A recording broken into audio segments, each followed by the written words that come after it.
Chapter 42. Even though he took the healing medicine of the Wang family of Beihai immediately after the war, and managed to suppress his injury, it did not mean that his internal injury did not exist. Before school started, he risked his life with Qin Ke. In the entrance maneuver, he risked his life with Lu Xiuwei. Today he risked his life with two fire-flaming realm experts who came out of nowhere for Wang Yuetong. The three fights were against different enemies. But for Li Tianlan, they were all battles that he needed to go all out. As a result, his injuries piled up again and again. Yesterday's healing potion and life-prolonging potion might have been in vain. After today's battle, his injuries were not light but serious. Even though he had forcibly entered the fire-flaming realm for only a few minutes, the injuries left on him would take him months or even longer to recover. In the Sky Academy with a fierce competitive atmosphere, Li Tianlan's realm was not high. Now that he was injured, it was obvious how difficult the situation would be during this period of time. But Li Tianlan did not regret it.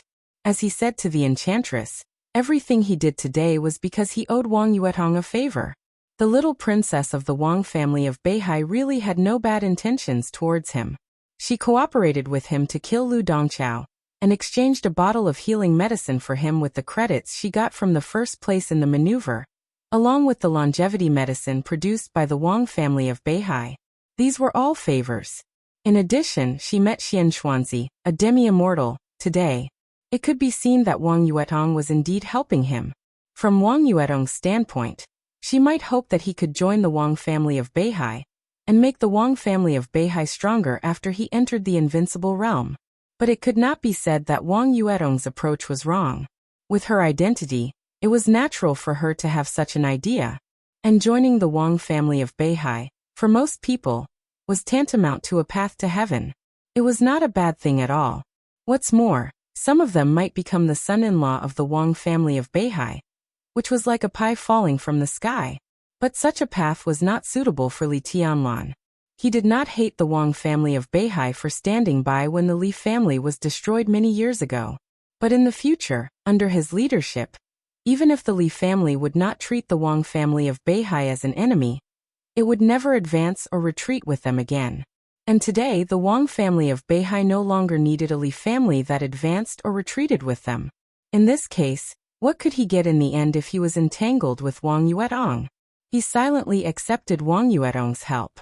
When his identity was exposed, not only would he be looked down upon by the Wang family of Beihai, even Wang Yuetong would have a feeling of being used and cheated. If they couldn't be friends, they might even become enemies with personal grievances. These were not what Li Tianlan wanted. He was a young man who had just come out of the deep mountains and forests. He had some ability and was not stupid, but he had no connections and experience. What he feared most was to get entangled with these seemingly aloof big forces. There were too many human relationship traps, and after a long time, they could entangle him to death. Wang Yuetong had no bad intentions, but who could tell what the Wang family of Beihai was up to? There was a clear distinction. It was better to draw a clear line between them. Now that he had saved Wang Yuetong once, they were even. He could get away as soon as possible, which was exactly what Li Tianlan wanted. Leaving the enchantress and Wang Yuetong behind, Li Tianlan went down the mountain alone in silence. His injury was temporarily suppressed, but his body became a little weak with the exhaustion of strength. He was already panting after walking less than a kilometer. Fortunately, this part of the road was downhill, which saved him a lot of effort. While moving forward, Li Tianlan took out his mobile phone and dialed Yu Qingyan's number again. While waiting for the phone to be connected, he suddenly remembered Xian Xuanzi's words. Xian Xuanzi said that he had just passed the life and death tribulation, and the next thing was the sea and the sky. Well, the sea and the sky. Li Tianlan felt his injury, laughed at himself, and muttered to himself, "The sea and the sky, my ass." Whose ass? On the other end of the phone, it was still Yu Donglai who answered the phone.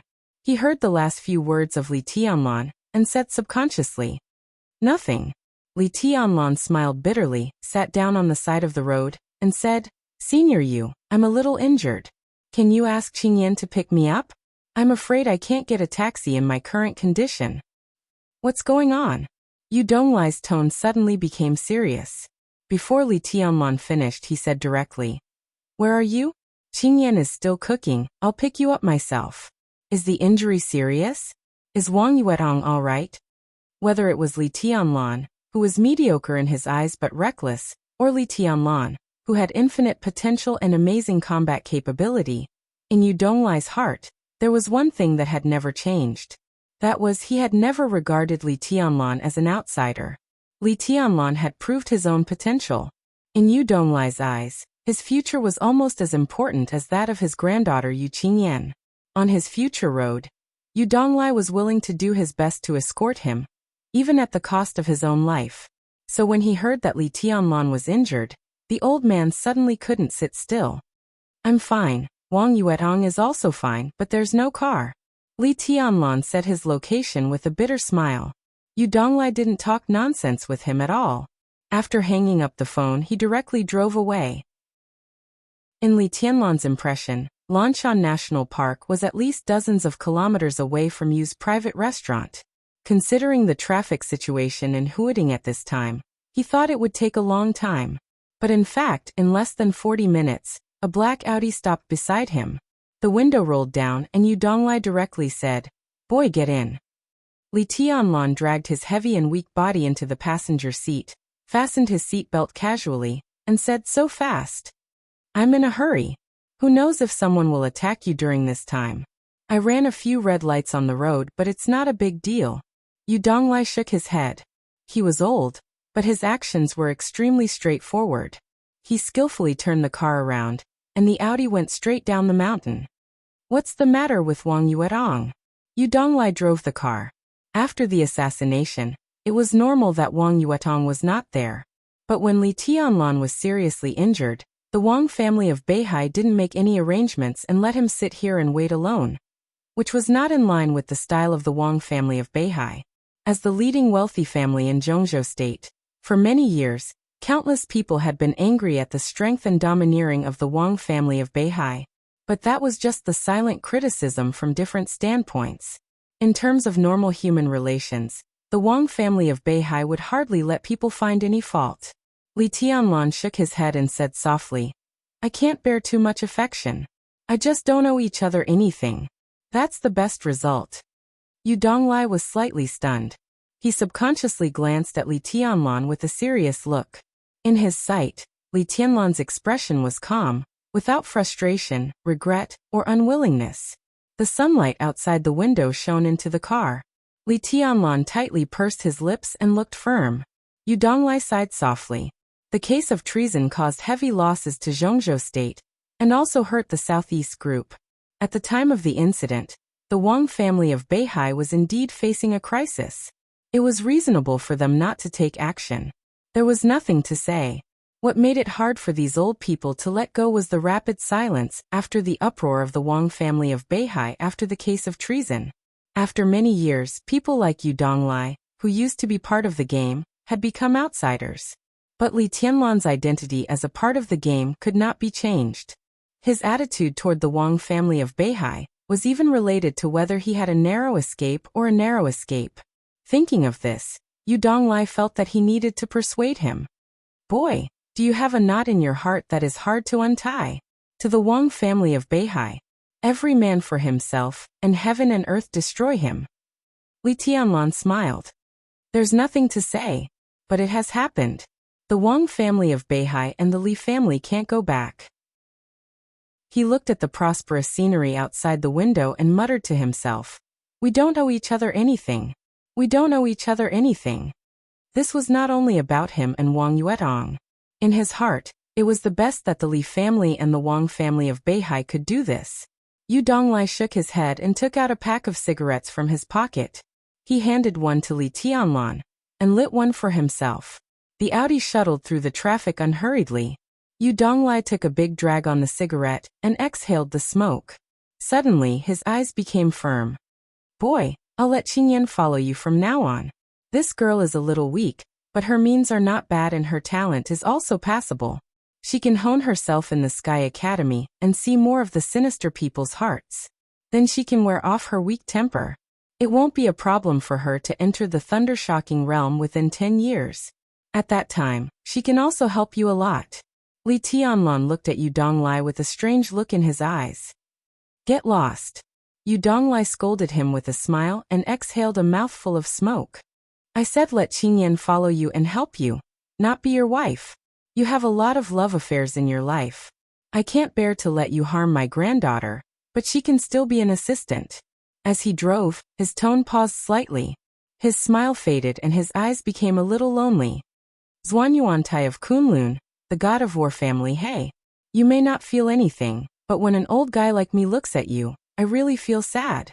Boy, you're the most down-and-out member of the god of war's family I've ever seen. You're all alone and have no one to rely on. Fortunately, you've worked hard. Otherwise, the Li family would really become a forgotten legend. Li Tianlon smoked silently and said softly, Thank you, Senior Yu. If I succeed, I will definitely treat Qingyan well.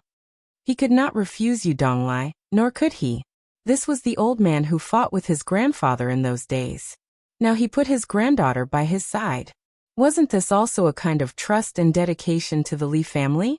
With his status, if the Li family was still there, Yu Donglai would definitely still be active on the top stage of Zhongzhou State. But now he could only live in a private home cuisine restaurant. His old contacts might still be there, but the wind and rain in Jianghu and the general trend of Zhongzhou State were getting farther and farther away from him. Was the old man really willing to accept such a result? If he was really willing, why did he put his granddaughter by his side? This was an old man's persistence and trust, and at the same time, it was his hope. What are you thanking me for? Yu Donglai threw away the cigarette butt, lit another one, and said softly, The most important thing is to quickly build your own team. Your grandfather had 5 brothers with him, and your father had 8 people with him. They are the most core and most reliable team, known as the Sacred Guards of the God of War family. You don't have this condition now, but I still hope you can move faster. If you are willing to trust me, then you can fully trust Qingyan. Boy, grow up quickly. I'm not urging you, but I'm old, and the older I get, the more impatient I am. If I can see the Li family reappear in Zhongzhou State, and set up the big brand of Zhuanyuantai of Kunlun in my lifetime, I will die without regret. He drove and muttered to himself, After I go down, I can also talk to those old brothers who left early. Li Tianlon tightly pursed his lips and said nothing.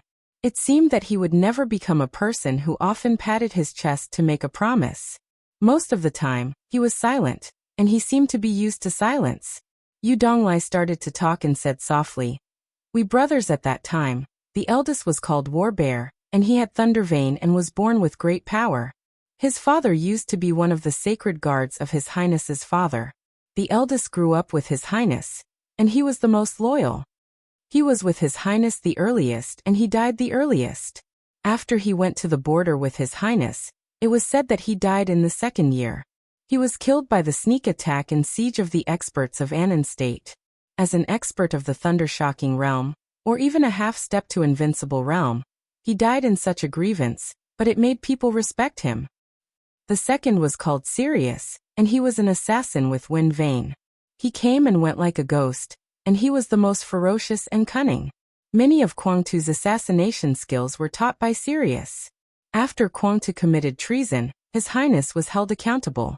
The second was disheartened and went abroad.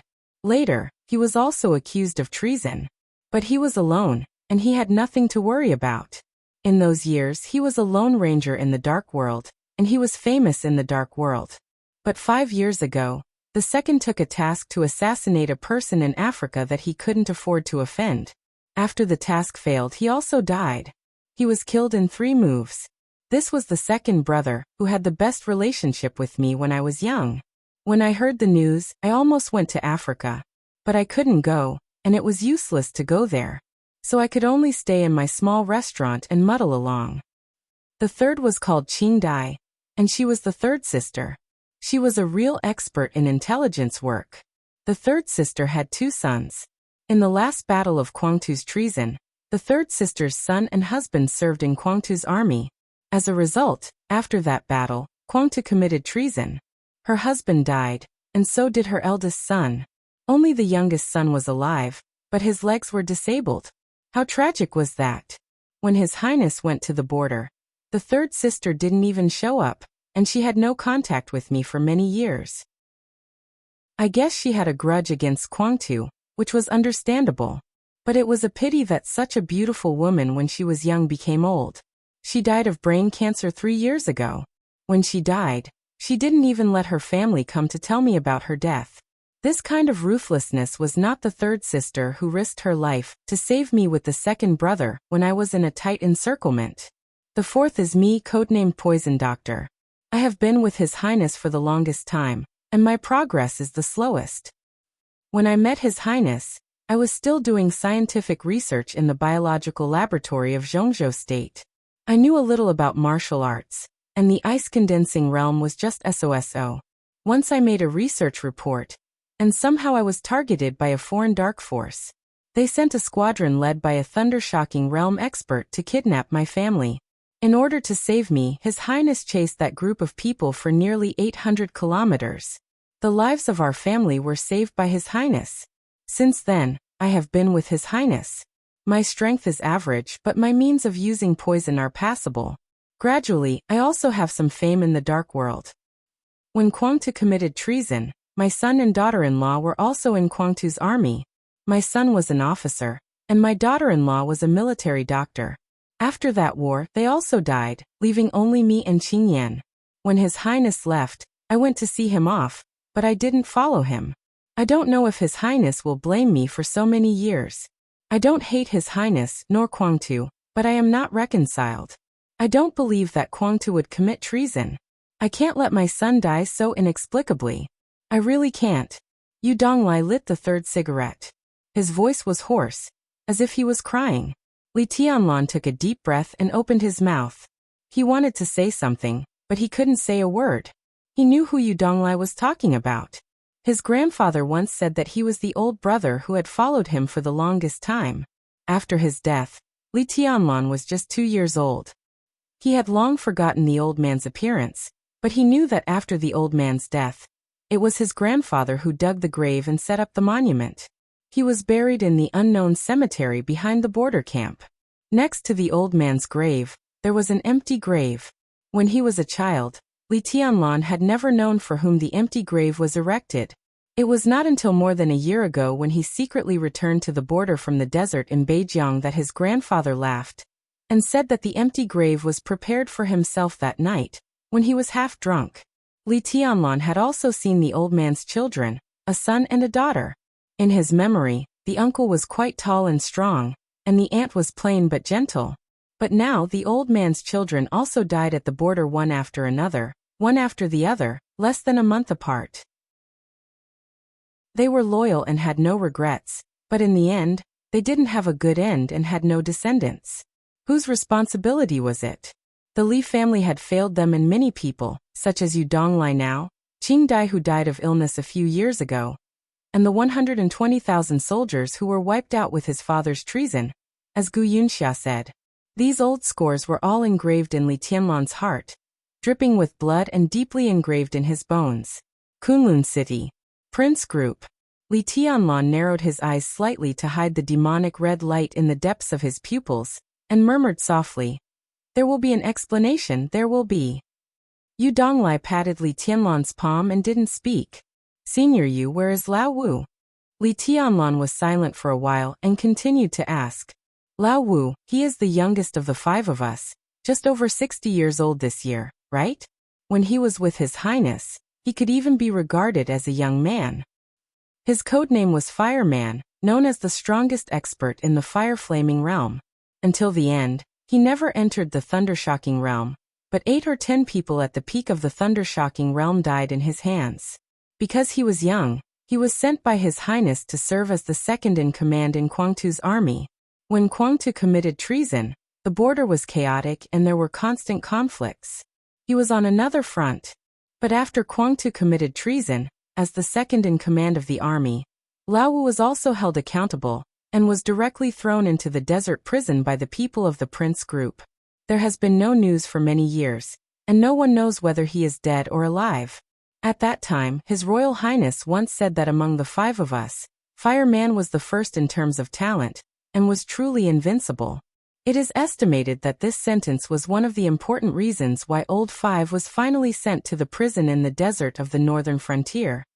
Yu Donglai sighed softly. When he said this, his tone was not so angry or hateful, only a kind of numbness and sadness close to despair. Army?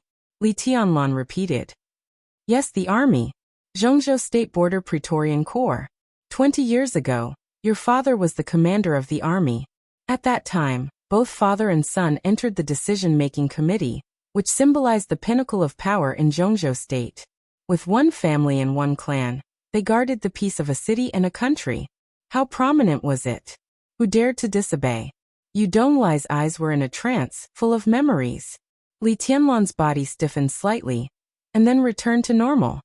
I'm old and I like to talk nonsense. I've had thousands of words to say over the years, but I can't find the right person to say them to. When I first met you, you hit too deeply. I thought you were an idiot, and I was not in the mood to say it. Now it's different. Where is an idiot?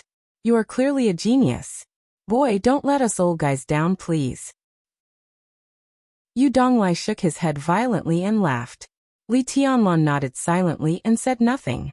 By the way, Yu Donglai held the steering wheel and turned a corner. Suddenly he said, the map of God of War of Zhuanyuantai of Kunlun is known as the Bible of martial arts in the world. Which chapter of the map of God of War do you cultivate? The map of God of War. That was the supreme treasure of martial arts that represented all the martial arts inheritance of Zhuanyuantai of Kunlun. If taken out, it would probably be equivalent to a real martial arts manual. All the martial arts essences and unique skills of Zhuanyuantai of Kunlun were recorded in it. Its value was simply inestimable. The three martial arts essences of the map of God of War were all the great way to the invincible realm. But which one was chosen would determine its final achievement. Yu Donglai used to be one of Li Honghe's closest confidants, so he naturally knew the key. Li Tianlan lowered his eyes slightly and said calmly, it's the invincible manual. What? Yu Donglai seemed to not hear it clearly and was stunned for a moment. The map of God of War, the invincible manual.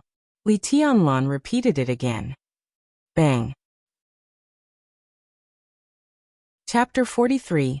Yu Donglai was much quieter when he drove because he didn't hit anyone on the road, but scratched a large piece of the car's paint. His agitated mood seemed to have returned to the numbness he had experienced over the years. Li Tianlan didn't show anything unusual on the surface, but his mind was in a mess. Even he didn't know what he was thinking about. His weak state caused by the injury gradually stabilized, but it was not optimistic. Halfway through the journey, his eyelids began to fight. Li Tianlan, who was extremely vigilant and seemed to be instinctively on guard against everyone, did not resist sleepiness this time. He sat in the passenger seat, grabbed the seatbelt and fell asleep. Yu Donglai looked at Li Tianlan, who seemed to be completely relaxed. He smiled and quietly slowed down the car to make it run more smoothly. Yu Donglai deliberately slowed down the car and stopped the traffic for dozens of kilometers. It took him nearly 2 hours to finish the journey. Li Tianlan was dreaming all the way. The dream was messy, just like his current thoughts. The car stopped near Yu's private restaurant. Li Tianlan was still a little confused after being woken up by Yu Donglai. In the dream that seemed to last for a long time, there was his grandfather, a border veteran whom he had met when he was a child but was later buried in the cemetery, Qin Weibai, Ning Qianqing Li Beitian and Wang Yuetong. One by one, these characters appeared in the dream logically and naturally. However, as soon as he woke up from the dream, Li Tianlan, who was in a daze, felt that his mind was in a mess. He had a headache and his nose began to suffocate. Li Tianlan got out of the car with the blood-stained camouflage uniform and only a combat vest. He shivered as soon as he got out of the car. Li Tianlan sniffed and laughed at himself. He was afraid that he had a fever. The sequelae of forcibly improving the realm had begun. The fever was just the first step, a complete trifle. He had forcibly improved 2 realms, and now the power of the fire-flaming realm had disappeared. When his muscles were no longer tense and returned to normal, the pain was really worse than death. Li Tianlan touched his muscles and suddenly said, "Senior Yu, is there a place to stay? I'll stay tonight." "Whatever," Yu Donglai said indifferently. I'll ask Qingyan to clean up. You can stay as long as you want. One night is enough. It was estimated that his muscles would not completely relax until the afternoon or evening. After a night, he should get better. Li Tianlan had never experienced the state that was said to be worse than death. He did not know if he could bear it. But even if he could, he reckoned that he would not be able to drink with Li Beitian and Ning Qianqing at night. He might as well stay at Yu Donglai's place. When he recovered a little tomorrow, he would go to Qin Weibai to get the information, and then meet up with them. One night it is. Yu Donglai walked into the alley and pushed the door open. It's almost time. Dinner is almost ready. You're seriously injured. After dinner you should rest for a while. I'm going to the garden party. Li Tianlan stopped. Yu Donglai seemed to know what he wanted to ask and said directly, we have to know who the attacker is. Besides, didn't you want to be even with Yuetong? In that case, I'll bring back some compensation. You've paid back what you owe her. But this is a life-saving grace, so she'll owe you now. That's not good either. Today, I'll make sure that both of you don't owe each other anything. Li Tianlan was silent for a while and said indifferently, that's fine. With his back to Li Tianlan, Yu Donglai slightly raised the corner of his mouth with a complicated smile. Wang Yuetong was such a stunning woman. How could this guy be so hard-hearted? Yu Qingyan, who was cooking in the kitchen, saw Li Tianlan walk into the yard. She was a little happy and ran out with a charming smile, and called him brotherly. Her eyes were innocent and filled with pure gratitude. She was in second place in the entrance maneuver this time. The reward of 50 credits was a complete surprise. Yu Qingyan was not weak. She entered the ice-condensing realm at her age, and was almost a fire-flaming realm expert before the age of 25.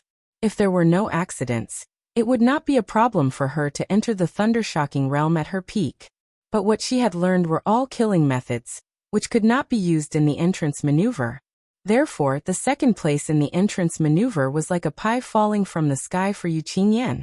In her original plan, she would be satisfied if she could enter the top 50. Yu Donglai was known as the poison doctor. His unique skills were naturally closely related to poison. Yu Qingyan had received his impartation, but it was not very useful in an environment where killing was prohibited. If there was no rule against killing in the entrance maneuver, and Yu Qingyan was ruthless enough, those ice-condensing realm experts could be knocked down in an instant. Even those experts in the fire-flaming realm had to be careful. Li Tianlan nodded with a smile. Looking at Yu Qingyan, whose eyes were pure and innocent, he sighed softly. In terms of talent and means, Yu Qingyan was naturally very good. But with her temperament, it was not something that could be changed overnight. She would have a lot of headaches in the future. Qingyan, how's the food? This guy was a little injured. I took the ice glass I hid in the cellar and boiled it. We'll add soup for lunch, Yu Donglai said with a smile. Then he explained to Li Tianlan. This girl has inherited all my culinary skills. It's a little like the pupil has surpassed the master. My private home cuisine restaurant is not big, but it has a lot of reservations. Several important guests came here for dinner, and it was this girl who made the dishes. You can try it later. I'm sure you'll be satisfied. Li Tianlan nodded. Looking at Yu Qingyan, who turned around and trotted to the cellar, he did not stand on ceremony and said with a smile, Senior Yu, such a precious thing as ice glass is in the cellar? Is it edible? Ice glass was an extremely precious plant. It liked the cold and was shaped like a lotus. It grew in a world of ice and snow all year round, and was really a great tonic. Making soup was just one of its uses. Li Tianlan had seen records about ice glass in a book in the border camp. If ice glass was used as medicine with several other plants, its effect could almost be compared to the legendary gold elixir. It was the top holy thing for healing. Don't worry. I've done something in the cellar. When your injury is healed, I'll take you down to have a look. Yu Donglai smiled and led Li Tianlan into the dining room in the yard. He took out a jar of wine from the corner, and then went to the kitchen to bring back 2 dishes. Let's drink first and eat when we're ready. He sat opposite Li Tianlan and smiled. He opened the wine and poured it into the celadone bowl in front of Li Tianlan. He used a bowl instead of a cup. It could be seen that the old man was really going to be generous today. Although Li Tianlan was injured, he did not want to be a wet blanket. He picked up the bowl and took a sip. The wine was mellow and fragrant. It was really good wine. Then he froze. As soon as the wine entered his stomach, what he felt was not spiciness, but an extremely strong fragrance of medicine. The wine flowed down his throat, and Li Tianlan, who had been a little weak, felt warm all over and indescribably comfortable. "How is it?" Yu Donglai picked up a mouthful of food and said softly, "I'm afraid this wine is more than 20 years old. At that time, your father had just entered the invincible realm, and the international situation was chaotic. Your grandfather, your father, and a few of us old brothers were all addicted to wine. That's why we have this kind of wine today. It can drink and heal. The wine was made by me. With the status of the Li family at that time, what resources couldn't they get? In each jar of wine, I added more than 10 kinds of precious herbs. In the words of the dark world, they are medicinal plants. For example, ice glass. It was just one of the many types of wine I had. And it wasn't anything fancy. Since third sister was a woman, and women love to look beautiful, I added a lot of ice lotus hearts into it. In the end, no one could tell what this wine could do. It could heal, refresh, and even make one look good. Why do I care so much? As long as it's delicious." At that time, I made 50 jars of wine. In the end, we squandered it all in less than a month. Heal my ass. We didn't have that time. I was stingy at that time and hid 2 jars. I planned to find a chance to take them out to surprise my brothers, but I didn't expect that there would be no chance at all. After His Highness went to the border, I worked as a chef in the Hidden Dragon Sea. At that time, many chiefs coveted the 2 jars of wine in my hands. Even Wang Tianzong wanted them. I was not willing to give them to them. How could I give them away so easily? Who deserves to drink this wine? A few years ago, I came to Huiding and opened this small restaurant. It didn't take long for Little Bai to come to me. I was really happy that day and opened 1 jar. Today is the last one. Usually, it is hidden in the cellar. Today, knowing that you are coming, I took it out in advance and put it on display. The taste is probably just right now. Li Tianlan took another sip in silence. The wine was mellow with a hint of coolness. It soaked into his heart and lungs. The strong fragrance of medicine swept his taste buds again from top to bottom. "Good wine." Li Tianlan nodded slightly and said softly, "Hey, Sister Yuetong, didn't Grandpa say that you wouldn't come?" Yu Qingyan's sweet voice suddenly sounded from the yard. Li Tianlan raised his eyebrows subconsciously and was indifferent. Yu Donglai turned around and glanced at the small yard. Wang Yuetong was standing in the yard, biting her lip and seeming to be hesitant. Her aggrieved and worried look was really more beautiful than a flower, which made people feel pity for her. Yu Donglai suddenly smiled and said softly, "I said that you are destined to have a peach blossom. Look, the little princess has come to your door." Li Tianlan took a sip of wine and said nothing. "Don't be confused. It's not difficult to understand why this little girl has her eyes on you. I heard from Qingyan that your performance in the entrance maneuver was really outstanding. You have the wind and thunder veins and killed the enemy across realms. No matter how prominent Wang Yuetong's identity is, she is still a young girl at the age of love. Even if she doesn't fall in love at first sight, it's not surprising that she can't help but get close to a really outstanding peer. Plus, you saved the damsel in distress today. Why can't she be moved? Wang Yuetong will get married sooner or later. In the whole Zhongzhou state, how many people can match Wang Yuetong's family background? Even if there was, with her father's arrogant personality, he might not be interested. But you are different. As long as you join the Wang family of Beihai, you will be a proper expert of the invincible realm in the future. You and Wang Yuetong will be a good story. Otherwise, no matter how much Wang Tianzong spoils his daughter, when it's time for her to get married, won't she? Under such circumstances, Wang Yuetong can find a man with great potential who sincerely appreciates her. She will never refuse. It's natural that she has her eyes on you. But if it's just like that, then it's nothing. Even if you save her once, she might not be so eager to repay you with her body. At most, she might be a little moved, and then there will be some tentative contact. But you, boy, just saved her life and you want to be even with the Wang family of Beihai. You really want to be even, but what's the difference between this method and loosening the reins? It's so brilliant. You've outsmarted yourself. Not to mention Wang Yuetong. Even a strong woman who has been through hardships and seen big scenes can be teased to death by you. Look, you've just arrived, and you've come to my door? You've overreached yourself. I guess this girl has quarreled with Wang Xiaoyao because of this. Li Tianlan's mouth muscles twitched. He suddenly felt that the good wine in front of him was tasteless. He picked up the bowl and put it down, smiling bitterly. I didn't tease her. It doesn't matter what you think about this kind of thing. It's the truth anyway. It doesn't matter what you say. Yu Donglai was smiling. He seemed to be gloating over the misfortune of others. Li Tianlan's expression was stiff and he was lost in thought. In the yard, Wang Yuetong, who had chatted with Yu Qingyan, seemed to have finally plucked up her courage and walked into the restaurant step by step.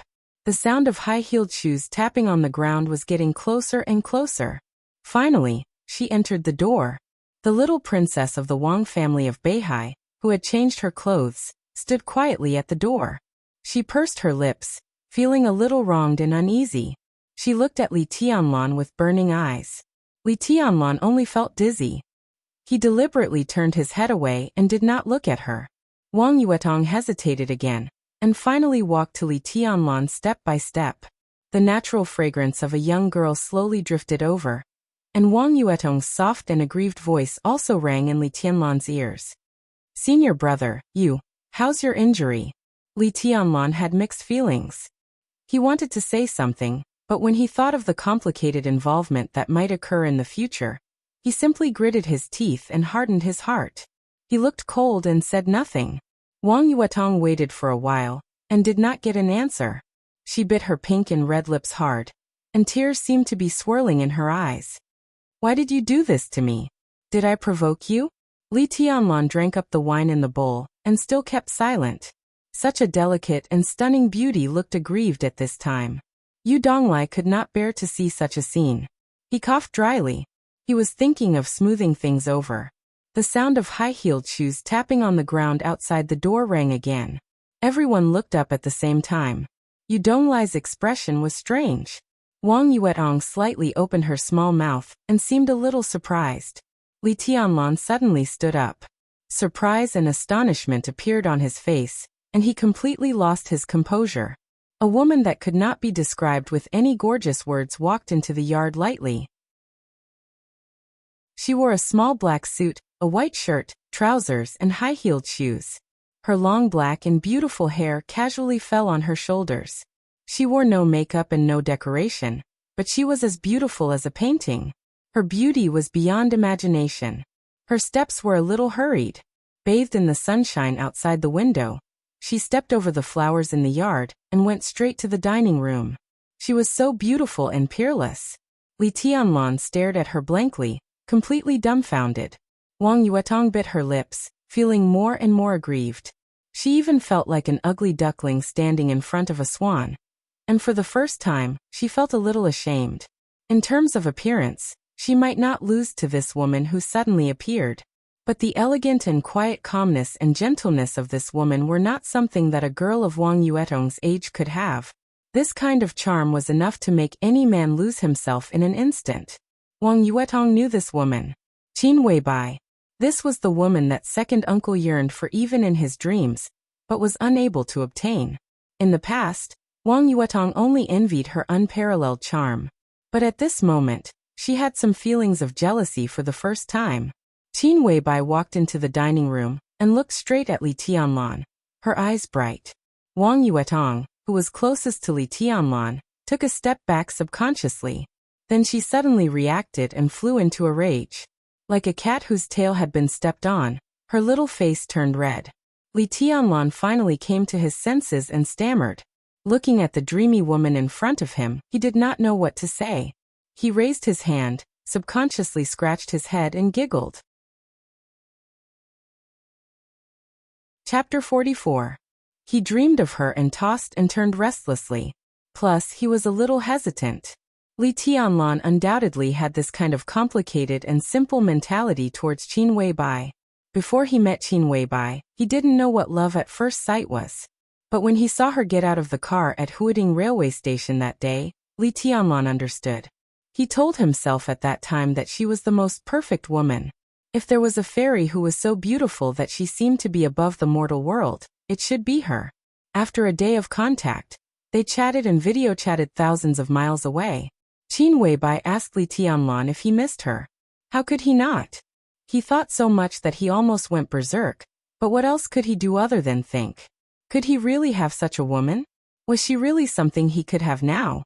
He couldn't be blamed for worrying about personal gains and losses. He was a young man who had almost nothing in the deep mountains and forests. When he met the goddess in his heart, no matter how well the goddess treated him, he couldn't accept it calmly. Being on tenterhooks was the least of his worries.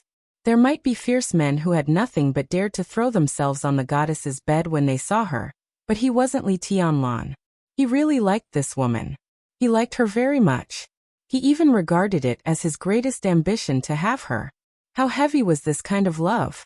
But at this moment, holding Qin Weibai's face in his hands and feeling her tender and delicate skin, Li Tianlan's heart had never been at peace. He looked at Qin Weibai's face seriously. At this moment, he was finally sure that the woman in front of him was very close to him. She was so close that he could see his own reflection in her bright eyes, so clearly. Li Tianlan looked at her quietly. He had 1,000 words in his heart, but he couldn't say them. He was actually obsessed. Ahem. Yu Donglai coughed heavily and interrupted the two people in front of him. Sit down first. Qingyan, it's time to eat, right? Serve the dishes. Boy, drink 3 bowls of wine before you eat. It's good for your injury.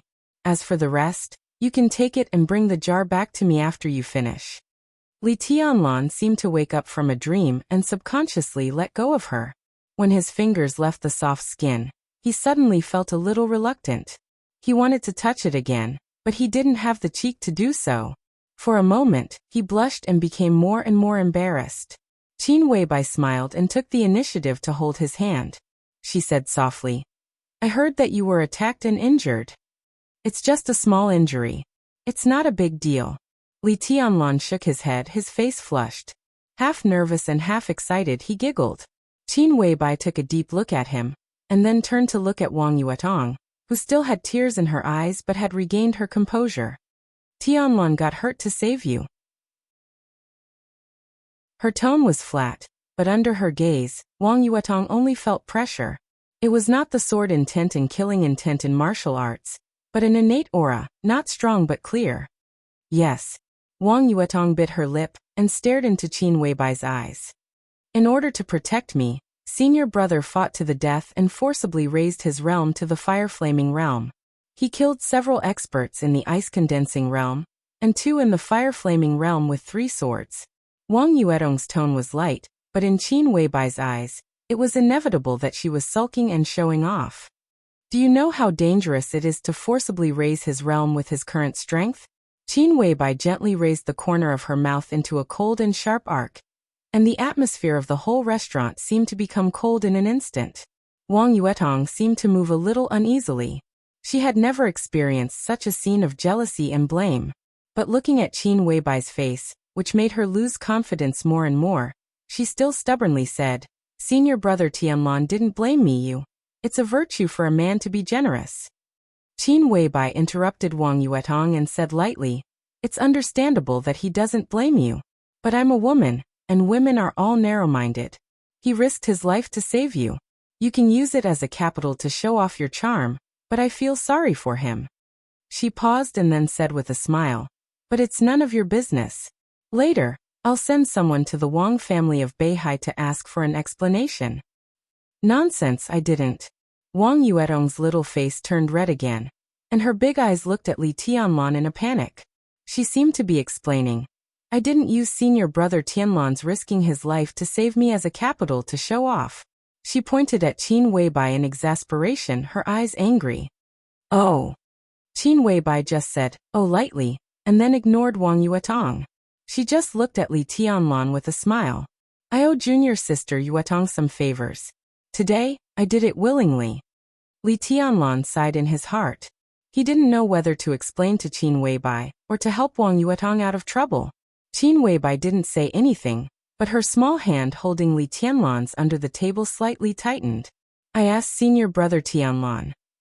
Wang Yuetong, whose face was red and even her breathing was rapid, seemed to have thought of a perfect counterattack. She suddenly said, he said he didn't have a girlfriend. Really? Qin Weibai smiled sweetly, raised her hand holding Li Tianlan's, and shook it slightly toward Wang Yuetong. She said softly, then he has one now. Simple, direct, and domineering. She didn't even ask for Li Tianlan's opinion. Yu Donglai, who was ignored, didn't get angry. He smiled and shook his head. At this moment, Qin Weibai was the most familiar to him, but also the most strange. He was familiar because Qin Weibai acted like this most of the time when he saw her. He was strange because he didn't expect this girl to be so sharp even when it came to jealousy. Although Wang Yuetong was inexperienced, she was not a simple character. How many minutes had it been? How many times had she been killed in seconds? The old man quietly raised his eyelids and glanced at Wang Yuetong. He saw that the little princess of the Wang family of Beihai was staring at Li Tianlan and Qin Weibai's hands holding together. Her eyes were complicated and a little sad, but then they became firm again. Yu Donglai silently said in his heart, I've outsmarted myself. He smiled playfully. It was said that Tianlan was fated to have a peach blossom. It was estimated that there would be a lot of fun around him in the future. Li Tianlan's brain was dizzy and blank. He was at a loss, but more than that, he was pleasantly surprised from the bottom of his heart. Everything that happened today was like a dream. In the silence, Flaming Fire, who was almost inseparable from Qin Weibai, pushed the door and walked into the restaurant. As soon as she entered the door, this cold beauty glared at Li Tianlan. Her eyes were angry, as if she was going to kill someone. Li Tianlan suddenly came back to his senses and felt puzzled. He had no idea what he had done to offend this heroine. It seemed that from the beginning when they met, she didn't like him. Flaming Fire walked to the side and sat down without saying a word. Even when she was eating, she was gnashing her teeth, which made Li Tianlan's hair stand on end. For Flaming Fire, the boss was really the most outstanding woman in the world. However, the boss, who had always been aloof and indifferent to everything, behaved extremely abnormally after seeing Li Tianlan. Not to mention how crazy her plot in Billy State was, her sudden return to Zhongzhou State this time was hard for Flaming Fire to understand, and even incredible. But that was not all. The boss rushed back to Huading without stopping. When she arrived near Yu's private restaurant, she didn't even give her time to find a place to park the car. Before the car stopped, she got out directly. Because she was too eager, she even twisted her ankle. All this was because of Li Tianlan.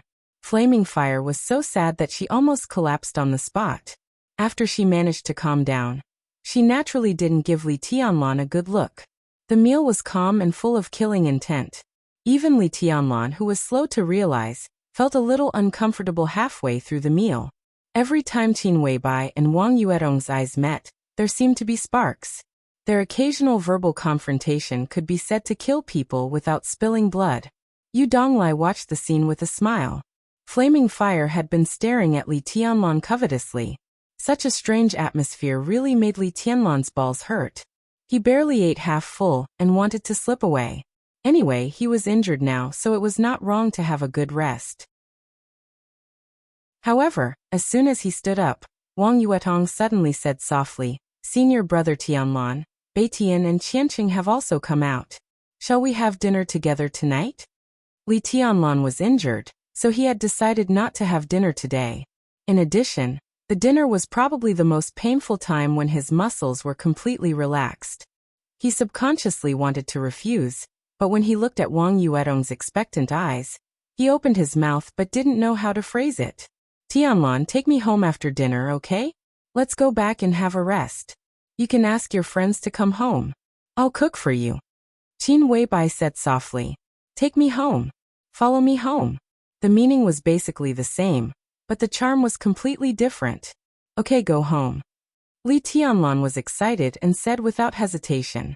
Wang Yuetong forced a smile and continued to eat. Qin Weibai. She had heard this name countless times and met her several times before. She had a good relationship with Wang Xiaoyao, so she naturally knew how infatuated her second uncle was with this woman.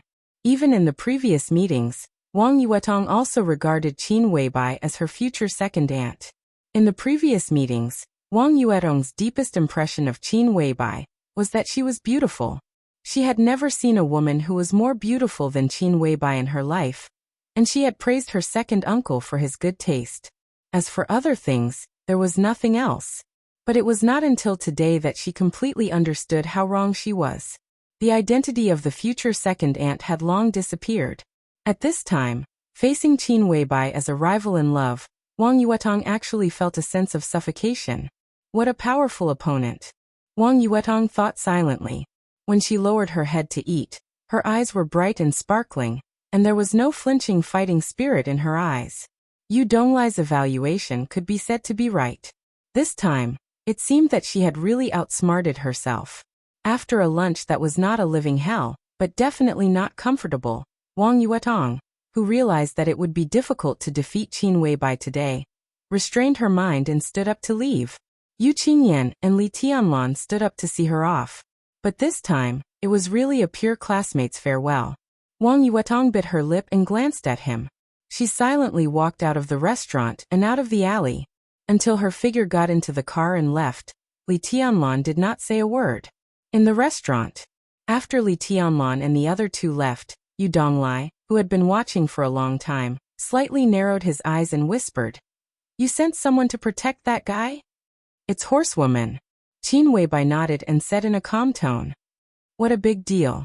Yu Donglai smiled slightly and picked up a mouthful of food. "Why do you suddenly want to come back?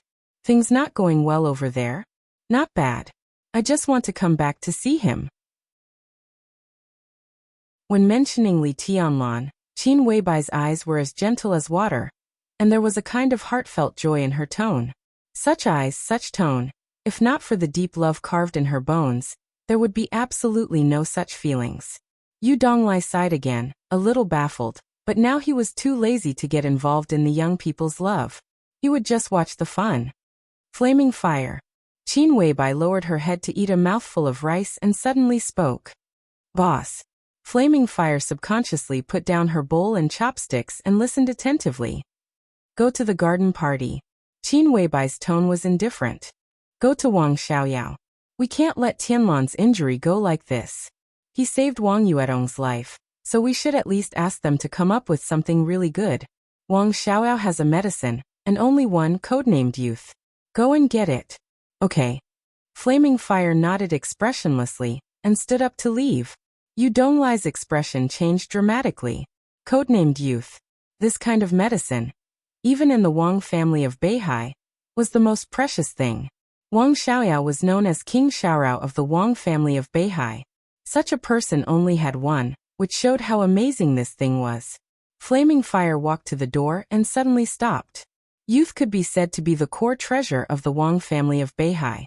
Even in the Wang family of Beihai, the stock was extremely limited, so it could be imagined how difficult this trip would be. She turned around, looked at Qin Weibai and whispered, "Boss, what if Wang Xiaorao doesn't give it to me? Then kill him."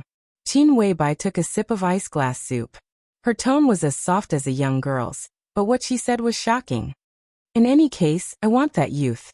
Flaming fire's expression did not change, and she went straight out. She naturally knew what Qin Weibai's words meant. But since the boss was not afraid, she was not afraid. Even if she might face Wang Tianzong, facing the human emperor, the head of the 12 murderous weapons. As for Wang Xiaoyao's infatuation, it was just wishful thinking. What was there to say? "I'll go with her. Little Bai, you don't have to clean up the dishes. Go do what you should do after dinner." As soon as flaming fire went out, Yu Donglai, whose expression changed, jumped up and rushed out of the restaurant. The flowers in the yard were in full bloom, and the sun was just right. Yu Donglai felt a little tired. He looked up at the sun and shook his head slightly. It was said that the people of Samsara Palace were crazy. Chapter 45. Holding Qin Weibai's soft hand, he walked out of the courtyard of Yu's private restaurant. What followed was the most exciting time for Li Tianlan to be alone. The alley was dozens of meters long, and the two walked in silence. Li Tianlan, who usually didn't talk much, opened his mouth several times but didn't know what to say. He could only hold Qin Weibai's hand subconsciously. His palm was sweaty. Tianlan, are you nervous? Qin Weibai turned her head and looked at him. Her smile was soft and playful, and there was a hint of playfulness in it. Qin Weibai's attitude was destined to be unknown, which made Li Tianlan fall into a trance again. I'm nervous. Li Tianlan nodded honestly. At the dinner table, Qin Weibai said she wanted to be his girlfriend. Boyfriend and girlfriend, lovers, and finally husband and wife. How intimate was this relationship? But holding Qin Weibai's hand, Li Tianlan always felt that something was missing. Of course, there was unexpected happiness and satisfaction. But when he thought about it carefully, there seemed to be a lack of a natural feeling between them. Or it could be said that this was his one-sided feeling. Qin Weibai was very natural to him, too natural. It was a tenderness that seemed to be integrated into her instinct, quietly moistening things. Unconsciously, Li Tianlan had already been unable to extricate himself. But from Li Tianlan's point of view, such feelings came too abruptly. Therefore, Li Tianlan was more confused than nervous at the moment. Why are you nervous? Are you afraid that I'll eat you? Qin Weibai smiled sweetly and took out the key to open the car door. Yu Donglai went to the garden party with flaming fire, so the car they drove here was left behind. Now the two of them could drive home. Li Tianlan sat in the passenger seat silently, with a heavy heart. Qin Weibai said no more. She drove the car slowly away from Yu's private restaurant. While driving seriously, she stared at the road ahead with clear eyes, as if there was no dust in her clean eyes. Li Tianlan sighed softly, and finally took the initiative to poke through the window paper he had guessed for a long time. He whispered, "What's the relationship between you and my father?" His father, Li Guangtu, committed treason and died 20 years ago. This year, Qin Weibai was not even 24 years old. In terms of time, it did not match at all. But in Li Tianlan's mind, this was the most likely assumption. If Qin Weibai had some connection with his father, or if she had gotten something from him, she would have taken good care of Li Tianlan, and was even willing to give herself to him. Although it was absurd, at least there was a reason for it. Although this reason was not convincing, in Li Tianlan's opinion, it was also the most likely one. As for the connection between his grandfather and Qin Weibai, it was even more unlikely. For many years, his grandfather had always stayed in Li's village. The number of times he went out was pitifully few. It was impossible for him to trust Qin Weibai's position without reservation. Unless Qin Weibai had some connections with his father, then his grandfather would accept that business card. Your father? While driving, Qin Weibai turned her head and glanced at Li Tianlan. I don't know him, she said softly. What about that business card? Li Tianlan looked at Qin Weibai seriously, and found that she did not seem to be faking it. He felt a headache. But now his feelings for Qin Weibai were almost out of his control. If he did not figure it out, he would not feel at ease in any case. When Grandpa gave me your business card, he said that you can be completely trusted. Li Tianlan said calmly, his eyes soft. At that time, Li Honghe's words sounded simple, but how could Li Tianlan not understand what it meant? When Li Tianlan took the business card and made the call, it was almost equivalent to handing over the safety of himself and the border camp to Qin Weibai. After coming to Huating, Li Tianlan, who had a preliminary understanding of the current general situation, naturally knew how dangerous such a move was. If Qin Weibai had the slightest idea and revealed the news, then not only would Li Tianlan die without a burial place, but also all the people who were still holed up at the border at this time would not have a good end. But even so, Grandpa still casually gave him Qin Weibai's business card. What did it mean? Could it be that Grandpa really had contact with Qin Weibai? Li Tianlan thought quickly. In the year when Li village was far away from the border, Qin Weibai was just a little girl of 3 or 4 years old. Over the years, Grandpa had only left Li village a few times, and each time he left, it was no longer than a month. Under such circumstances, no matter how much contact Grandpa had with Qin Weibai, the time was limited. Why did he trust Qin Weibai so much? Li Tianlan opened his mouth, But this time Qin Weibai directly interrupted him and said softly, "In the year when you were in the desert, I went to the border, met your grandfather, and then left my business card. That's all. That's all." Li Tianlan's face was full of disbelief. "Many things are not as complicated as you think. Don't be angry, I'm telling the truth. Although I don't like your grandfather, I have to say that he is a very wise and courageous old man. He used to be the god of war of Zhongzhou state. Even though he has lived in seclusion for many years, he is still elegant." Qin Weibai slowed down the car and said in a leisurely tone, "So don't make wild guesses. I have nothing to do with your father or your grandfather. I went to the border just for you, and it only has something to do with you. Are you satisfied with this answer?" Not only was Li Tianlan not satisfied, but he also felt even more puzzled. "Only has something to do with me? What kind of relationship is this kind of relationship that we have never met? Is it worth such a beauty to want to throw herself at me? You said you're willing to be my girlfriend." Li Tianlan took a deep breath and calmed himself down. Dealing with beautiful women was never a worry-free thing. Wang Yuetong was like this, and Qin Weibai was even more so. Not only did a few words not clear up his doubts, but they also made him more confused. "What's the matter?" "Yes." Qin Weibai nodded gently, blushing, but her tone became more and more natural. "From today on you are my boyfriend, so don't be nervous, okay? No matter how I am outside, in front of you, I am me. If you are nervous in front of me, I will feel like a failure." Li Tianlan looked at Qin Weibai, lost in thought. Qin Weibai deliberately did not look at him, but just whispered, "Tianlan, there are some things that I can't tell you now. I don't mean to hide it, but I don't know how to say it. Give me some time. When I'm ready, you will know everything. I have no secrets in front of you." Li Tianlan's eyes softened, and he reached out to hold Qin Weibai's palm on the steering wheel. He smiled and said, "Do you like me?" "I more than like you." Qin Weibai's body seemed to be a little weak. She looked at the road ahead and muttered to herself, "I more than like you." As the saying goes, love doesn't know where it starts, but it goes deep. Does it describe people like us? Li Tianlan looked at Qin Weibai, who was obviously a little absent-minded, and pretended to be relaxed and made a joke. Qin Weibai did not laugh. "Love doesn't know where it starts? Don't know where it starts?" She bit her lip, and the corners of her mouth rose subconsciously, but her eyes were a little sad. The car drove into a villa area that could only be regarded as mid-range in Huiting. Qin Weibai drove the car into the small courtyard of the villa and parked it. They both got out of the car. Before getting out of the car, Qin Weibai opened the storage box. The storage box was obviously modified and it had a password. Her expression was calm, and she entered a long string of complicated passwords into it. From inside, she took out the blue notebook that Li Tianlan was familiar with, but also strange at the same time. Li Tianlan glanced at it, but did not say anything. After getting out of the car, he took a few steps forward and subconsciously wanted to hold Qin Weibai's small hand. Her hand was as soft and slender as warm jade. As long as he held it, he was reluctant to let go. But Qin Weibai took a few quick steps forward and directly held his arm tightly.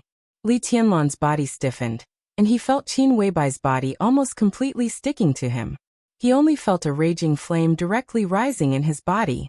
But when he saw the blue notebook that Qin Weibai regarded as a treasure, his heart moved, and he calmed down. He wanted to say something but stopped on second thought. "What do you want to say?" Qin Weibai held his arm and raised her head. Her face was delicate and charming. This was the true charm of a woman. Li Tianlan almost forgot where he was for a moment, and then he came to his senses. He laughed at himself and said softly, "I haven't asked you before, but in my heart, I always think that you have something to do with my father or my grandfather, and that's why you are so good to me. Even the notebook in your hand, I once thought it was my father's. But since you said that you have nothing to do with my father, then who does the weekly notebook of the Sky Academy in your hand belong to?" Qin Weibai showed a rare hesitation. Li Tianlan was trying to find something to talk about. Seeing Qin Weibai like this, he said at once, "I just asked casually. If it's not convenient to say, then forget it. There's nothing inconvenient about it." Qin Weibai opened the front door of the villa, walked in holding Li Tianlan's arm, and said softly, "I just don't know how to say it. You should have a look at this notebook, but now is not the time. I'll give it to you when the time is right." "You said that this weekly notebook has something to do with me?" Li Tianlan looked surprised. He vaguely seemed to find a reason why Qin Weibai fell in love with him, but it was a little unbelievable. "It doesn't matter much, but it will help you." Qin Weibai pulled Li Tianlan to sit on the sofa. Her smile was tranquil, just like the decoration of the villa. The interior of the villa, which was about 1,000 square meters, had nothing to do with the splendor of gold and jade, but it made people feel extremely comfortable. From the overall layout to the small details, it was very stylish and had a strong sense of home. She poured a glass of water for Li Tianlan, and gently touched the notebook in her hand. Her eyes were in a trance, and she said softly, "This notebook records everything about a chosen one in the past 10 years, including his experience, psychology, views, and even martial arts experience. Everything is in great detail. When the time is right, I will give it to you." A proud son of heaven. Not just anyone could use this term, not even any invincible figure could use it. Among the 4 invincible realm experts in Huaxia, it was estimated that only Wang Tianzong, who held the human emperor, could barely be related to this word. The heavenly sons of Zhongzhou state were born every 500 years. Any one of them was powerful enough to defeat the entire dark world. "This person," Li Tianlan frowned. "He's been dead for a long time." Qin Weibai's calm tone made Li Tianlan feel strange. She held a delicate celadone teacup in both hands, and her eyes were in a trance, as if she was lost in memories.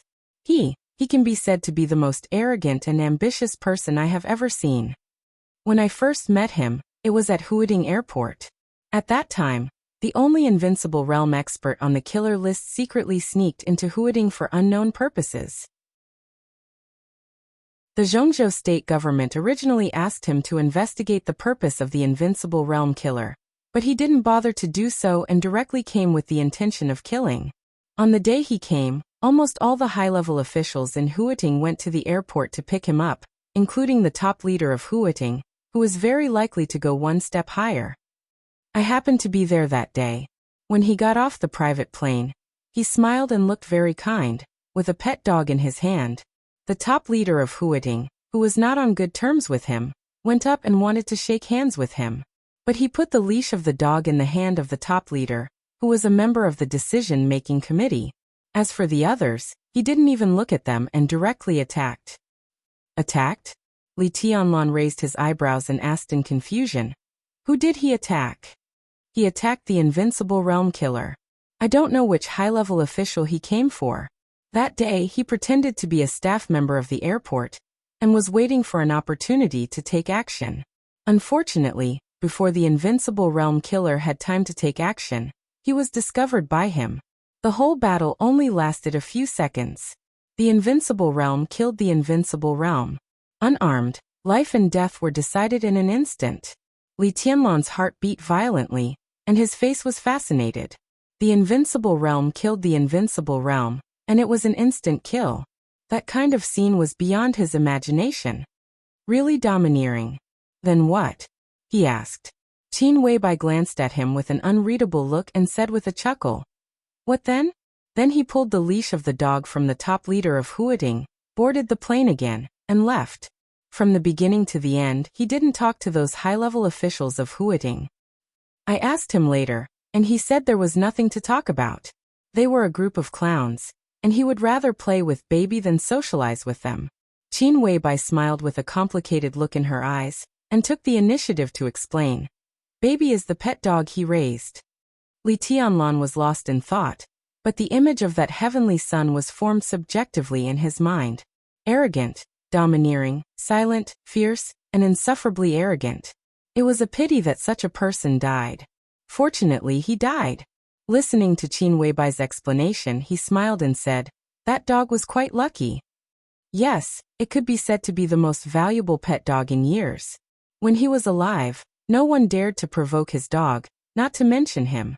At a high-profile private party, it was said that a certain invincible realm figure in Kunlun City accidentally stepped on the dog's tail, and refused to apologize. In less than 3 days, he died on the way back to Kunlun City, without a whole body.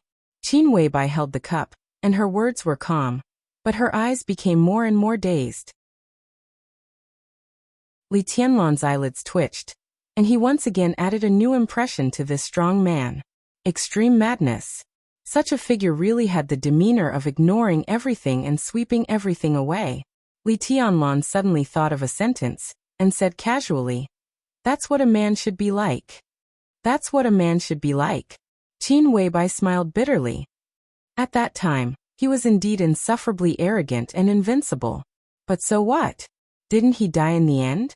He made his debut at the age of 19, and was killed at the age of 29. 10 years of magnificent events, but in the end, wasn't it a sad song? Li Tianlan was stunned. In any case, he had never thought that such a figure would die at such a young age. How did he die? He asked softly. This time, Qin Weibai was silent for a full 5 minutes, and then said softly, "It was said that he died in a siege, but in fact he died of betrayal." His last battle was earth-shattering. More than 20 experts at the peak of the thunder-shocking realm and 6 invincible realm experts besieged him at the same time, but all the thunder-shocking realm experts were annihilated. 6 invincible realm experts, 3 died, 1 was disabled, and 2 were seriously injured. Actually, even at that time, when he was at the end of his rope, he still had a sword that he hadn't drawn. If that sword had been unsheathed, he would have been able to take everyone down with him. But at the last moment, the woman he loved the most, who also loved him the most, stabbed him in the heart. Before he died, he didn't go crazy, nor was he angry. He just looked at her quietly, and finally died in her arms. Perhaps there was nothing more sorrowful than a dead heart, and he died with everlasting regret. More than 20 experts at the peak of the thunder-shocking realm were annihilated. 6 invincible realm experts, 3 died, and 1 was disabled. Li Tianlan was stunned, and his heart was in turmoil. With such combat capability, it was absolutely not an exaggeration to call him the heavenly son of the age. It could almost be said that he was invincible in the world. But such an outstanding person, in the end, died in the hands of his beloved woman. Could he really die in peace? Li Tianlan subconsciously thought of himself. What if one day he was invincible in the world, and was stabbed in the back by Qin Weibai after defeating all the enemies? That was really the sorrow of dying with everlasting regret, but he couldn't hate it. A man and a woman, from the very beginning, were in different positions. If they were forced to be together, it would be an ill-fated relationship. Qin Weibai took a deep breath and said in a complicated tone, "What's his name?" Li Tianlan suddenly asked. Hearing this story, he also felt bad. If he was in the shoes of himself, that kind of deep sorrow almost made him breathless. Chapter 46. Dongqing Huangtu. For Li Tianlan, this was a completely strange name. But for the Dongqing clan, it was like thunder piercing his ears. After coming to Huading, although he had not seen it with his own eyes, several people had told him about this behemoth that dominated Zhongyuan province. The frequency of this family's name ringing in his ears was almost second only to that of the Wang family of Beihai and Kunlun City. Zhongzhou State's military industry giant was the most qualified superpower to represent the giant group of Zhongzhou State. Many top-secret military enterprises in Zhongzhou State were directly or indirectly under the control of the Dongqing clan. In addition, Zhongzhou State's most elite and most powerful border Praetorian Corps had 550,000 troops. Based on these general impressions, Li Tianlan was sure that this was one of the most powerful superpowers in Zhongzhou State. But now, Qin Weibai told him that there was a heavenly son of the Dongqing clan named Dongqing Huangtu. He was truly invincible in the world. A heavenly son of the heavenly son who could take on an entire nation on his own. But no matter how he thought about it, he felt that something was wrong. He didn't know what was wrong, but the idea never disappeared. The border Praetorian Corps, the Dongqing clan, Zhuanyuantai of Kunlun, his father, the current patriarch of the Dongqing clan, Dongqing Wudi, the commander of the border Praetorian Corps known as the God of Massacre of Zhongzhou State. Vaguely, Li Tianlan felt that there seemed to be some subtle things that only people in the game could understand. He thought about it silently, but he could not find the key. At present, The only thing he knew was that after his father, Li Guangtu, committed treason, Dongqing Wudi, known as the God of Massacre, directly replaced his father and became the new commander of the Border Praetorian Corps. The key to all those subtle things that he couldn't figure out might lie in this change of position. Li Tianlan's mind wandered. For the first time, he was curious about the Dongqing clan.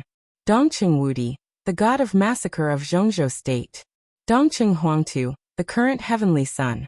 Dongqing Rushi, the genius of the young generation of the Dongqing clan, had entered the fire-flaming realm at the age of 19. These were the 3 members of the Dongqing clan that Li Tianlan knew so far. As for how many other outstanding talents were hidden in this transcendental family? Dongqing Huangtu, Li Tianlan murmured twice. How long has he been dead? She asked softly. It has been a long time. Qin Weibai said as she held the glass of water. Li Tianlan glanced at her. When he first heard this story, he had a strange feeling, and now he finally understood what was going on. When Qin Weibai and Dongqing Huangtu met for the first time, she was able to go to the airport with a group of high-level officials in Huading at the same time. Even if she was just at the end of the table, such a status was quite high. How old was Qin Weibai now? How old could Qin Weibai be when she first met Dongqing Huangtu? He had been dead for a long time. No matter how long it had only been a matter of a few years. At this moment, he recalled the conversation he had with Zhuang Huayang. Zhuang Huayang said that in the past 20 years, every 5 years, there would be a major event in Zhongzhou state.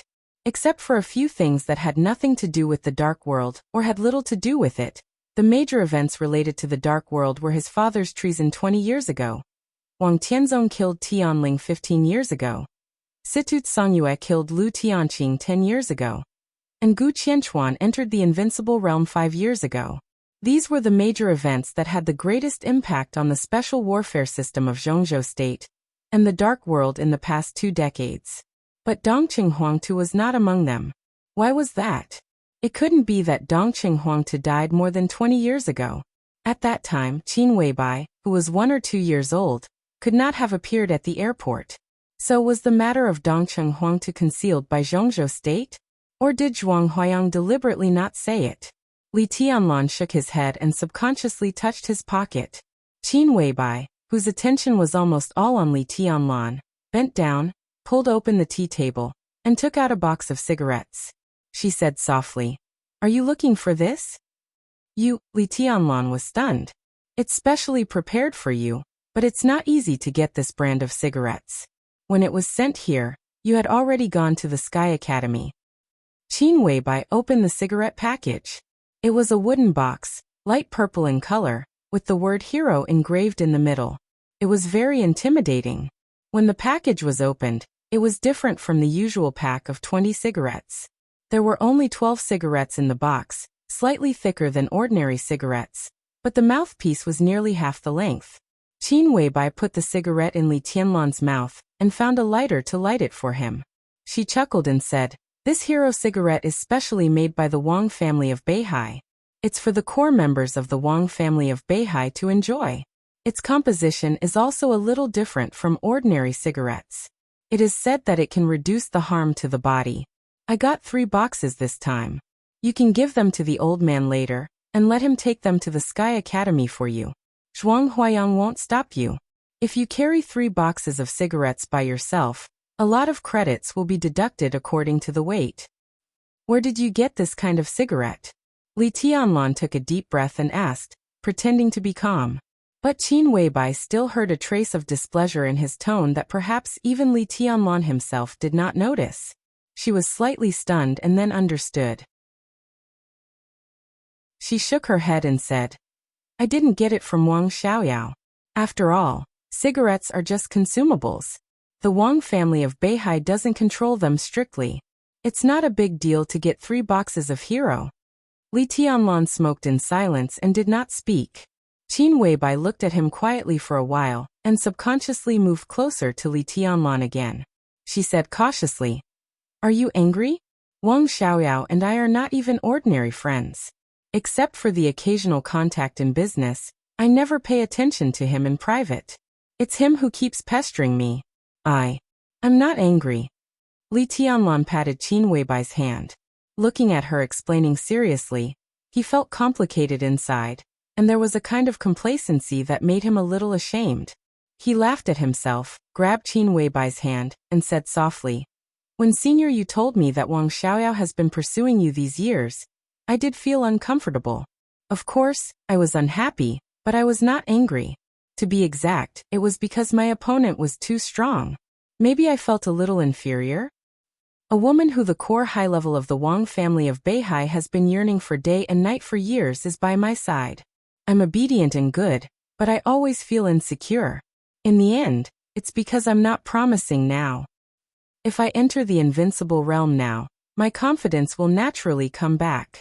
It's the same as a young boy and a young, talented billionaire who values a girl at the same time. They are both sincere. How many people will choose the former? It's rare, and I actually met it. I'm narrow-minded. Just now, I was thinking how good it would be if you don't meet Wang Xiaorao in the future. Look, narrow-minded, good for nothing, insecure, selfish. This is me. Don't talk about others looking down on me. Even I look down on myself." Qin Weibai had been watching Li Tianlan softly. After listening to him quietly, she said softly, "I don't like it when you talk about yourself like this." She paused and continued, "No matter how much Wang Xiaorao has, it's the accumulation of the Wang family of Beihai for hundreds of years. Zhuan Yuantai of Kunlun has made great achievements. Who says you have nothing? You can carry the responsibility on your back and still don't give up. In my opinion, this alone shows that you are more responsible than most men. In my heart, you will be more capable and promising than anyone else in the future." Li Tianlan gritted his teeth and boldly reached out his hand. He gently lifted Qin Weibai's chin and made her look at him. Qin Weibai followed Li Tianlan's hand and raised her face. Her bright and clear eyes were full of trembling obedience and gentleness. Li Tianlan's forced heroism suddenly dissipated, but he didn't show it on the surface. He squinted and smiled. "More promising than Dongqing Huangtu?" Qin Weibai suddenly stood up. Before Li Tianlan could react, she directly sat in Li Tianlan's arms. Li Tianlan subconsciously put his arms around the delicate body sitting on his lap. He only felt that it was really exquisite and fragrant. In a daze, Qin Weibai's firm and serious voice rang out. "Of course, you will be more promising than him because you have me by your side. But he has a woman who will stab him when he is in a desperate situation."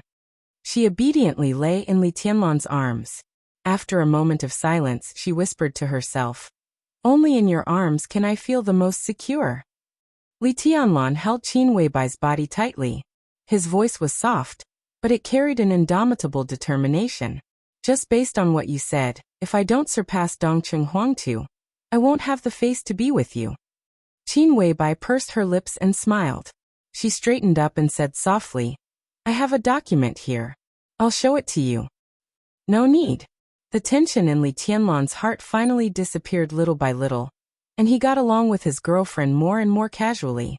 Holding her body, he was really reluctant to let go. He laughed and said, "Just tell me the content directly." "But I haven't read it."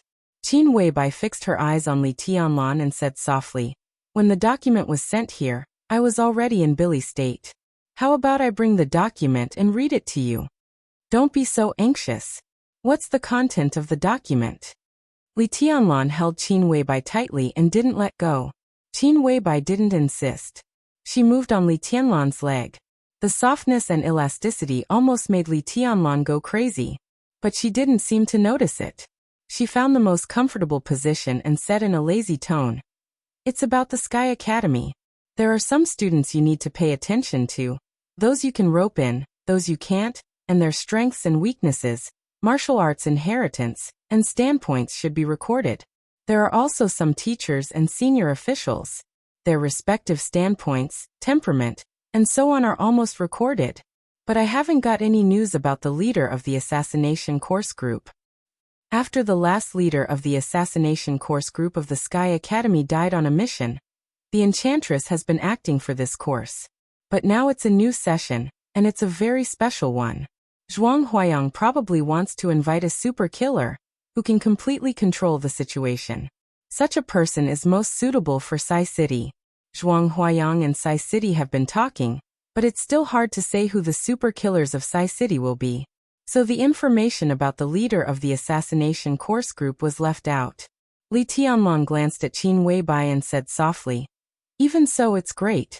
For any student of the Sky Academy, this document is the most precious thing. I'll read it carefully.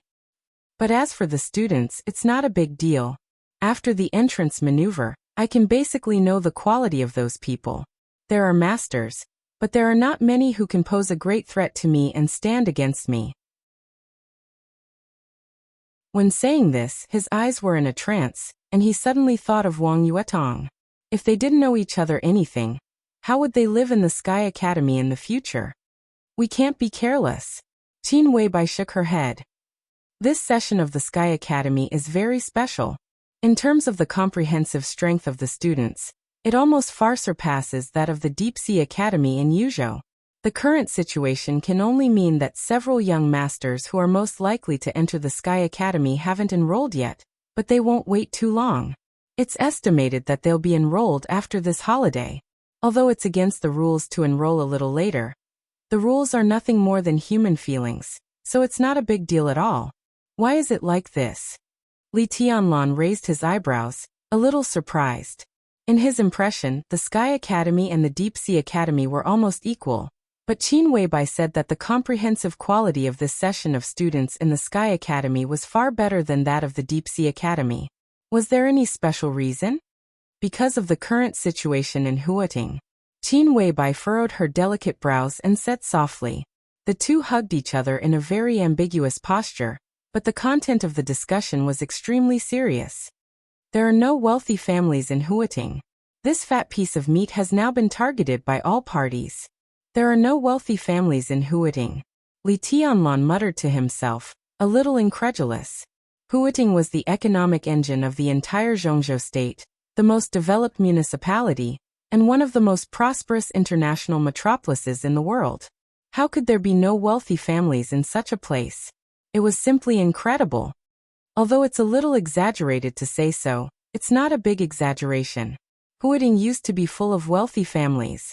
A few years ago, it was the strongest fortress and back garden of the Wang family of Beihai. But 5 years ago, the Prince Group seized the opportunity to break through here. Qin Weibai explained seriously. The loss of Huating can be said to be the worst failure of the Wang family of Beihai in recent years. The Prince Group took over Huating, and all the major groups in Zhongzhou state began to infiltrate Huating. Until now, the situation in Huating has been extremely chaotic. It's not an exaggeration to say that it's the battlefield of all the major groups. Under such circumstances, the original wealthy families in Huating moved their headquarters to other places to avoid being affected. All of them have moved their headquarters to other places. Those who remain are basically local forces that are not weak, but can hardly make it big. There are only a few that can really be called a powerful family in Zhongzhou state. Therefore, for you and all the other ambitious people, Huating can be said to be the best place with the best environment right now. The situation is chaotic and muddy, but the pressure from above is not great. With all the major groups guarding against each other, Huating can be said to be a crisis at every step, but also an opportunity at every step. With such a good opportunity, who doesn't want to come to Huating to take a gamble? This is the real foundation of an emperor. Whoever can take advantage of the situation in Huating and succeed with a small effort will become the top big shot in Zhongzhou state. In this way, not only do all the major groups send young talents to Huating, but also some hidden experts can't sit still. This year in the Sky Academy is destined to be a turbulent time with crouching tigers and hidden dragons. You must pay attention to it. Qin Weibai explained patiently and exhorted him. Li Tianlong nodded silently, looking calm. In the information I collected, there are detailed records of several young experts who may enter the school late. Do you want to take a look now? Qin Weibai suddenly asked. Li Tianlong subconsciously tightened his arms around her body and shook his head without hesitation. No hurry, I won't take a look. Qin Weibai giggled in Li Tianlong's arms, but her hands around his neck tightened. Tianlong. Qin Weibai called him again, her voice sweet and sweet. Li Tianlan responded, narrowing his eyes with a look of enjoyment. I have a way to let you no longer feel inferior when facing people like Wang Xiaoyao. And you can even despise them. Do you want to know? Qin Weibai bit Li Tianlan's ear and whispered. Her sweet smell reached Li Tianlan's nostrils, and he seemed to feel limp and numb all over. He moved his body subconsciously, pulled Qin Weibai up from his arms, and looked her in the eyes. What way? I can let you enter the invincible realm overnight, okay? Qin Weibai blinked and smiled teasingly. Smack. Subconsciously, Li Tianlan slapped Qin Weibai's buttocks. It felt plump and bouncy to the touch. Admiring the shy and angry expression of the beauty in his arms, Li Tianlan's so-called inferiority complex seemed to be disappearing bit by bit. He reached out and slapped her again. Smiling, he said, seriously. You're not serious. Chapter 47. As time went by, Qin Weibai finally left Li Tianlan's arms and took the initiative to hand over the information that he wanted to read, but was reluctant to let go of. The carefully bound information was very thick. It was a large stack of A4 paper, densely covered with handwriting, which showed how detailed it was. The Sky Academy and the Deep Sea Academy were the two most mysterious special warfare academies in Zhongzhou State.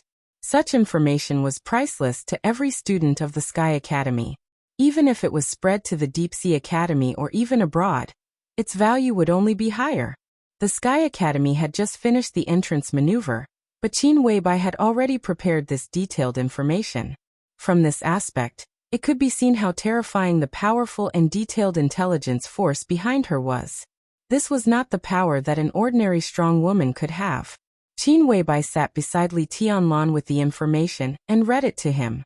She did not read it from the book. After reading it once, she omitted some unimportant parts and went straight to the subject. She explained the profound in simple terms, which made it easier for Li Tianlan to memorize.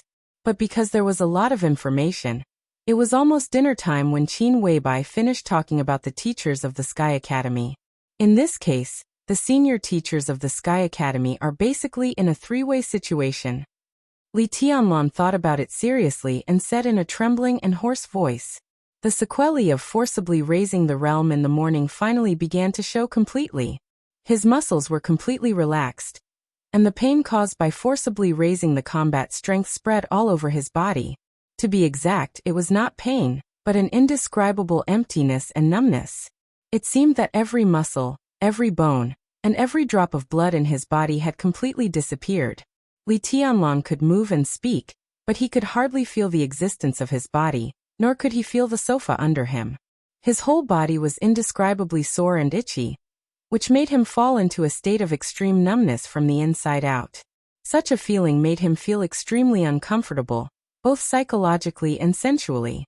Most importantly, this feeling was still increasing. It was okay to keep his body still, but once he moved, the pain and the emptiness would spread all over his body, like being pricked by needles. If he didn't move, he would feel sore and numb. If he moved, he would feel severe pain.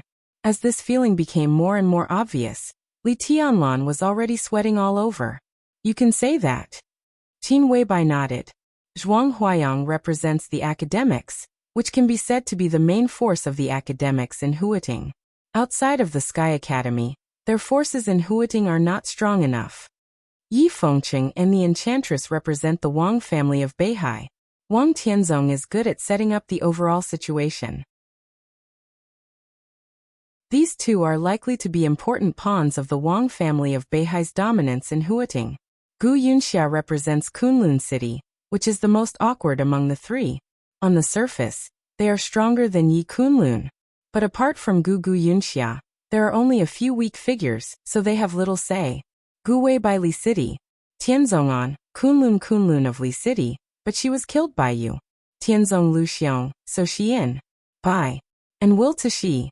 Bai. Bai of. She stood up and looked at Li Tianlan's trembling body. She changed the subject and said, let me give you a massage. It may be uncomfortable, but you'll feel better later. No need. Li Tianlan's lips trembled, but he managed to squeeze out a smile. It was indeed good to enjoy Qin Weibai's massage, but not now. Right now, his body felt like it was being pricked by needles. It was simply suffering. Go on, you can distract me. Trembling, he lit a cigarette, took a deep drag, bit the cigarette butt, and said vaguely, "There are 6 groups in Zhongzhou State now. Which group are you from?" Without an all-pervasive intelligence network, Qin Weibai would never have been able to get this information. Such an intelligence network could not be established by ordinary forces. It was normal for her to be connected to one of the 6. Me? I don't belong to any group. Qin Weibai shook her head slightly and looked at Li Tianlan's current situation. Obviously, he wasn't in the mood to go into detail. He just laughed at himself and said, "I'm just using a tiger's skin to scare people. You can think of it as me being the spokesperson of some big shot." A big shot from outside the borders. Li Tianlan's consciousness was already a little fuzzy, but when he heard this sentence, he still became a little spirited. He said reluctantly, "Male or female?" "She can be considered as my elder sister." She rolled her eyes at Li Tianlan and said softly, "She has a great influence in Europe. As soon as I came to Huading, I was targeted by the special warfare system of Zhongzhou State, but they didn't do anything to me. It's not that they are afraid of my elder sister, but that the Zhongzhou State government needs my elder sister's influence to achieve some things that are not easy to do in the open. My elder sister also needs the support of the Zhongzhou State government. It can be considered as mutual cooperation and mutual benefit, right? In recent years, I've had a pleasant cooperation with some big shots in Zhongzhou State, but I can't say which group I belong to. Now that the academics are in power, we have a closer relationship with the academics. But I'm also a bosom friend of a core figure in the Dongqing clan. And I'm the only bosom friend. We also have cooperation with the northern faction. To put it nicely, as a spokesperson, I'm relatively aloof. If it's not necessary, the major groups don't want to offend me. But the things I can influence in Zhongzhou State are pitifully few, so I can only manage my own territory. Li Tianlan stared ahead with a dull look in his eyes. The feeling of growing weakness almost overwhelmed his reason, and he didn't know if he had heard what she said. Qin Weibai couldn't bear to look at him anymore. She turned her head and muttered to herself, "If you go abroad to develop your career, you'll start much faster. What a pity." A soft sound came from outside the door. The door was immediately pushed open. Qin Weibai stood up reflexively and walked quickly to the door. Looking at Flaming Fire and Yu Donglai, she asked in a hurried tone, "Where's the thing?" Looking at the anxious expression on the boss's face, Flaming Fire felt more and more powerless. She silently took out a wooden box that smelled of sandalwood from her pocket and handed it to Qin Weibai. Qin Weibai quickly took it and turned to Li Tianlan without hesitation.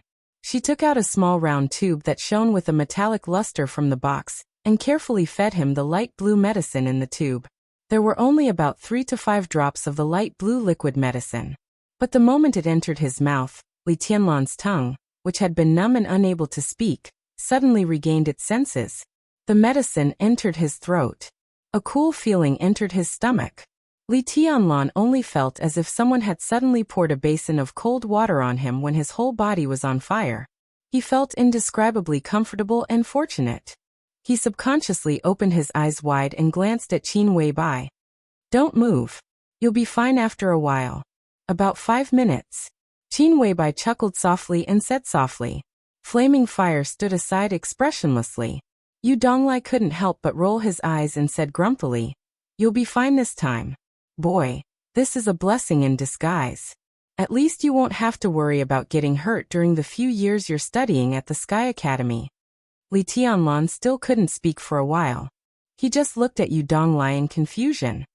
This is one of the most precious gene potions of the Wang family of Beihai, codenamed Youth. Even the headquarters of the Wang family of Beihai has a limited stock of it. Youth can provide people with a huge amount of vitality. It won't make you live long, but it can quickly heal your injuries. Especially when you take it for the first time, no matter how serious your injuries are, with a large amount of vitality, you can be full of vigor in a short period of time. Moreover, this effect is continuous. A bottle of youth can maintain the effect for about 3 years. Of course, it's impossible for you to recover immediately in the future. But as long as the effect is still there, you'll recover much faster than others when you're injured in the future. In order to get this flaming fire, and I almost fell out with Wang Xiaoyao. How about it, boy? How does it taste? Yu Donglai said quickly. Li Tianlan's mouth moved. Finally he was able to speak. He said with a smile, "It's King bitter." This time, not only Yu Donglai, but also flaming fire glared at the bastard who was showing off after getting a bargain. She and Yu Donglai went to Wang Xiaoyao to ask for this bottle of youth. When he heard that Qin Weibai wanted it, Wang Xiaoyao gave it to Flaming Fire without hesitation. Even Flaming Fire was moved by his straightforwardness. After all, youth was not like longevity. It could save lives. Not to mention that the effect could last for 3 years. The fact that it could heal injuries almost immediately after taking it for the first time was enough to show how amazing this medicine was. Even if the Wang family of Beihai added up all of them, it was estimated that they didn't have 10 bottles of youth. Even Wang Tianzong would feel distressed for a long time if he took out such a precious thing. But Wang Xiaoyao gave it to Wang Xiaoyao without hesitation. He was really sincere to his boss. However, this Wang Xiaoyao of the Wang family of Beihai was also extremely stingy. When he heard that Qin Weibai wanted to give it to Li Tianlan, his eyes turned red and he regretted it on the spot. Flaming Fire almost fought with Wang Xiaoyao at the garden party.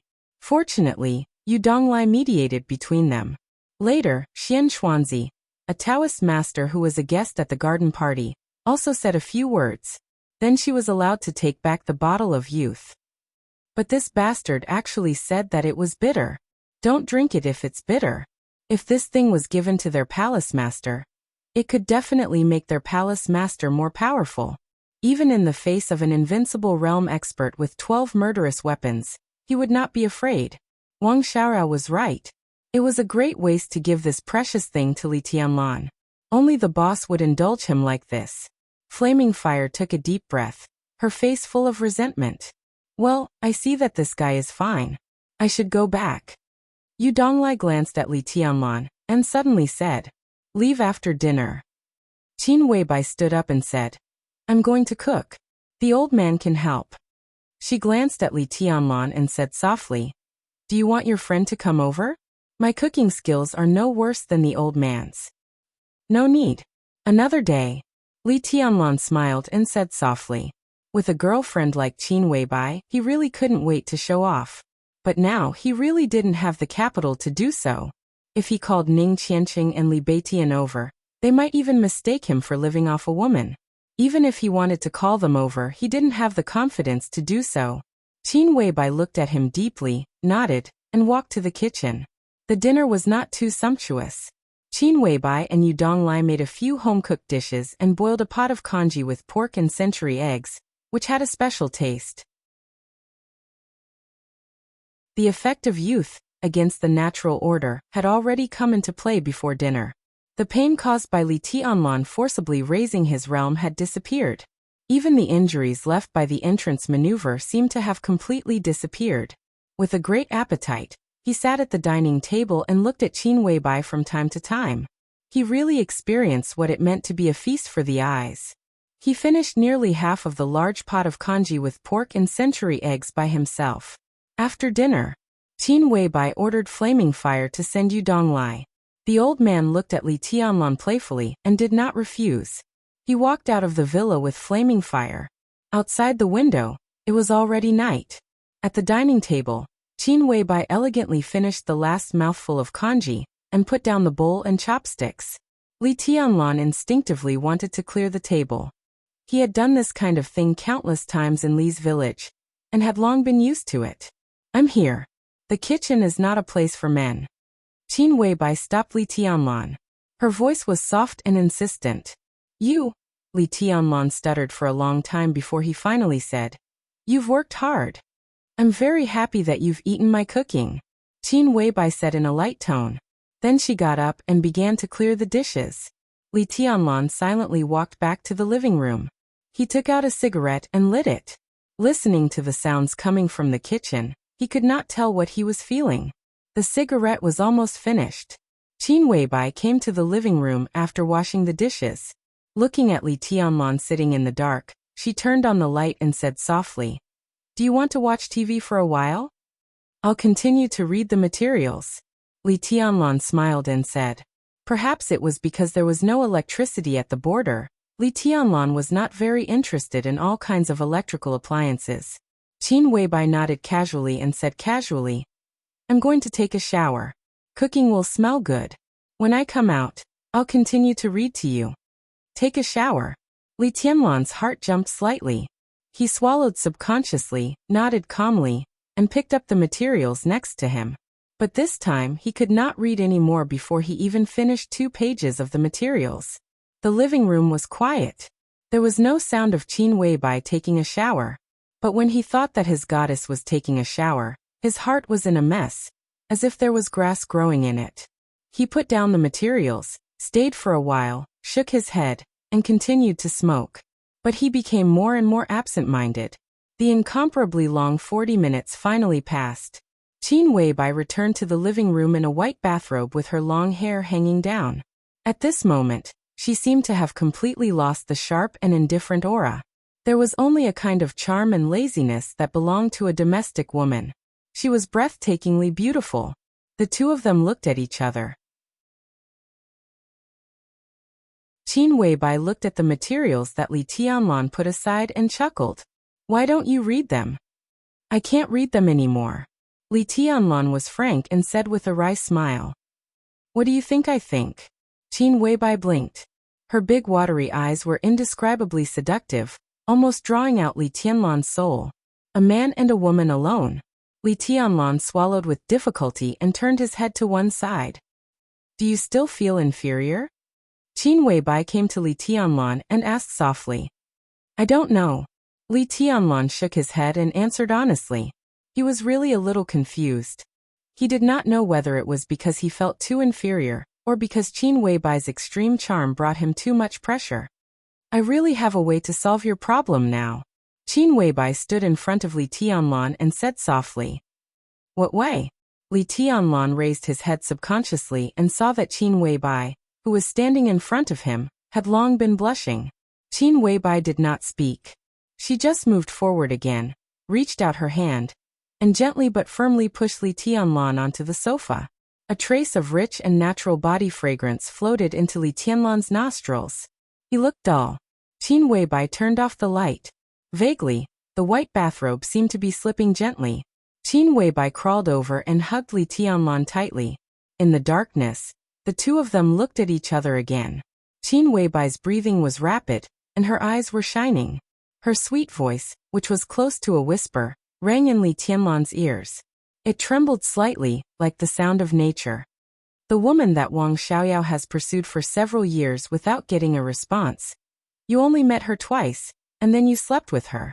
Fool, what else do you have to feel inferior about?"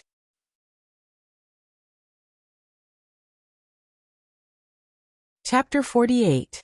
When Li Tianlan regained consciousness, he only felt that his mouth and nose were full of natural, intoxicating and familiar fragrance. The sun was shining outside the window. Even with his eyes closed, he could feel the bright light outside the window.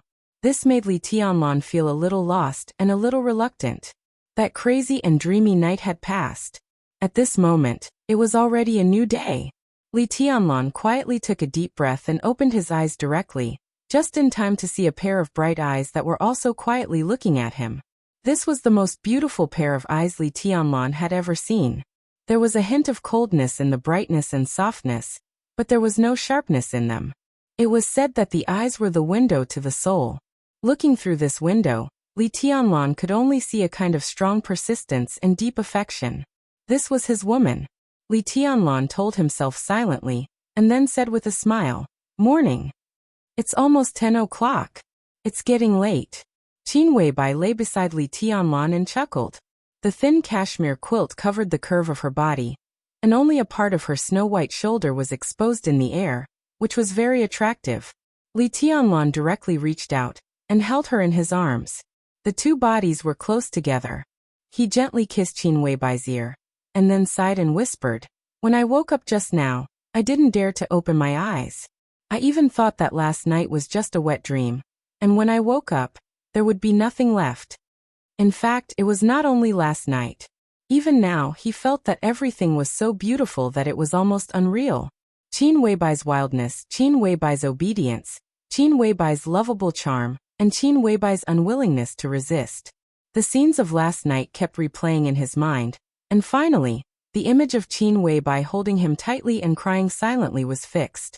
Last night, Li Tianlan was extremely satisfied both physically and mentally. But what impressed him most was that when they went from the living room to the bedroom, Qin Weibai, who endured his attack, insisted on looking at him with tears in her eyes.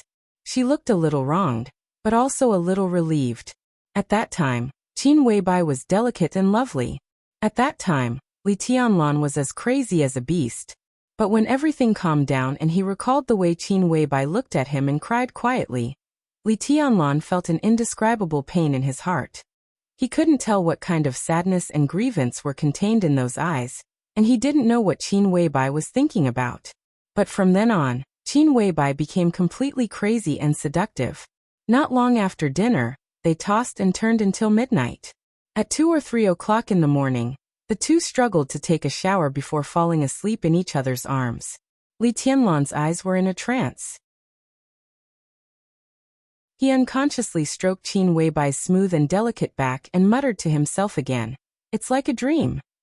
"So you want to do it again?" Qin Weibai raised her head from his arms and looked at him with her big bright eyes without blinking. She said with a faint smile. Li Tianlan was excited, but that was all. Last night he played too crazily, and now he was really powerless. It didn't feel much to lie flat on his back, but as soon as he turned sideways, even with a warm and fragrant body in his arms, he couldn't hide the numbness in his waist. "Forget it. Let's rest first. Another day." Li Tianlan shook his head. As soon as he finished speaking, he felt that the words "another day" were really exquisite. He laughed, let go of Qin Weibai, and sat up on the bed. Almost at the same time, Qin Weibai also took Li Tianlan's clothes. Her movements were obviously a little inconvenient. Not to mention a woman who didn't know martial arts. Even if she was an expert of the invincible realm, and had just experienced the first time in her life, the pain couldn't be ignored. She gently bit her lower lip and insisted on getting up. It seemed that she wanted to help Li Tianlan put on his clothes. "I can do it myself." Li Tianlan subconsciously wanted to take the clothes. Looking at Qin Weibai's pale face because of the pain, he suddenly remembered the bloodstain on the sofa, which represented a woman's chastity. Last night, he was so focused on fooling around that he didn't have time to clean up the battlefield. He guessed that flaming fire had seen it. At the thought of this, his heart suddenly felt a little strange. "I'll help you." Qin Weibai clenched the clothes in her hand and gently shook her head, but her attitude was extremely firm. "I think this is also what a wife should do. Camouflage clothes are relatively easy. If you wear a suit in the future, I'll help you wear a tie every day, okay?" Li Tianlan nodded with a dull look on his face. Looking at Qin Weibai, who got out of the quilt to help him put on his clothes, he understood for the first time what it meant to have a room full of spring. Qin Weibai, who gently helped Li Tianlan put on his clothes, also blushed. From time to time, she had to endure Li Tianlan's perverted hands. He could bully her so much in just one night. Was he still the bastard who said yesterday that he felt inferior when facing her? It took nearly half an hour to get dressed. When Li Tianlan and Qin Weibai, whose walking posture was obviously a little unnatural, walked out of the bedroom, it was close to 11 o'clock in the morning. Flaming Fire was sitting in the living room, looking through some documents. When she saw Li Tianlan and Qin Weibai coming out one after another, her expression changed. She glared at Li Tianlan fiercely, as if she was looking at a pile of cow dung stuck in a flower. She could not imagine that the boss could be so crazy, nor could she imagine that Li Tianlan would be so lustful. She had only gone to send you Donglai, and it had only been 2 hours. When she came back, this bastard had actually eaten up the boss, and so thoroughly. She naturally knew what the bloodstain on the sofa meant. Even if she did not know, the noise they made last night was not small. Flaming Fire's room was next to Qin Weibai's. As long as one was not deaf, they could know what happened in the master bedroom last night. Noticing Flaming Fire's murderous look, Li Tianlan smiled, and was not angry. Qin Weibai had become his woman, and in the future, such looks would probably be very common. Even if he did not like it, he had to get used to it. Qin Weibai obviously also noticed the change in Flaming Fire's mood, but she did not say anything. She just tilted her head to look at Li Tianlan and said softly, "Are you having lunch at home?" Li Tianlan nodded and said, "I have 2 brothers who seem to still be living at a relative's house. I'll go find them after lunch." Qin Weibai trotted downstairs. Hearing that Li Tianlan had no intention of taking her, she pursed her lips and seemed a little disappointed, but she did not say anything. She just nodded meekly and said to Flaming Fire, who had already gotten up from the sofa, "I'm a little unwell today. You cook lunch at noon. Don't be salty, make it spicy." She was obviously taking care of Li Tianlan's taste. Flaming Fire glanced at Li Tianlan expressionlessly, nodded, and went straight to the kitchen. Li Tianlan's scalp went numb. Looking at the look in her eyes, he even thought that it was possible that Flaming Fire had drugged the lunch. It was not highly toxic, but something like laxatives. Flaming Fire could definitely do it. Qin Weibai frowned and carefully sat on the sofa. She took her bag, took out a card from it, and handed it to Li Tianlan. She said softly, "There's some money on the card, but there's no password. Take it. Huiting is not like the Sky Academy. Money is waste paper in the Sky Academy, but it's different in Huiting. You can't do anything without money." Li Tianlan did not stand on ceremony. He took the card and put it in his pocket. He had no concept of money since he was a child. Moreover, it was Qin Weibai who gave him the money. Last night, he took away her most precious thing, which could not be measured by money. It would be unreasonable to hesitate over a card. This is a really strange feeling. Li Tianlan smiled and said casually, "I'm yours. What I have is naturally also yours. What's so strange about it?" Qin Weibai leaned against Li Tianlan's arms, squinting, her face languid and coquettish. Li Tianlan tightened his arms around her and slightly narrowed his eyes. He changed from a boy to a man in Qin Weibai's arms. It seemed that Qin Weibai had also activated all his ambitions. Before, he had always regarded it as his responsibility to bring his grandfather and the others out of the border. However, in less than half a month since he came to Huiting, he had learned about the general trend of Zhongzhou state, experienced the domineering nature of the Wang family of Beihai and Kunlun City, and felt Qin Weibai's gentleness. All of these had completely transformed in the madness last night. Bring Grandpa and those uncles out of the border? It should be so. But it was more than that. Reverse the verdict for his father? It was also more than that. Holding Qin Weibai in his arms, Li Tianlan had an unprecedented desire to be strong and to have power. This desire was so strong that it was like weeds growing in his heart. The wind was blowing. The whole grassland was shaking violently. Li Tianlan's heart was burning, but his eyes were getting quieter. Time passed in silence. It was not until Flaming Fire called them to eat that Li Tianlan suddenly came to his senses. He lowered his head. Qin Weibai, who had been silent for a long time, did not fall asleep. She just quietly leaned against Li Tianlan's arms and looked at him without blinking. Her eyes were as gentle as water. "I'll carry you over." Li Tianlan took the initiative to speak. Qin Weibai nodded obediently and reached out to put her arms around his neck. Flaming Fire was efficient in cooking, but the taste of the food made Li Tianlan want to cry. He did not know if her cooking skills were really not that good, or if she had deliberately misheard Qin Weibai's words, but the 6 dishes for lunch were all too salty. As for chili, Li Tianlan did not see any at all. Qin Weibai tasted the dishes, looked at Flaming Fire, and continued to eat. But the frequency at which she picked up food was much slower. Li Tianlan could not stand the salty feeling that made his lips numb. He hastily ate 2 bowls of rice and got up. Flaming Fire, who was eating slowly, glanced at him. Her expression was still cold, but there was a hint of a mocking smile in her eyes. Li Tianlan, who was keenly aware of this, was angry. He stopped and directly bent down to kiss Qin Weibai on the face. Then he laughed and went out, feeling refreshed. Flaming Fire gnashed her teeth and could not eat anymore. She sat on the chair with dinner in her hands, lost in thought. Qin Weibai smiled and did not wipe the oil stains left by Li Tianlan on her face. She just put down the bowl and said in a flat tone, "The dishes are salty." "I know," Flaming Fire said in a low voice and did not refute anything. "He doesn't like it." Qin Weibai was silent for a while and spoke again. Flaming Fire, who had thought that she would be reprimanded by her boss, almost broke down. She could not help but raise her head and ask, "Boss, what's so good about him?" She knew that she should not ask this question.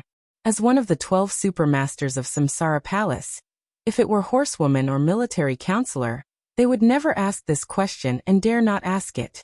But Flaming Fire was different. She had followed Qin Weibai for several years, and the relationship between the two of them as superiors and subordinates had become like that of sisters. In her opinion, Li Tianlan might have amazing potential, but he was absolutely not worthy of the boss. But in fact, the boss had not only been ruined by him, but also seemed to have been bewitched by him. She was simply obedient to him. If Flaming Fire could really be at peace, then she would really have no temper at all. Qin Weibai glanced at her and said with a chuckle, "My man is naturally the best." She paused and continued, "The best." Flaming Fire put down the bowl and chopsticks and continued to be in a daze. "Flaming Fire, be polite to Tianlan in the future." Qin Weibai was silent for a while and said again, "Otherwise, I don't mind sending you to Europe to carry out other tasks." Flaming Fire's body trembled slightly. She lowered her head and said dejectedly, "I will pay attention in the future." Qin Weibai nodded and did not dwell on this matter. She changed the topic and said, "Did you miss anything about Tianlan in the Sky Academy?" "No," Flaming Fire said in an affirmative tone. Qin Weibai was very concerned about Li Tianlan's situation in the Sky Academy. In the Sky Academy, she would report everything related to Li Tianlan to Qin Weibai as soon as she got the news. Qin Weibai nodded and whispered, "The Lu family of Huading, Gu Yunxia, and the Wang family of Beihai, whose position is difficult to determine in the future." She frowned and seemed to be a little hesitant. "Outside, there are horsewomen's secret protection. In the Sky Academy, there is Zhuang Huayang's protection. They dare not do anything." Flaming Fire said, "It's still not safe. When they go crazy, what can't they do?" Qin Weibai shook her head and was silent for a few seconds. She suddenly asked, "Doesn't the Sky Academy want to choose the person in charge of their assassination course in Sai City? Has the candidate been decided?" "I don't know yet." Flaming Fire hesitated and said directly, "It's hard for us to collect information about Sai City." "Then you go to Sai City," Qin Weibai said decisively. "Help me take a message to the city lord." Flaming Fire raised her eyebrows in surprise and felt somewhat inexplicable. The Samsara Palace had no conflict with Sai City in the past, but they had no interaction at all. "Forget it. I'd better write it on paper. You go to Sai City in person and give it to Situ Tsangyue." Qin Weibai shook her head and looked at Flaming Fire seriously. She said calmly, "You must give it to her in person." Flaming Fire nodded with a solemn face. Qin Weibai found a pen and paper and wrote 2 short lines. Then she put it in an envelope and handed it to Flaming Fire. She said, "You go now. I'll ask the military counselor to protect Tianlan for the time being, and let Horsewoman protect me. There will be no problem." Flaming Fire took the envelope and said yes. Then she left the villa without hesitation. Qin Weibai sat alone in the dining room and watched Flaming Fire's back through the French window. She did not speak for a long time. She did not know whether Flaming Fire's trip was a blessing or a curse for her and Li Tianlan. But some things had to be made and even gambled. It could be foreseen that whether Flaming Fire's trip succeeded or not, there would be another force in the Sky Academy in the future. A force that belonged to Sai City outside the control of the Wang family of Beihai, Kunlun City, and the academics. This influence would be extremely huge, both in the future and in the present. Outside the window, the sun was shining, birds were singing, and flowers were fragrant.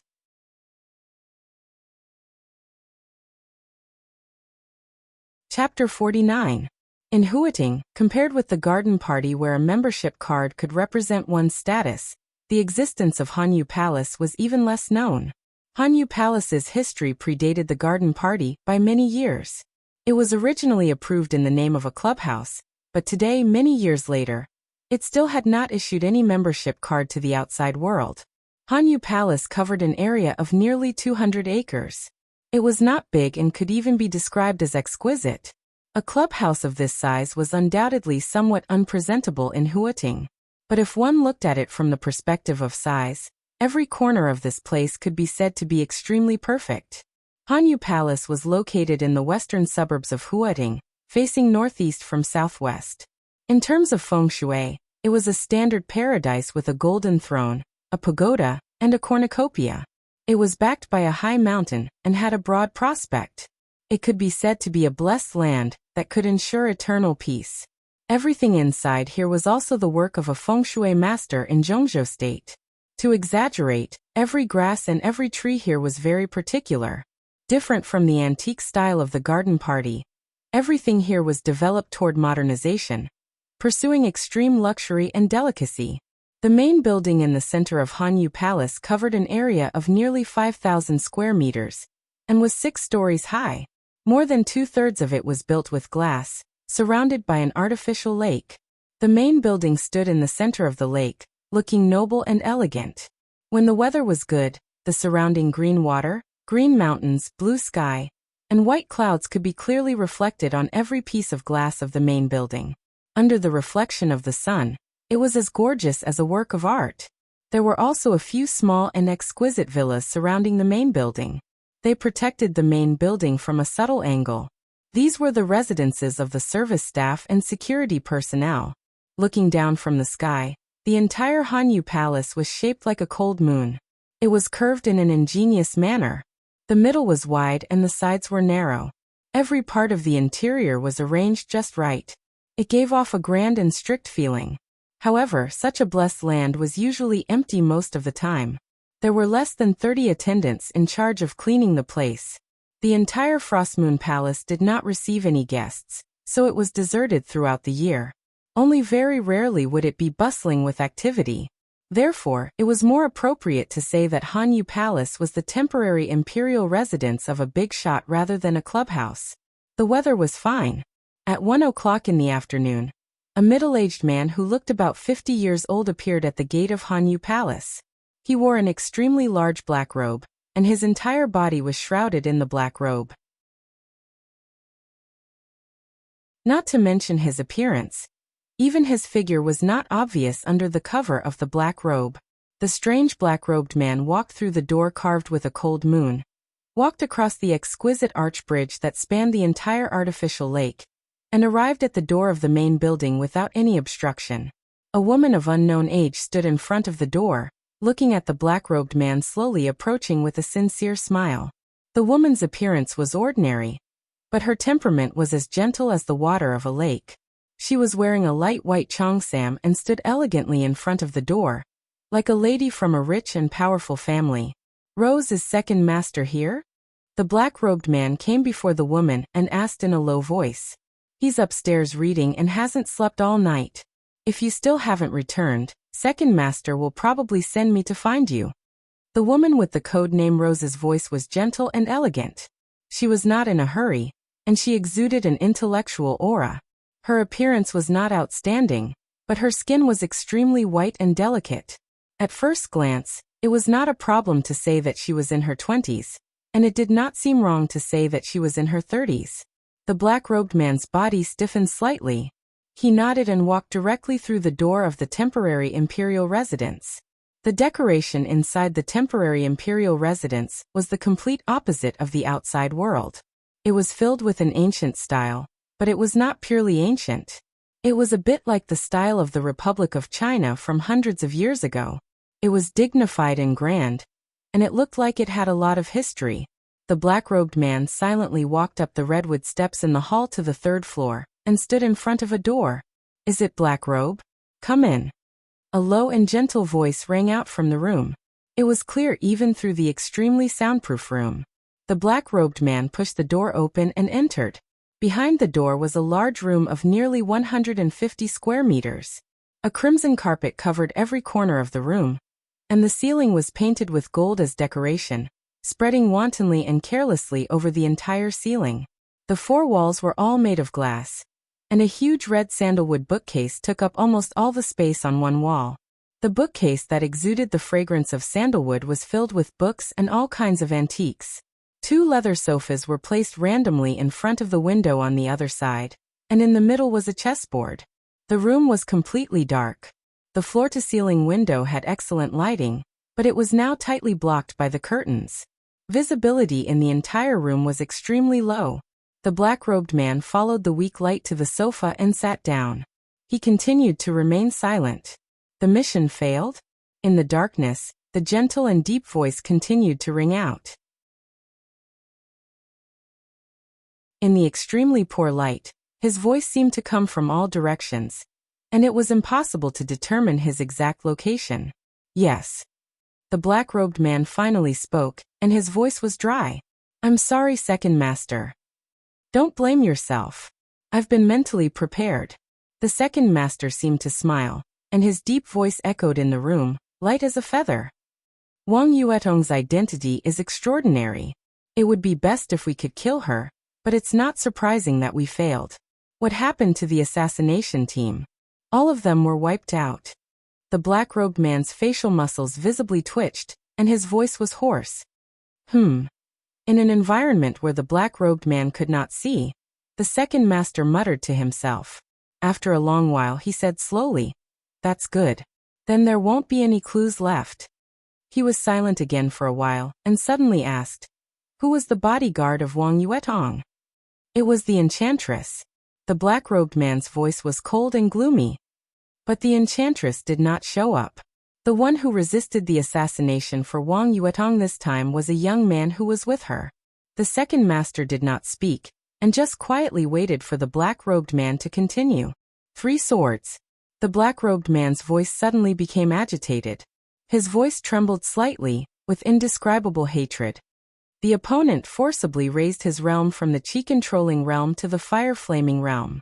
With only 3 swords, the assassination team was wiped out. The chi-controlling realm.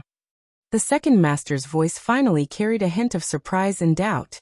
Listening to the black-robed man's unusual tone, the second master, who knew his old subordinate well, took a deep breath and calmly said, "Do you know those 3 swords?" "I recognize 1 sword." The black-robed man's voice became hoarser. In the darkness, his body trembled slightly, with a kind of heartfelt palpitations and resentment. He reached out his hand through the black robe, and touched the hideous scar on his face. He laughed miserably. "The 9th blade of Eventide. I'll never forget that sword for the rest of my life. Seeing it again today, it's like a dream." The room suddenly fell silent. The second master was silent for a long time. The black-robed man sat quietly on the sofa, in a trance like a soulless puppet. The 9th blade of Eventide. To others, this sword might only represent a unique skill of some once invincible realm legacy, but to him, it was a nightmare that he never wanted to mention again. 20 years ago, the black-robed man was the most powerful genius in the organization. Even the leaders of the organization thought that he had the potential to be invincible. At the age of 33, he entered the peak of the thunder-shocking realm. How high-spirited was he back then? Even the organization had trained him as a candidate for the position of a new leader. At that time, the black-robed man wholeheartedly wanted to rush into the invincible realm that all martial artists dreamed of, and become one of the strongest people in the dark world. That was when he was at his craziest. He was so crazy that he took the initiative to carry out the top-secret mission within the organization. To go to the border of Zhongzhou State, and besiege a young heavenly son of Zhongzhou State, who had already entered the invincible realm. 3 invincible realm experts from various forces led the team, and more than 10 experts at the peak of the thunder-shocking realm assisted them. They even deployed a murderous weapon. That was the most tragic and soul-stirring battle in the black-robed man's memory. The blood of a large number of elites spilled on the battlefield. The experts lay dead. The sword light soared into the sky, and the murderous weapon roared. The black-robed man was a direct participant in that siege. Although he was at the periphery, he also had the most direct experience of the invincible realm expert's demeanor, and also the sword that changed the weather. The black-robed man laughed and cried, looking crazy. He still remembered that he was still dozens of meters away from the center of the battlefield, but the 36-year-old invincible realm expert directly swung his sword at a group of thundershocking realm experts while being besieged. The ninth blade of eventide. The invincible sword intent surged. The several thundershocking realm experts standing at the forefront did not even move from a distance of dozens of meters. They were directly torn to pieces by the huge sword energy. The black-robed man himself could not have been spared, but when he was about to despair, a woman who had been by his side since his debut took the sword for him. After she was smashed to pieces, the aftermath of the sword energy did not dissipate. After rushing through, it destroyed half of his face. From then on, he became the black-robed man. The woman he once treasured the most was dead, and the one he saved was equivalent to a useless person. For many years, under the shadow of that sword, not only did he not break through to the invincible realm, but his realm did not even advance. Now there was still a small distance between the true peak of the thundershocking realm. The black-robed man gritted his teeth and suddenly said, "Second Master, I want to kill him." "Speak clearly." The second master's voice was still gentle in the darkness, but with a hint of irresistible majesty. The black-robed man seemed to realize that he was speaking incoherently. He took a deep breath and forced himself to calm down. He said, "Wang Yuetong and that guy were very clever. As soon as they realized that something was wrong, they wanted to run. I stopped their car, but I was targeted. It was the military counselor." "Which military counselor?" The second master's voice sounded a little helpless. It seemed that the ninth blade of eventide had not only stopped them from assassinating Wang Yuetong, but also made the black-robed man a little too excited. Up until now, the appearance of the enchantress made more sense. The ninth blade of eventide and this so-called military counselor were completely inexplicable. The military counselor of Samsara. The black-robed man paused, then continued, "The one with the military counselor should be Horsewoman. I didn't dare to get too close, so I can't be sure." The second master did not speak for a long time. In the dark world today, the experts of the invincible realm were naturally unparalleled, but some special experts of the thundershocking realm were also shining brightly. The 12 supermasters of Samsara were like that. The enchantress of the Wang family of Beihai was like that. Now suddenly hearing that the military counselor and horsewoman of Samsara were also at the scene of the assassination, the second master was surprised, but more than that, he felt a headache. For a moment, he even felt that the assassination was a trap that someone had set for him. But as soon as this thought emerged, he forcibly suppressed it. "I heard that Wang Xiaorao of the Wang family of Beihai has been pursuing Qin Weibai. Could it be that he succeeded?" The second master was silent for a while before he spoke to himself. There was something very strange hidden in his tone. If my observation is correct, the military counselor is not protecting Wang Yuetong, but the little bastard beside her. The black-robed man gnashed his teeth and said, "After the military counselor found me, I retreated immediately and was chased by him for a day. Not long ago, he seemed to have received some order and disappeared. If not, I would still be playing hide-and-seek with him outside." "Have you fought with him?" the second master asked. "How is the military counselor's strength?"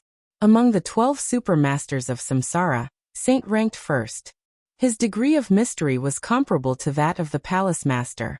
Immediately after Saint was the military counselor. No one had seen the military counselor in action, and they didn't even know whether he was a man or a woman. Now that the assassination had failed, it was at least a gain to see the military counselor.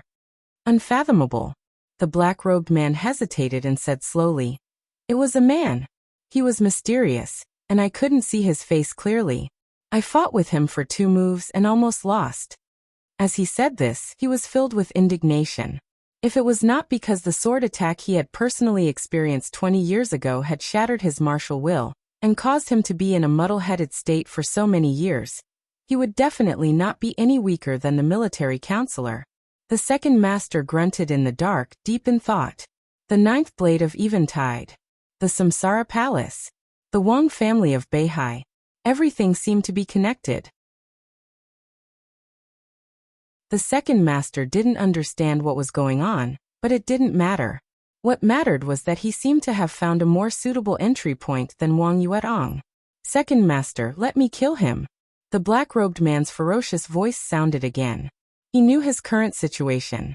In terms of martial arts, this was almost a standard inner demon. 20 years ago, the ninth swordsman had shattered his martial will and shattered all of his confidence.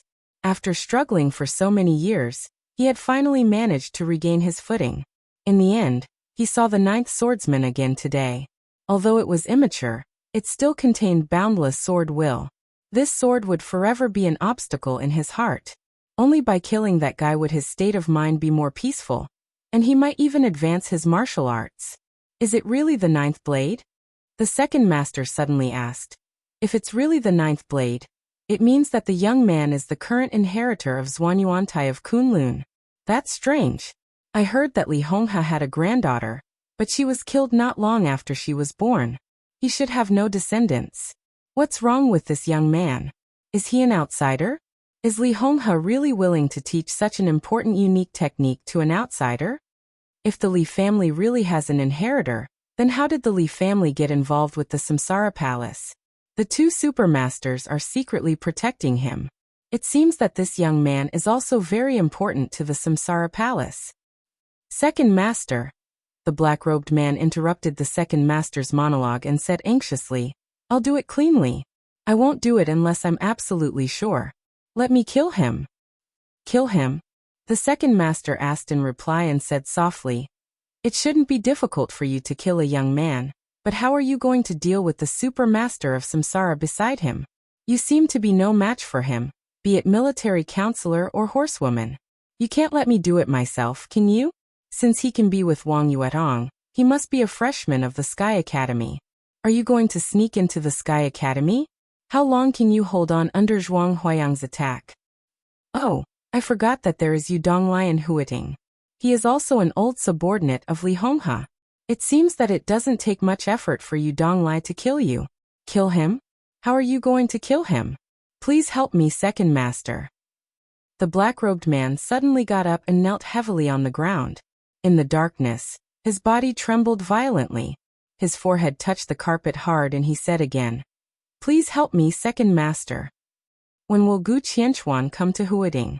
The second master asked casually, not knowing if he had seen the black-robed man kneeling on the ground. Gu Qianchuan, the first elder of Kunlun City, and the second invincible realm expert of Kunlun City. Gu Xingyun, the governor of Kunlun City and known as the god of war of Zhongzhou State, had spent most of his time in the special warfare system of Zhongzhou State in recent years. The affairs in Kunlun City were basically handled by Gu Qianchuan. The black-robed man stopped kowtowing and said softly, In about 3 or 4 days, no more than 5 days, he will come to meet you. 3 or 5 days. Very good. I received a secret report that Wang Shengxiao, the heir of the Wang family of Beihai, is about to break through the fire-flaming realm and enter the thunder-shocking realm. Wang Tianzong is ready to take him to the desert. Now that Wang Yuetong is attacked, it is estimated that Wang Tianzong will also come to Huading in 3 or 5 days. I am afraid that it will be very lively then. The second master chuckled softly, his tone low and cold. The black-robed man hesitated and said tentatively, Second master, do you want to expose the boy's identity and origin? Idiot. The second master snorted. If we expose his origin, it is basically tantamount to admitting that we attacked Wang Yuetong. What are you thinking about? Moreover, Wang Tianzong handles everything flawlessly. If we expose the other party's identity, even if it is just for show, Wang Tianzong will temporarily protect him. At that time, it will be more inconvenient for us to take action. The black-robed man lowered his head slightly and said nothing. There is still enough time. You and Rose leave Hanyu Palace now. I will transfer Moonlight here. Rose and Moonlight will entangle military counselor and horsewoman. You know what to do, don't you? The second master took a deep breath and asked softly.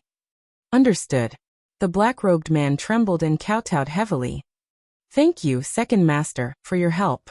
The second master, whose body was always hidden in the darkness, said flatly, Go ahead. The black-robed man stood up and cautiously left the dark study. In the dark study, The second master sat in his seat and thought silently. Gu Qianchuan, Wang Tianzong, and a descendant of the Li family who was highly valued by the Samsara Palace. The Li family, Kunlun City, and the Wang family had complicated grievances. If this key figure was killed, what should the 4 or even more forces do? The second master chuckled, lit a cigarette, and said softly, "The more chaotic, the better." The cigarette but flickered. In the faint light, there was an elegant and cold middle-aged face. He leaned against the leather sofa behind him and muttered to himself, "The dark world without the Li family is really lonely."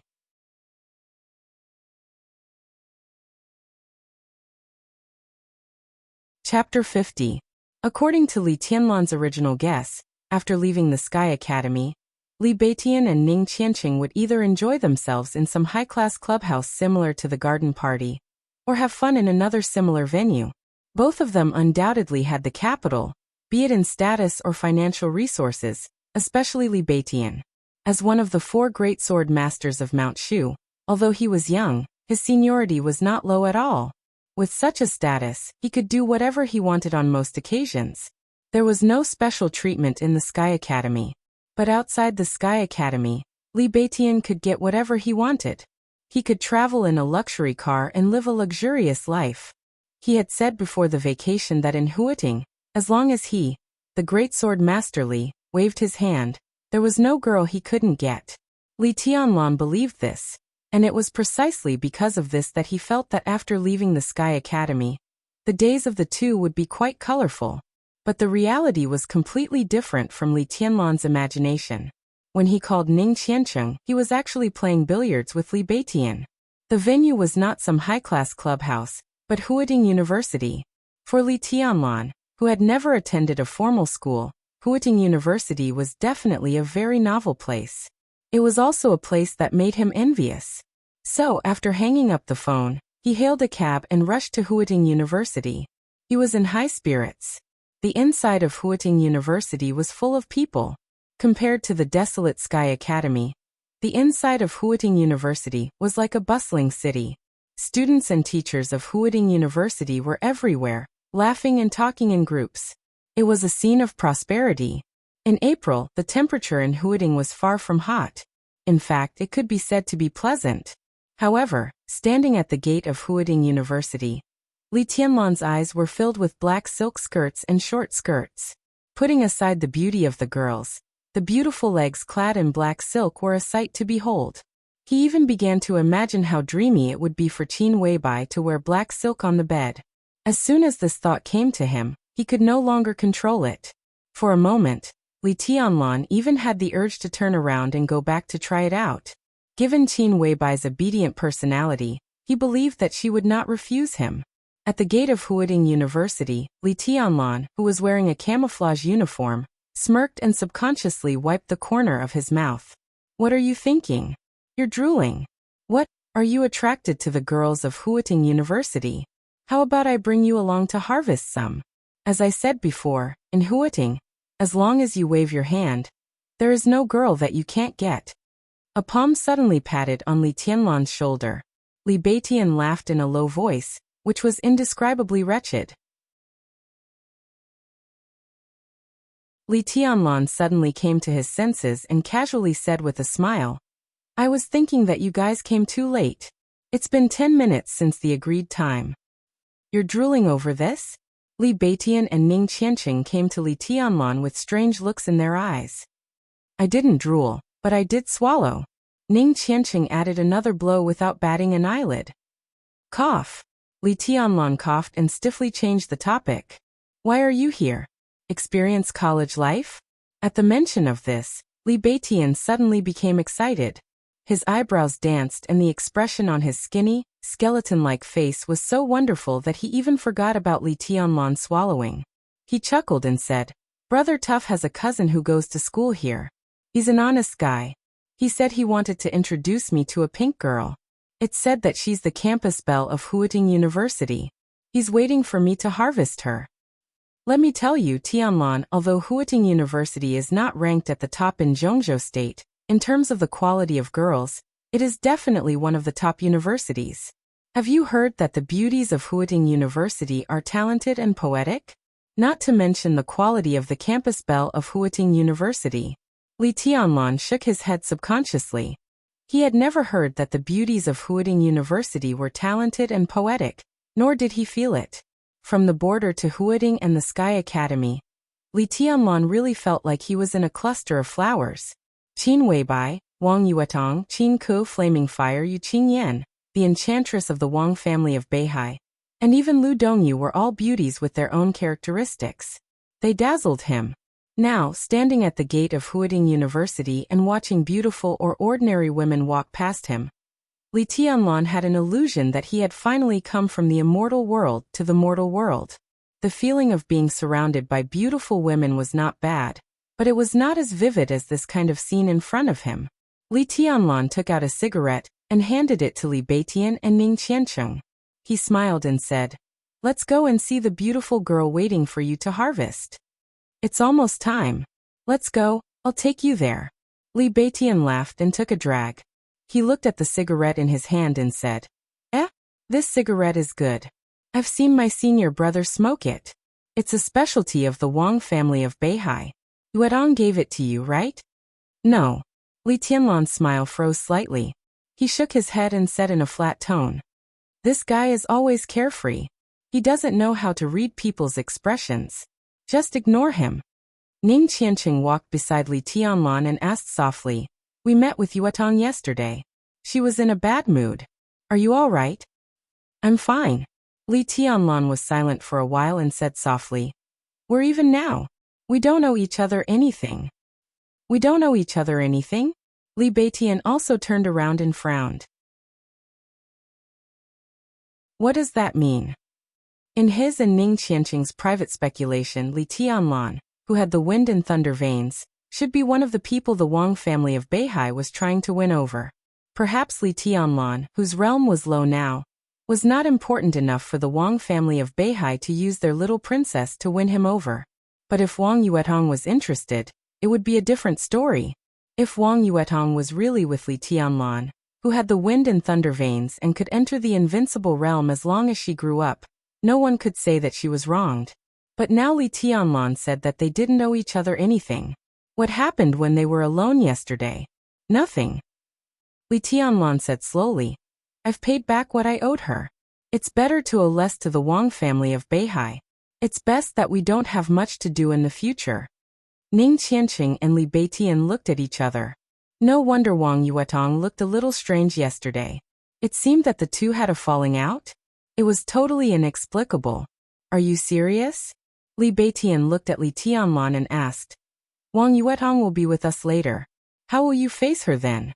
Have you thought about it?" Li Tianlan didn't say anything and walked forward silently. In fact, if you think about it carefully, it's not necessarily a bad thing to be with Wang Yuetong. The Wang family of Beihai is a big tree. It has stood in Zhongzhou State for hundreds of years, and has never fallen out of the ranks of the top wealthy families. If you can be with Wang Yuetong, the resources of the Wang family of Beihai will definitely be inclined to you. At that time, you will have a father-in-law who is the #1 expert in Zhongzhou State. That's amazing. Li Tianlan smiled with emotion. It's true that you think so. But if Tianlan is really with Wang Yuetong, you can't expect Wang Yuetong to be completely on Tianlan's side. I'm afraid he will follow Wang Yuetong into the Wang family of Beihai. Ning Qiancheng said suddenly. He had mixed feelings about the fact that Li Tianlan and Wang Yuetong didn't know each other anything. Of course he felt regretful, but also relieved. The Wang family of Beihai was a behemoth. Just thinking about it made people feel suffocated. A genius like Li Tianlan was indeed worthy of being roped in by them.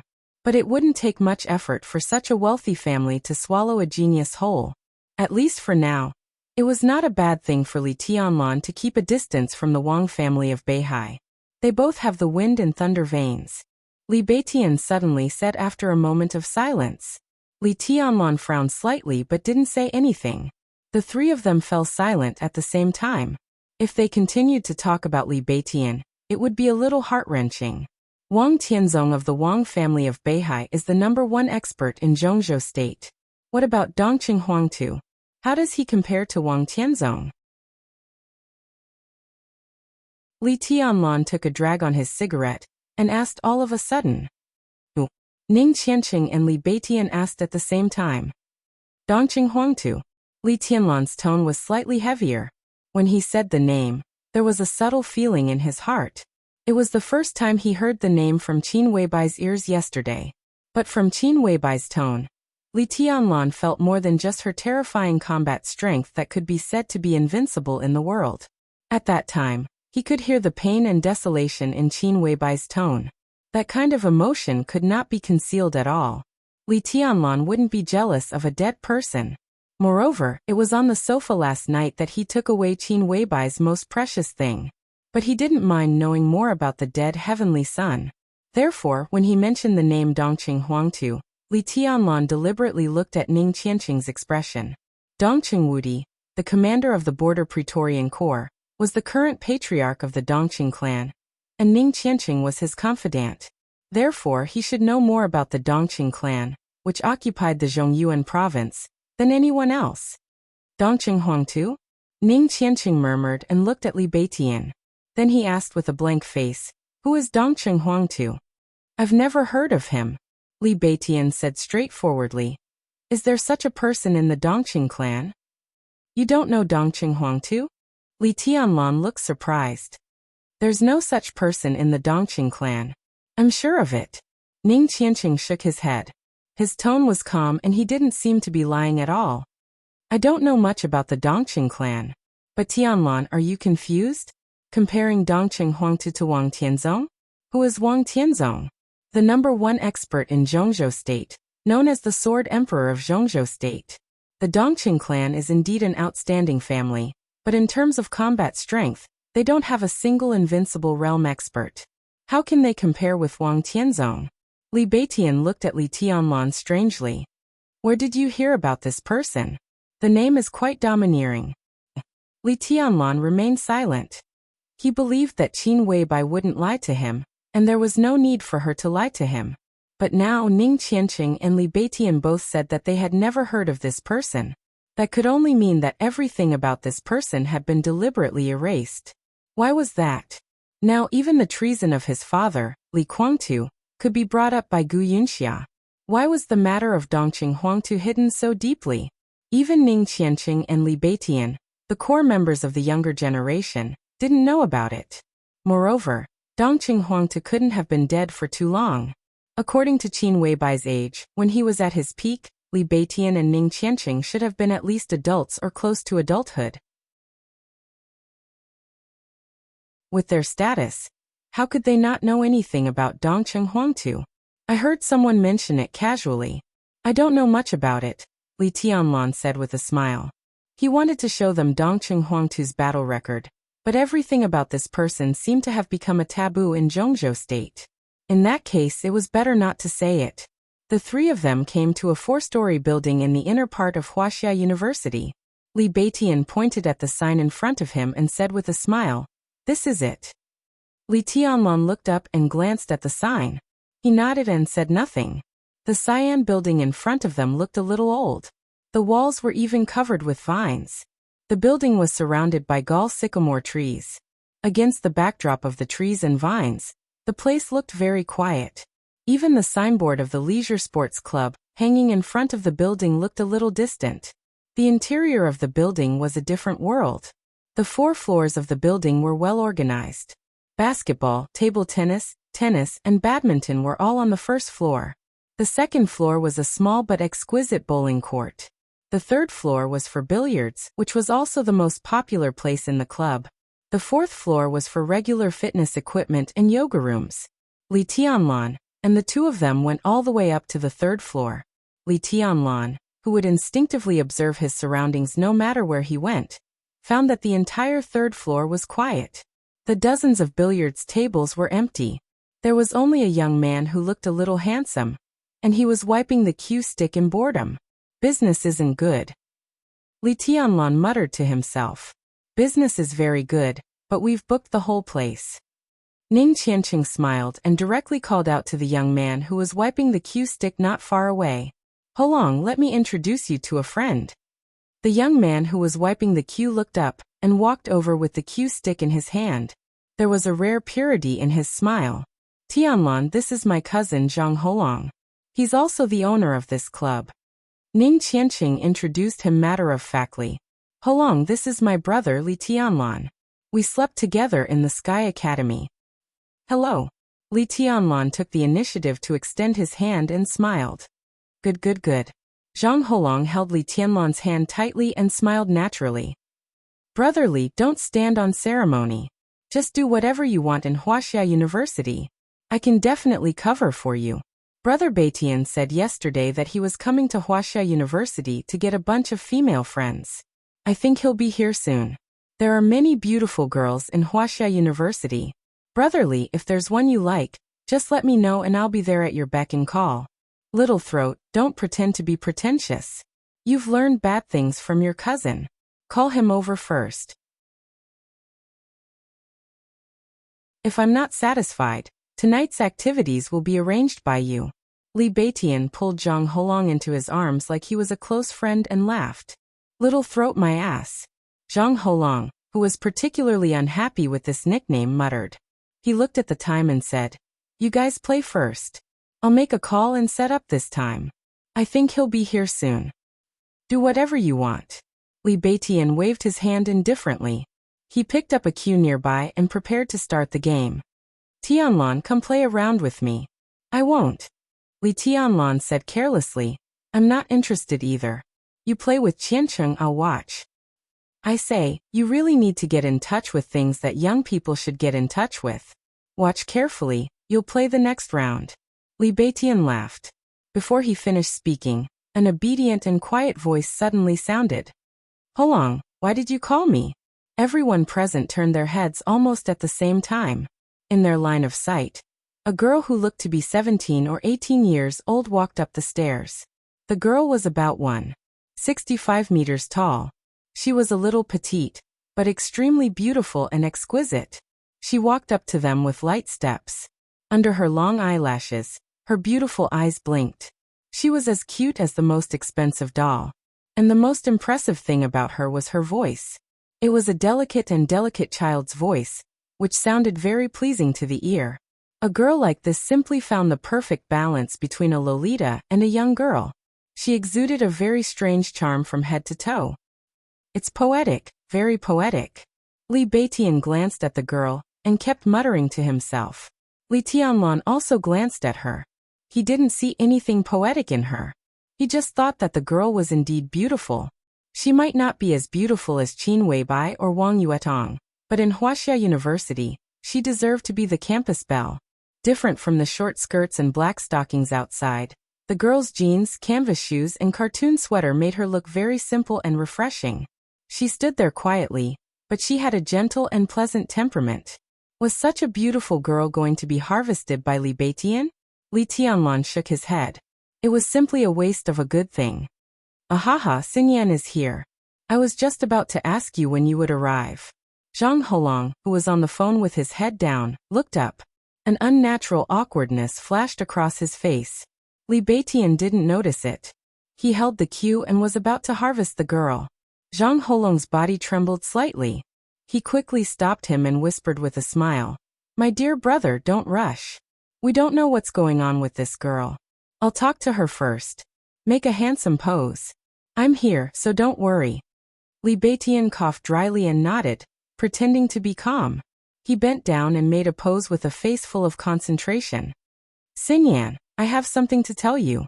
Let's talk somewhere else. Zhang Holong smiled awkwardly. He seemed to have a good relationship with the girl. He took her by the arm and walked to the other side. More than 10 meters away from them, Zhang Holong lowered his voice and said a few words. The girl named Xinyan turned her head and glanced at Li Beitian. She raised her eyebrows slightly. She looked like a very well-behaved girl. But as she raised her eyebrows, there was a sharp and awe-inspiring aura all over her body. But Li Beitian didn't notice it. He kept his pose with a face full of concentration. Zhang Holong said something again. So? The girl's delicate voice sounded. At the same time, she glanced at Li Beitian again. Li Beitian continued to focus. So? Zhang Holong's increasingly embarrassed voice sounded. and he immediately lowered it. Li Tianlan watched all this with interest. He always felt that things were not so simple. As a result, he saw the girl smile sweetly, like a blooming flower. Li Tianlan was slightly stunned. The next second, the girl grabbed the cue from Zhang Holong's hand and smashed it hard on Zhang Holong's head. She shouted, "Bastard Zhang Holong! I treat you as a friend. How dare you let your friend *ck me? Do you have any humanity? Scum, bastard, despicable, nasty." Zhang Holong screamed. Without saying a word, he turned around and ran away. The girl began to chase after him with the cue. Her voice was so delicate that it could make one's imagination run wild. "Stop. Run. How dare you run? Bastard, if you dare to take one more step, I'll find a group of people to trample your *ck. Do you believe it or not?" Li Tianlan and Ning Qianqing were dumbfounded. Li Beitian, who maintained a handsome posture with a focused face, shook his hand and poked the cue directly on the white ball. It was really a good shot. The white ball directly bounced off the table and flew out of the table. As if it had eyes, it smashed hard on Zhang Holong's head. Zhang Holong screamed again and fell to the ground on his back. Before he could struggle to get up, he was knocked down again by the girl behind him. Zhang Holong, who had a bitter expression on his face, simply stopped struggling. He just hugged his head and curled up his body screaming, "Li Beitian! Han Xinyan! *CKU.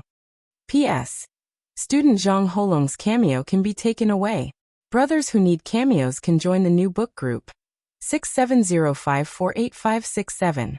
I'll remember every cameo and make an appearance at the right time."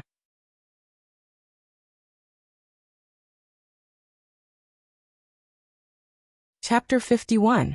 The change of style was too fast. No one expected that the girl who looked quiet and well-behaved could be so wild and unrestrained in an instant. Not only Li Tianlan, but also Ning Qianqing and Li Beitian were shocked.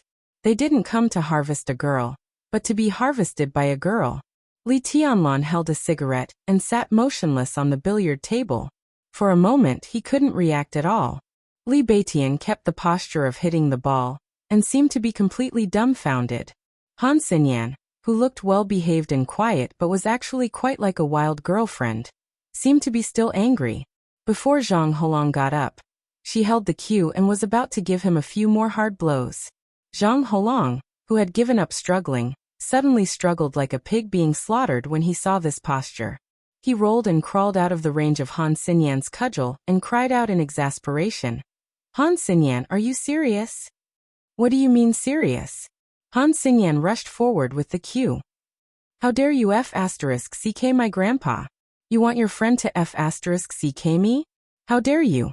Well, Zhang Holong, I haven't seen you for a few days and you've become so awesome. Why are you so awesome? Why are you so awesome? Do you know something? Why are you so awesome?" Chickens were flying and dogs were jumping. Chicken feathers were everywhere. There were only a few people on the third floor, which was a little quiet, but it suddenly became very lively. Zhang Holong was dodging in a panic. Han Xinyan was holding a cue. Li Beitian was confused, and Ning Qianqing and Li Tianlan were stunned. Such a scene was so beautiful that it could not be any more beautiful than that. The chase lasted for nearly 10 minutes. Nearly half of the area on the third floor was in a mess. Billiard balls of various colors rolled everywhere. Han Xinyan, who was waving the cue randomly, finally ran out of strength and threw the cue to the ground. She was still angry and said bitterly, "Bastard." Zhang Holong, who had been beaten but never fought back, took out a bottle of water from the bar and threw it to Han Xinyan with a bitter smile. He said helplessly, "I'm doing this for both of us. Xinyan, don't be angry. Let me tell you, these three are all first-class men. They are steady and reliable. Their characters and talents are top-notch. Don't you like Mount Shu very much? Beitian is from Shu Mountain. What are you dissatisfied with?" "I like the swords of Shushan, not the people of Shushan." "What do you mean, you bastard? Do you want your friend to *CK me?" Han Xinyan widened her watery eyes and said angrily, "Are you asking for a beating? This is for your own good." Zhang Holong felt a headache coming on. "Look, Xinyan, as long as you find a boyfriend, my mom won't have to stare at you all the time. and want you to be her daughter-in-law. Moreover, the person I found for you is absolutely reliable, absolutely reliable. Yo, you're pretty smart. How did you come up with such a good idea? I didn't realize it before. Do you have any good ideas? Tell me about it. As Han Xinyan spoke, she took out another cue and smiled sweetly. Look for him. At this critical moment, Zhang Holong really did not care about loyalty at all. He directly pointed at Li Beitian and said, "This is my cousin's brother and also my elder brother, Li Beitian, the great void sword master of Mount Shu. He said he was here to get a girl. To get a girlfriend, and the best one. I had no choice but to find you. It just so happens that you also like Mount Shu." Li Beitian shivered all over. Before he could scold Zhang Holong for being immoral, Han Xinyan had rushed over with the cue in her hand. You want to get a girl, right?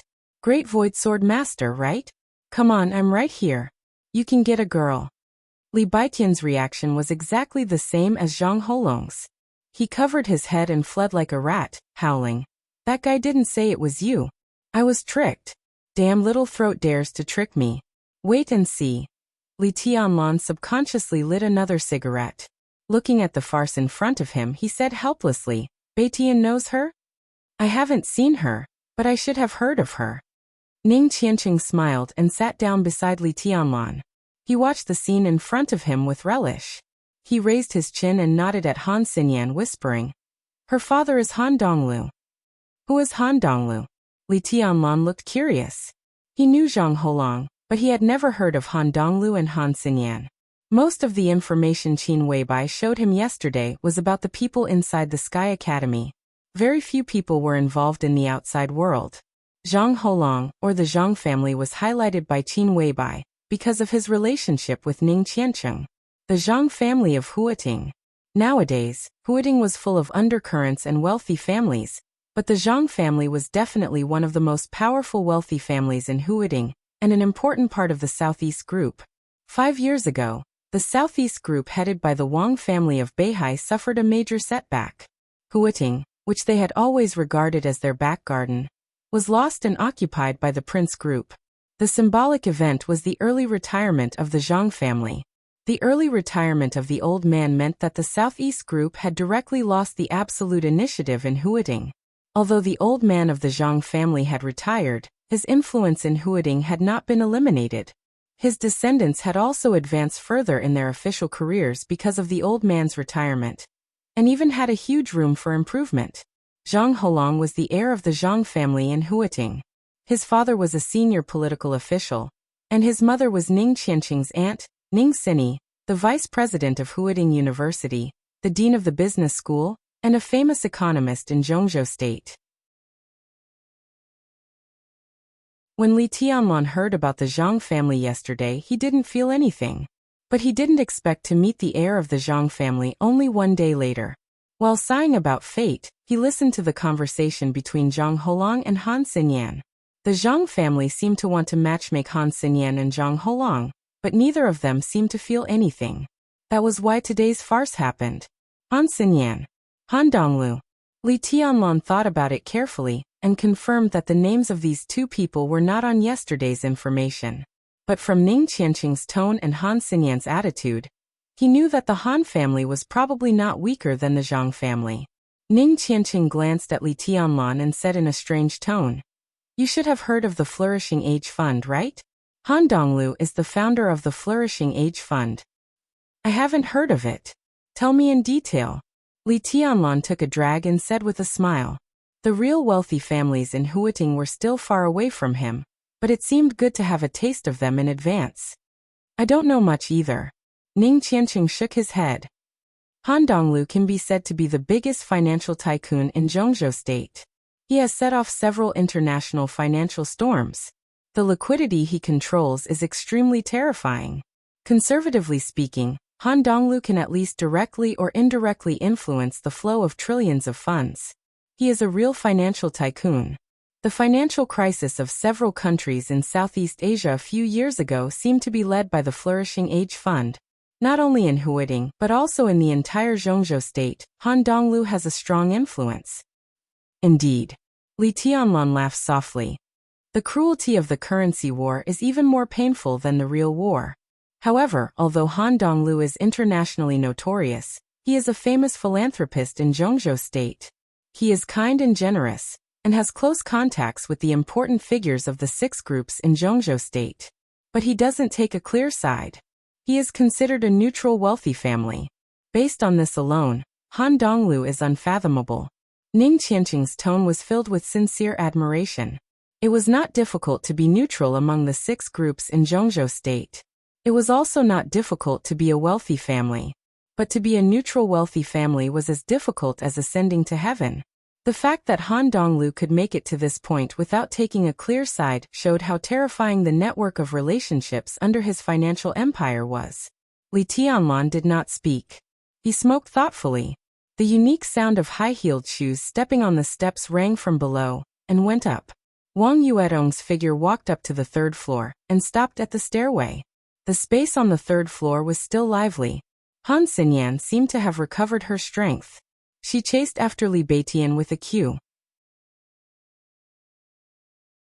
Zhang Holong also seemed to be involved and fled like a rat with Li Beitian. But Wang Yuetong turned a blind eye to everything in front of her. She just looked at Li Tianlan, who was sitting on the table and smoking, with a resentful and aggrieved look in her eyes. Yuetong, here you are. Ning Qianqing took the initiative to greet her. There was a trace of undisguised amazement in his eyes. Today, the little princess of the Wang family of Beihai seemed to have put on light makeup. Her originally beautiful little face looked even more attractive. She wore high-heeled shoes, black tights that could show off her figure, a white shirt and long hair loose. She looked simple and elegant. She stood in front of the stairs and did not move. She just looked at Li Tianlan in silence, her eyes deep. This scene was really a little delicate and touching. Li Tianlan sighed softly. Ning Qianqing might not feel anything about Wang Yuetong's outfit, but how could he not? This outfit was almost a copy of Qin Weibai's yesterday. Wang Yuetong might not have Qin Weibai's calmness and magnanimity in her coldness, but her slightly mature and simple dress also added a little bit of youthful charm to her whole person. She was naturally beautiful, but he could not figure out why Wang Yuetong deliberately competed with Qin Weibai. Thinking of Yu Donglai's words, he suddenly had a headache. Did I really overreach myself? He really did not mean to play hard to get. In this situation, Li Tianlan, a virgin who had just lost his virginity last night, really had no way to deal with it. I'll go and mediate. Ning Qianqing was not stupid. He naturally felt the subtle atmosphere between Li Tianlan and Wang Yuetong. He coughed, turned around, and directly slipped away. Li Tianlan sat quietly where he was and smoked, without saying a word. Wang Yuetong looked at him for a while and bit her lip. But she still walked up to him and said softly, "Senior brother." Li Tianlan glanced at her and nodded, but did not know what to say. The relationship between the two seemed to be a little awkward. How's your injury? Wang Yuetong said softly. I brought a few kinds of medicine and some medicinal materials. They are in the car. I'll give them to you later. No need. Li Tianlan shook his head and looked at Wang Yuetong. He deliberately said in a more polite tone, My injury has healed, thank you. Wang Yuetong wrinkled her nose, and her eyes became more and more resentful. Her voice trembled slightly, as if she was trying hard to suppress her inner emotions. She said in a trembling voice, I don't like you to say thank you. Thank you. Li Tianlan was silent for a long time, but still said softly. Wang Yuetong did not speak anymore. She just looked at Li Tianlan with stubborn eyes. Li Tianlan took a big drag on the cigarette, and then lit another one after he finished it. It was hard to describe his feelings in this kind of resentful and stubborn eyes. He really wanted to tell Wang Yuetong his identity. He really wanted to tell her that it was the best result, that they owed each other nothing. He really wanted to tell her that he could not join the Wang family of Beihai. He really wanted to, but he could only think about it. Li Tianlan admitted that he could not bear the possible consequences if he said it. The cigarette was about to burn out. Li Tianlan's calm face also became cold. He suddenly got up, avoided Wang Yuetong and said flatly, Sorry, I need to go to the bathroom. He nodded and directly turned around. Behind him, Wang Yuetong grabbed his arm. Her hand was delicate and slender, but she pulled Li Tianlan's arm very hard. Her voice with a sobbing tone sounded behind him. It was soft and weak, but every word hurt his heart.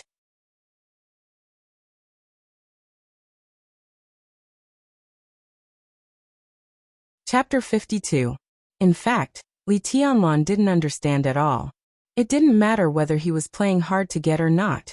As the little princess of the Wang family of Beihai, Wang Yuetong had never been treated like this in her 20 years of life. That was the most important thing. She really appreciated the man who seemed to be full of mysteries.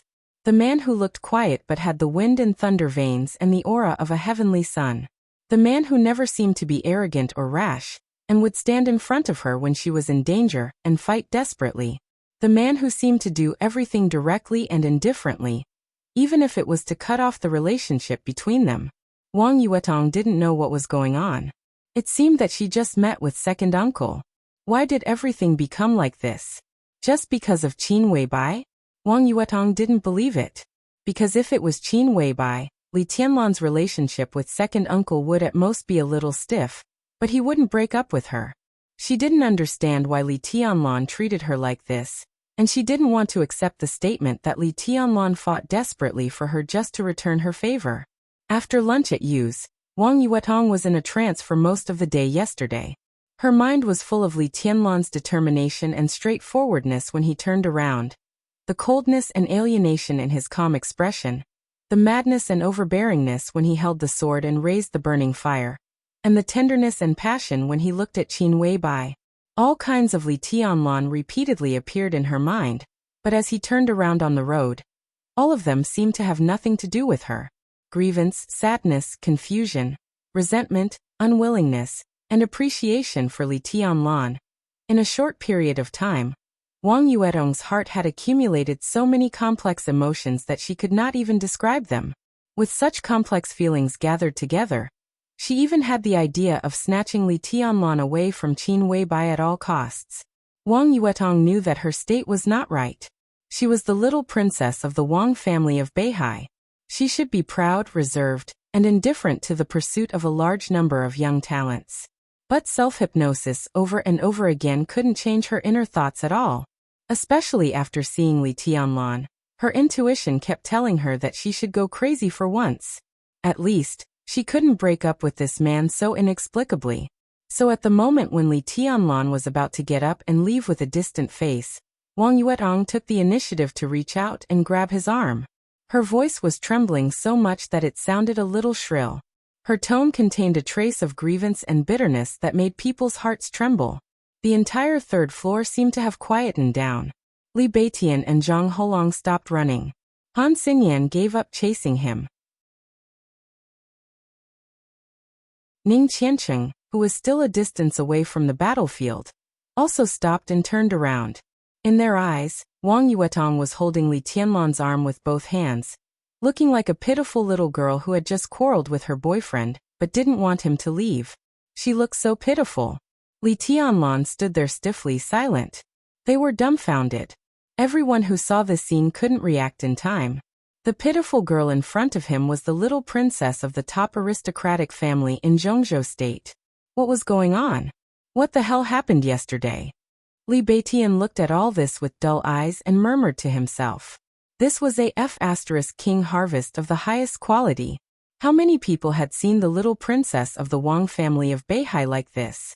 How the CK did she do it? Who is this person? Han Xinyan asked, holding the queue tightly. Of course, she wasn't asking about Wang Yuetong. Although the Han family in Huiting was a new aristocratic family, the Flourishing Age Fund was extremely powerful. A few years ago, when the Flourishing Age Fund shorted the Japanese yen, it took the lead and all the major genes in the world followed. In just a few months, trillions of capital poured into the financial market of East Island State. The financial order of the entire East Island State was almost completely broken. While the Flourishing Age Fund made a lot of money, several countries in Southeast Asia were trembling with fear, and even couldn't sleep at night. Behind this incident, in fact, was a cooperation between the Wang family of Beihai and the Flourishing Age Fund at the same time. At that time, Wang Tianzong, the #1 expert in Zhongzhou State, who was known as Sword Emperor, went to Huiting to have a secret talk with Han Donglu. Han Xinyan, the only daughter of Han Donglu, was also there. Wang Yuetong and several other young talents of the Wang family of Beihai were also there. In just a few days, she might not be able to establish a deep personal relationship with Wang Yuetong, but it was not difficult to get familiar with her at all. Li Tianlan, my brother. Ning Qiancheng and Li Beitian said in unison. He's also my brother. Zhang Holong followed and said weakly. Even your reaction is half a beat slower than others. You're so stupid. Han Xinyan wrinkled her delicate little nose and snorted. Zhang Holong smiled bitterly and continued to watch the show. Even though his grandfather had retired, he was still an important figure in the Southeast group. Therefore, compared with Han Xinyan, his relationship with Wang Yuetong was obviously much deeper. The two could even be said to be real friends, the kind that was related to each other as cousins. In the past, Zhang Holong had seen Wang Yuetong's cold, arrogant and reserved appearance. Now that he saw the pitiful little princess of the Wang family of Beihai, he only felt that it was an eye-opener. He even wanted to go to the merchandise area to get 2 bags of melon seeds to eat while watching the show. But when he thought of the consequences of being discovered by Wang Yuetong, he thought about it and finally did not move. But in fact, Wang Yuetong did not look at him at all. At this moment, in the vast space on the 3rd floor, Wang Yuetong only had eyes for Li Tianlan. Before Li Tianlan's answer and explanation, she clenched her fists again and called out aggrievedly, "Senior brother." Li Tianlan did not move. Wang Yuetong bit her lip and let go of her hand. She walked quickly to Li Tianlan and said, "Look at me." Li Tianlan looked at her quietly. In his sight, there was indeed a flawless and delicate face. Her eyes were crystal clear, and Li Tianlan could still see his own shadow in her eyes. It was so clear, but it seemed so far away. Li Tianlan suddenly smiled and whispered, "I have a girlfriend. You saw her yesterday, right?" "I'm not going to be your girlfriend." Wang Yuetong bit her lip and said, "Senior brother, can't we even be good friends? Why are you doing this to me? What did I do wrong?" Not to be a girlfriend, but to be a good friend. This sentence was really an invincible position. Li Tianlan did not know Wang Yuetong's psychological state. At this moment, perhaps even Wang Yuetong herself did not know what she was thinking, let alone Li Tianlan, who did not know Wang Yuetong's psychological state. They had not been together for a long time, but they had gone through life and death together. It was not an exaggeration to repay him for saving her life. When a woman fell in love with a man, even if it was not love at first sight, a moment of affection was enough to be unforgettable. Yesterday, in the sky full of fire and broken ice, Wang Yuetong did have an affection, but she was not sure what it meant. Good friends. When such a position came out of her mouth, she suddenly felt a lot more relaxed. Good friends. There were too many possibilities in such a position. She did not want to and did not intend to think about the future. Now she just wanted to know what was happening in front of her. "You're right," Li Tianlan said in a calm tone. "It's my fault. I'm sorry. I don't want to hear sorry." Wang Yuetong interrupted Li Tianlan in a domineering way.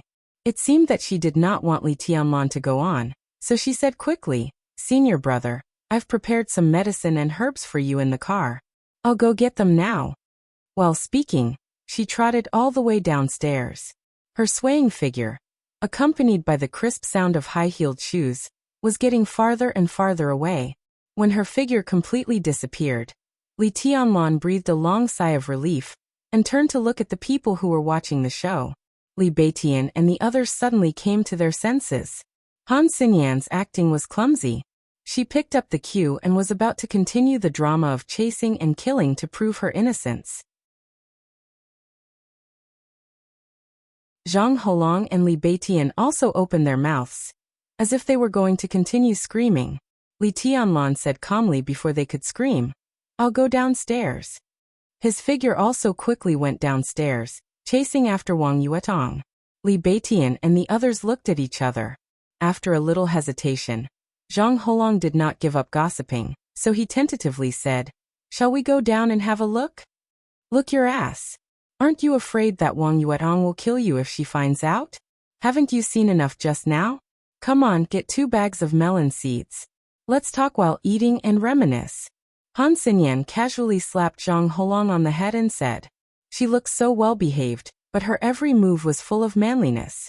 Not to mention how Zhang Holong, the direct victim, felt. Xinyan's domineering attitude made Li Beitian, who had been beaten for a long time, and Ning Qiancheng, who had watched 2 good dramas in a row, the first to be unable to stand it. I'll go with you. The corner of Li Beitian's mouth twitched. He put his arm around Zhang Holong's neck, lowered his voice, and gnashed his teeth. Little throat, is this the pink and well-behaved campus belle you introduced to me? F***CKU. If I don't rip you off tonight, believe it or not, my surname is not Li. Behind them, Han Xinyan watched Li Beitian and Zhang Holong walk away with their arms around each other's shoulders. She narrowed her watery eyes and muttered to herself. Nothing good can happen when these 2 get together. Don't tell me they still want to F***CK me? She glanced at Ning Qiancheng and suddenly said. Do you think they still haven't given up? Especially that Li Beitian. He's shifty-eyed and wretched. Ning Qiancheng's body trembled slightly. Without hesitation he said. No, you think too much. Wang Yuetong's car was parked at the entrance of the club. In order to stop Li Tianlan from talking, she hurried downstairs and went directly to the side of the car. From the car, she took out a large rectangular box with a thickness of more than 10 centimeters and a length of about half a meter. Wang Yuetong weighed the box and nodded with satisfaction. But before a smile appeared on the corner of her mouth, her expression suddenly froze. Li Tianlan, who had followed her downstairs, stood in front of her and looked at her quietly. There was no emotion in his eyes. Wang Yuetong's heart sank slightly. She lowered her head and took a few steps forward. She held the box and was about to give it to Li Tianlan. Li Tianlan did not take it. He just said softly, my injury has healed. You can't not see it, can you? Wang Yuetong just insisted on holding the box and handing it to Li Tianlan. It could be said that this was the first time in her life that she had given a gift to a man. She felt extremely embarrassed, and Li Tianlan's reaction made her feel even more aggrieved. She cupped the box in her hand toward Li Tianlan. Her fingers became a little pale because she used too much force. She lowered her head even more and whispered, Can't we even be good friends? I just don't need it anymore. Li Tianlan shook his head and did not know what to say.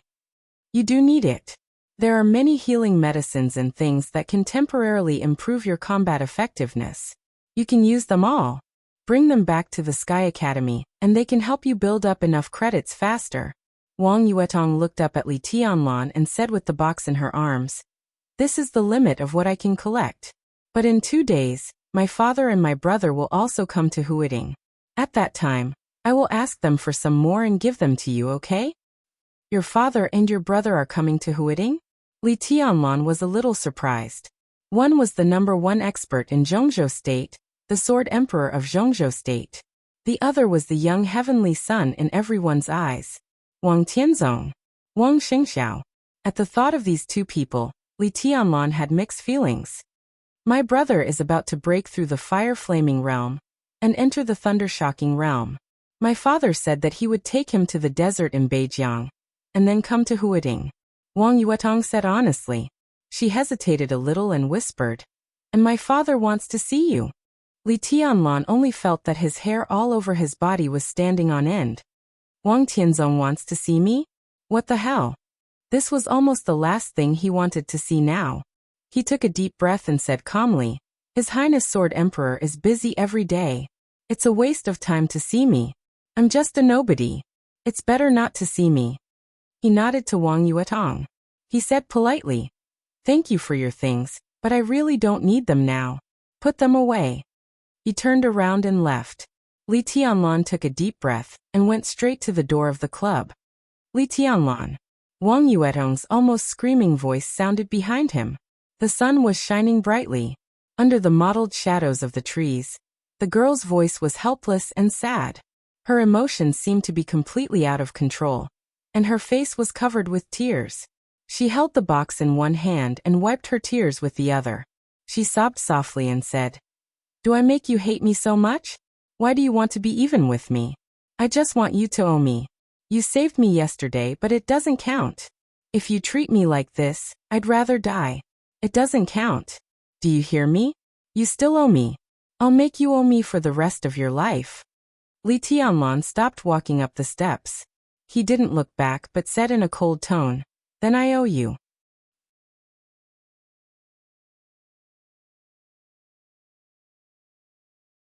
Chapter 53.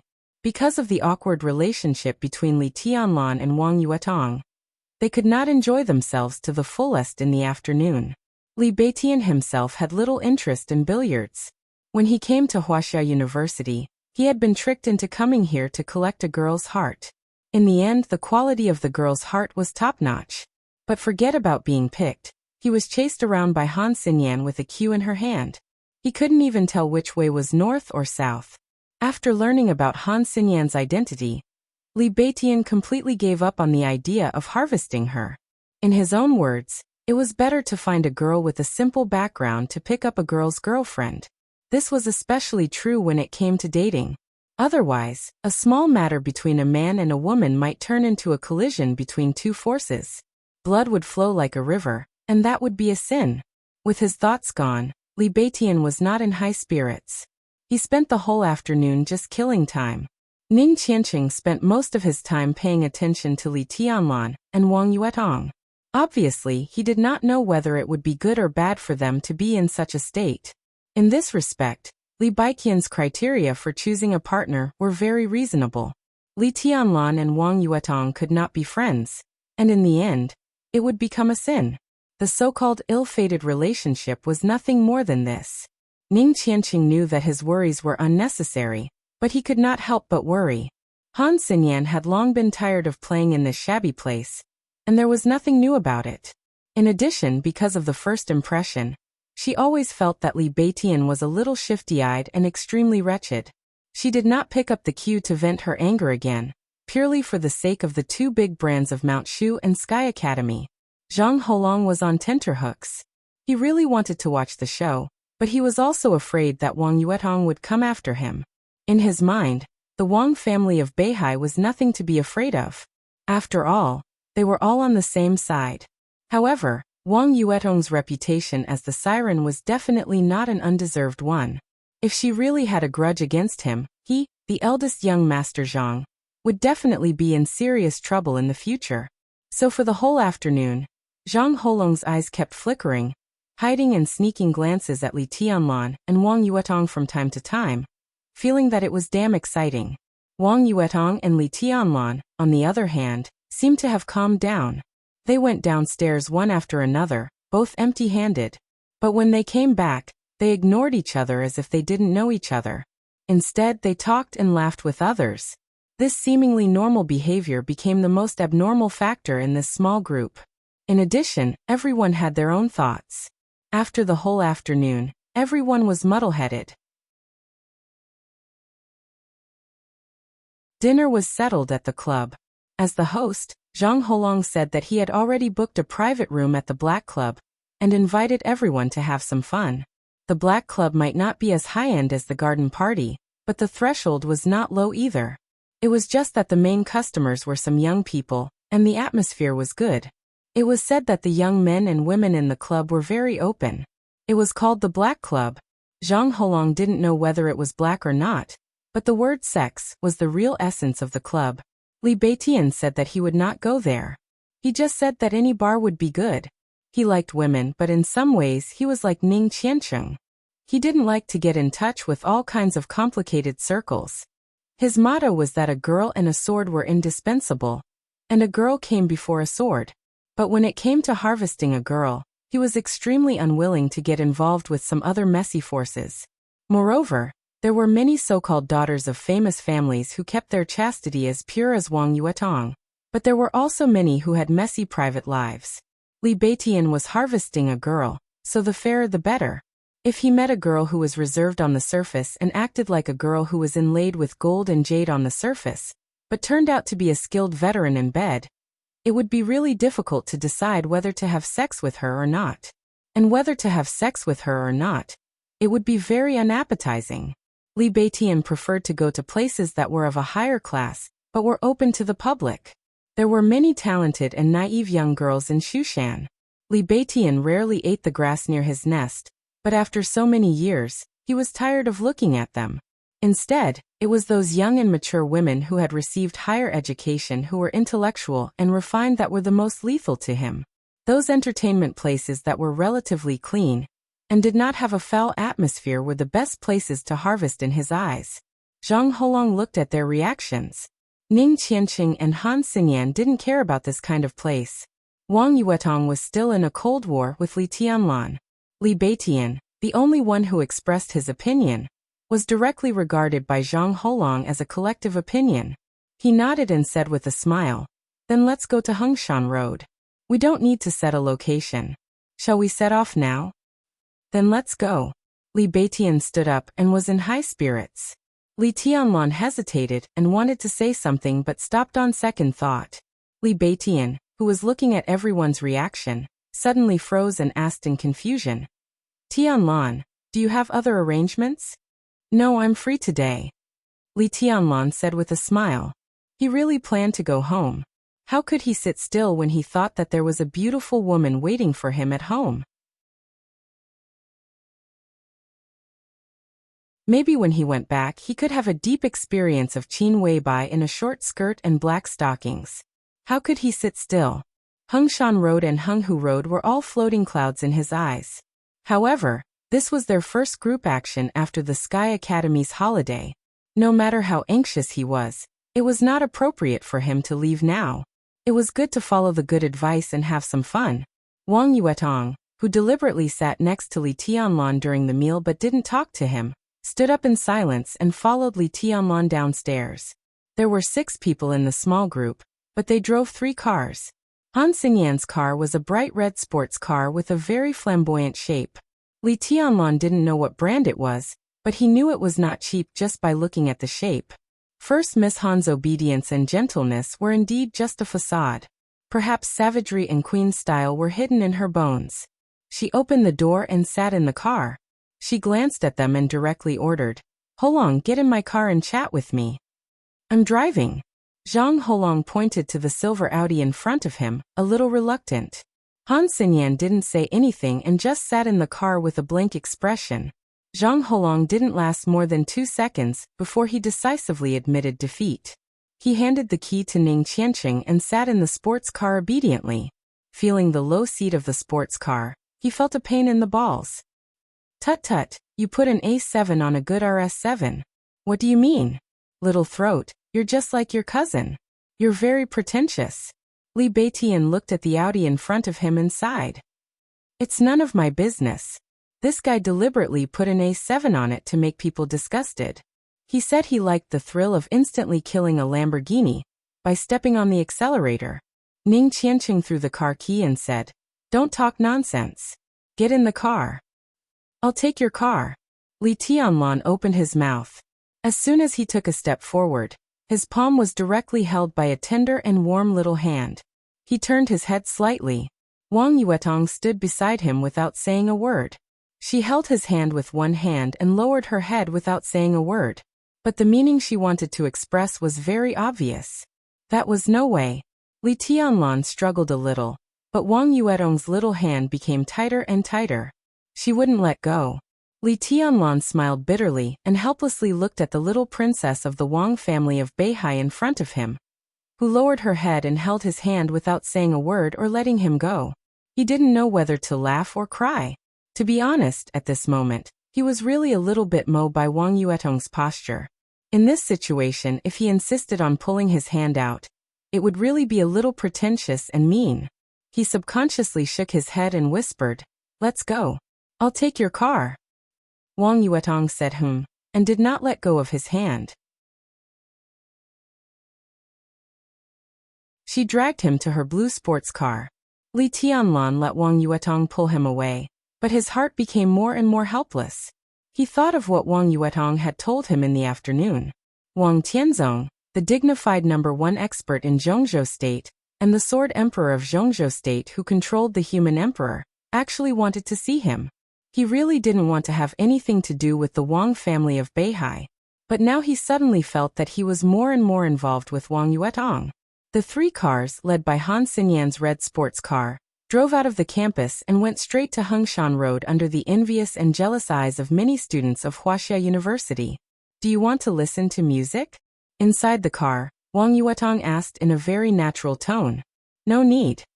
Li Tianlan shook his head. Since they were already in the car, if he pretended to be cold and kept silent, he would look down on himself, not to mention that he was deliberately looking for embarrassment. Perhaps it was always so easy for a woman to break through a man's defense. On such an occasion, he really could not do something like ignoring Wang Yuetong. Wang Yuetong drove the car and nodded. She took out a pack of cigarettes from the storage box in the car and handed it to Li Tianlan. She said softly, "Have a try. I have a pack in the trunk. I guess you won't want it, will you?" Li Tianlan glanced at the lavender wooden box and the word hero engraved on it. Sure enough, they were exactly the same as the cigarettes Qin Weibai gave him. He hesitated for a moment and took it. But he put it aside and said softly, "I don't want to smoke for now." Wang Yuetong replied with a and looked at the road ahead with a calm expression. Li Tianlan didn't speak anymore. He forced himself to be clear-headed and began to think about Wang Yuetong's words. Wang Tianzong. Should he see him or not? If he didn't see him, how could he push him? If he saw him, what would be the result? What was the demeanor of the #1 expert in Zhongzhou State? It would be a pity if he couldn't see it with his own eyes, wouldn't it? Li Tianlan was lost in thought when Wang Yuetong's soft voice suddenly sounded. Senior brother? Li Tianlan responded subconsciously. When will you pay me back what you owe me? Wang Yuetong was still soft, as if she was having a casual chat. Will it be over? I don't owe you anything. At least I think so. Li Tianlan said helplessly. Why don't you owe me? Just because you saved me yesterday? I don't want you to save me. Do you think I'll be happy if you save me and treat me like this? Bastard. I cried all day yesterday. Why don't you owe me anything? My life is worthless. If you want it, just take it. You owe me. Wang Yuetong snorted coldly and raised her chin proudly. Li Tianlan really had no way to deal with the little princess of the Wang family of Beihai who was so arrogant, cute, and shameless. He could steal his heart and turn a blind eye to her anger and grievances. But there was really no way to deal with shameless things. He took out a cigarette from his pocket and lit it. He took a deep breath. In the faint smoke he said with a bitter smile, "You're pestering me endlessly." "Yes, I am. What can you do? Do you hate me?" Li Tianlan twitched the corner of his mouth. He didn't say anything and just took a big puff. "I'll snatch it sooner or later." Wang Yuetong suddenly said something without rhyme or reason. "Snatch what?" Li Tianlan's body trembled. "It's none of your business," Wang Yuetong said fiercely and arrogantly. Li Tianlan was so annoyed. He smoked and made up his mind not to talk anymore. The distance from Huading University to Hengshan Road was neither too far nor too short. With the current traffic situation in the city, the three cars finally approached the destination about an hour later. Victory Bar, which translated meant Victory Bar. The layout of the bar was 2 floors above ground and 1 below ground. It was not big, but it looked avant-garde and trendy. 6 tall girls in red cheongsams with high slits stood in front of the door to welcome the guests. The cheongsams were low-cut. Every time a guest entered the bar, they would slightly bow and say welcome. Their breasts would be half hidden, but it was more attractive. There was still a large space in the parking lot in front of the bar. As soon as Wang Yuetong parked the car, Li Tianlan got out of the car and hurried to the Audi RS7 driven by Li Beitian. During the 1-hour journey, he really couldn't bear Wang Yuetong's meaningful murmurs. The siren of the Wang family of Beihai was indeed worthy of her reputation. Li Tianlan thought he was strong-willed and indestructible. But after an hour he still sweated several times. When his feet touched the ground, he subconsciously breathed a long sigh of relief.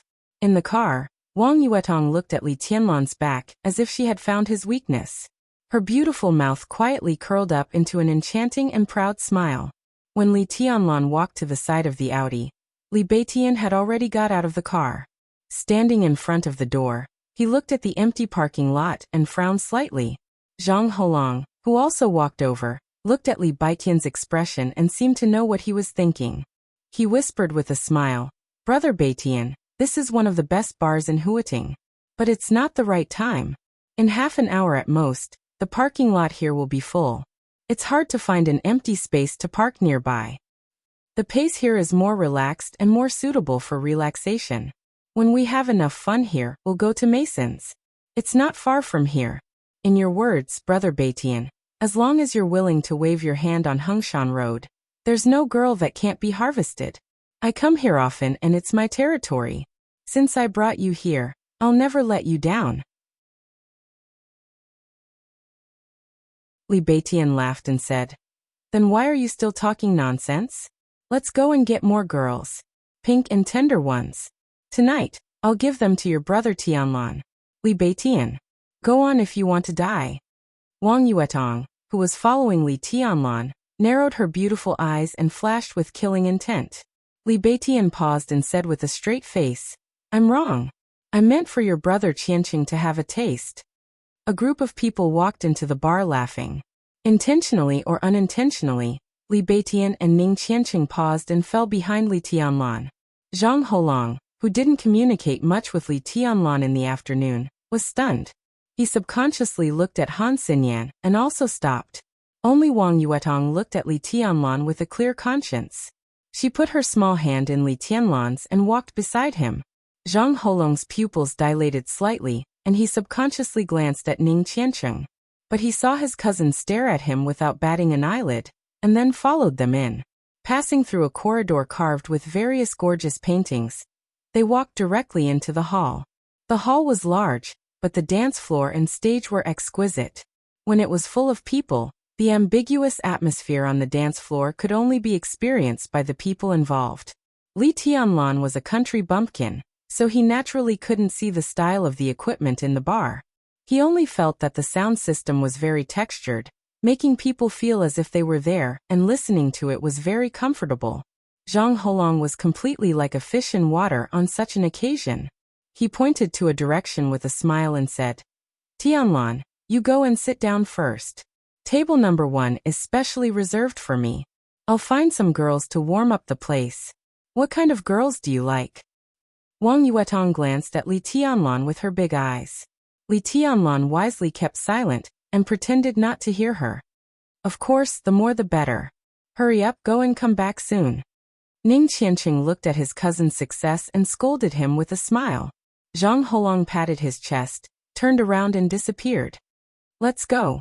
Li Tianlan took Wang Yuetong's hand, or rather he was taken by Wang Yuetong. They walked directly to table number 1. At the same time, table number 1, which was originally reserved for eldest young Master Zhang, also saw Li Tianlan and the others. It's really a small world for enemies. At table number 1, a petite and extremely beautiful woman sat in the center. She looked at Li Tianlan, who was walking toward her. She gently raised her red lips and said in a cold tone, "This was a woman with a figure that was hot enough to make any man's imagination run wild.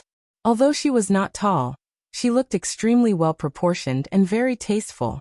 Her beauty was ice cold, but her temperament was extremely wild and unbridled. She was like a wild horse that was not easy to tame. However, it was precisely because of the difficulty of conquering her that most people wanted to try the feeling of riding on this wild horse. I was just about to look for them and they came to me. How about we do it tonight?" Beside the petite and extremely beautiful woman, a young man who was like a giant opened his mouth. He looked fierce and his voice was deep, with a very shocking evil spirit and murderous intent. The petite woman slightly narrowed her eyes. Before she could speak, a gentle and smiling voice suddenly sounded. "Yulan, what do you mean by a small world for enemies? Have you met an enemy?" A tall young man walked over from the bathroom and said with a smile. He looked at the petite woman with undisguised passion and desire in his eyes. The young man was about 30 years old. He was wearing a white Armani suit that was very flashy, and the watch on his wrist was also shining brightly. His appearance was not outstanding, but when paired with his casual smile, his attractiveness suddenly skyrocketed. Especially his attire. Armani was not a big deal, but the famous watch on his wrist, as long as one knew it, was enough to buy a Ferrari or Lamborghini in Zhongzhou State. As long as he knew the value of the watch, it was clear. The petite woman and the young man looked at each other, and a trace of extremely obscure contempt flashed in their calm and cold eyes. She slightly raised her chin and looked at Li Tianlan, who was getting closer and closer. She lightly said, "Young Master Zhong, you must know them." The young man slightly raised his eyebrows and turned his head subconsciously. He immediately saw Li Tianlan and the others. He slightly frowned. He did not know Li Tianlan. He was a complete stranger. But when he saw the girl in the young man's hand, young Master Zhong's pupils suddenly contracted violently. Wang Yuetong. It turned out to be Wang Yuetong, the little princess of the Wang family of Beihai. Young Master Zhong took a deep breath and set his eyes on Li Tianlan again. Who on earth is this guy who is holding the little princess of the Wang family of Beihai in broad daylight? He looked behind him. Ning Qianqing and Han Xinyan. Young Master Zhong was no stranger to them at all. But the eyesore bamboo pole was really an eyesore. Not only did it make him completely unfamiliar, but it also made him laugh in such a mean way. Damn it. Young Master Zhong subconsciously gritted his teeth and smiled, but his eyes became gloomy. Enemies are bound to meet on a narrow road. He muttered to himself, nodded to his companions at the table and said flatly, "I met some acquaintances. I'm going to say hello." The petite woman nodded. Looking at young Master Zhong's back, she slightly raised the corner of her mouth. It feels good to use this idiot as a knife. It was just that he didn't know if he could kill people with it.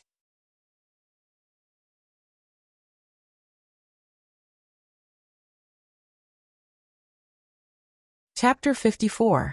People who were born with keen intuition were very sensitive to the hostility around them. And a keen intuition was one of the important factors to become an expert. Except for Zhang Holang and Han Xinyan, Li Tianlan's group of 6 were all rising talents in martial arts. Therefore, when young Master Zhong's gloomy and vicious eyes swept over them, Li Tianlan and the others looked up almost at the same time and met young Master Zhong's eyes. They were about 10 meters away from each other. The light in the bar was a little dim, so Li Tianlan couldn't see young Master Zhong's expression clearly. But young Master Zhong's eyes were fixed on him with undisguised coldness and hatred. To be exact, young Master Zhong's eyes should be on Wang Yuetong. Wang Yuetong? Li Tianlan's heart skipped a beat. He glanced at Wang Yuetong beside him and asked slowly, "Who is that?" Wang Yuetong apparently also noticed young Master Zhong walking toward her. She frowned slightly and subconsciously held Li Tianlan's hand tightly. She said with disgust, "Just a playboy. His family is full of villains. So annoying." "Haha, little princess, what a coincidence." Young Master Zhong walked over with a smile on his face, but his small eyes were cold and ruthless, as if there were knives hidden in them. "I've long heard that little princess has come to Huiting. I've been looking for a chance to entertain you and do my best as a host. Unfortunately, I've never had the chance. I didn't expect to meet you here today. It's fate. Li Tianlan narrowed his eyes and kept his composure. Anyone who wasn't a fool could basically tell how sarcastic his words were. Especially when he said friendship as a host, young Master Zhong emphasized each word as if he was mocking something. Zhong. Li Tianlan's eyebrows moved. No matter how little he knew about the situation in Zhongzhou State, he still knew that the top leader of Huiting was surnamed Zhong. If the young man in front of him really had that kind of relationship, then it was reasonable for him to say friendship as a host. "You're welcome, young Master Zhong." Wang Yuetong was still holding Li Tianlan's hand. When she looked calm without acting cute or smiling, she looked reserved and proud. So proud that she seemed to look down on everyone. Yuetong was treated well yesterday and almost lost her life. The Wang family of Beihai is a small family, and we haven't found out who the other party is. Young Master Zhong, as the host, I wonder if you can provide us with some clues? If the investigation leads to the Zhong family, it won't be good if there is a misunderstanding. You almost lost your life? Young Master Zhong was a little surprised. Then he laughed heartily and said, "Isn't it just a little bit more? That was a pity. Regarding this matter, our family can't provide any clues. If we didn't do it, what can we provide? Stingy, too stingy. If it were us, we wouldn't be any worse." We would definitely satisfy you, Yuetong. His smile was bright, but his eyes involuntarily moved up and down Wang Yuetong's body. It was not a look of passion or amazement, but a kind of extremely cruel, and even sadistic insidiousness. Wang Yuetong smiled and said in a soft voice, "That's a little interesting. Young Master Zhong, there are all kinds of people in the Wang family of Beihai, but none of them are afraid of trouble. I really want to see what kind of tricks you have in your hospitality. No matter whether I'm satisfied or not, the Wang family of Beihai will definitely satisfy the Zhong family and your whole family afterward." "I'm afraid it won't be our turn." Young Master Zhong stood in the middle of the road and had no intention of giving way. He narrowed his eyes slightly and glanced at Li Tianlan. Suddenly he smiled and said, "I'm afraid this brother can satisfy Yuetong, right?" He took the initiative to reach out to Li Tianlan and said, "Brother, you look unfamiliar. Who are you? Let me introduce myself. I'm Zhong Xiaofeng, a loafer in the Municipal Supervision Department. I'm usually an idler." "I'm Li Tianlan." Li Tianlan gave him face and reached out to shake hands with him. His tone was indifferent, neither hostile nor warm. "A freshman of the Sky Academy." "Oh." Zhong Xiaofeng uttered a few O's and exclaimed, "If you can enter the Sky Academy, you must be an elite of Zhongzhou State. Amazing. But I'm more envious of your luck with women, brother. You must be very happy to have such a beautiful girlfriend like Yuetong, right? This figure, this temperament, this appearance, tut-tut, it makes me drool. Haha, I don't know if I have a chance to taste it in this life." Unscrupulous. In Huating, only the Zhong family standing at the commanding heights of Huating dared to speak rudely to the little princess of the Wang family of Beihai. Wang Yuetong's little face was slightly flushed and her eyes were cold. She held Li Tianlan's hand tighter and tighter, but she didn't do anything. If it was in normal times, Wang Yuetong would not hesitate to teach Zhong Xiaofeng a hard lesson just because of his words. Of course, she couldn't kill him. But as long as he was alive, she could do whatever she wanted. Even if the sky collapsed, the Wang family of Beihai would hold it up for her. But now it was different. In Huating, the treatment of the Zhong family was even more different. A few months ago, her second uncle Wang Xiaoyao directly beat a core figure of the Zhong family into a vegetative state, because of jealousy.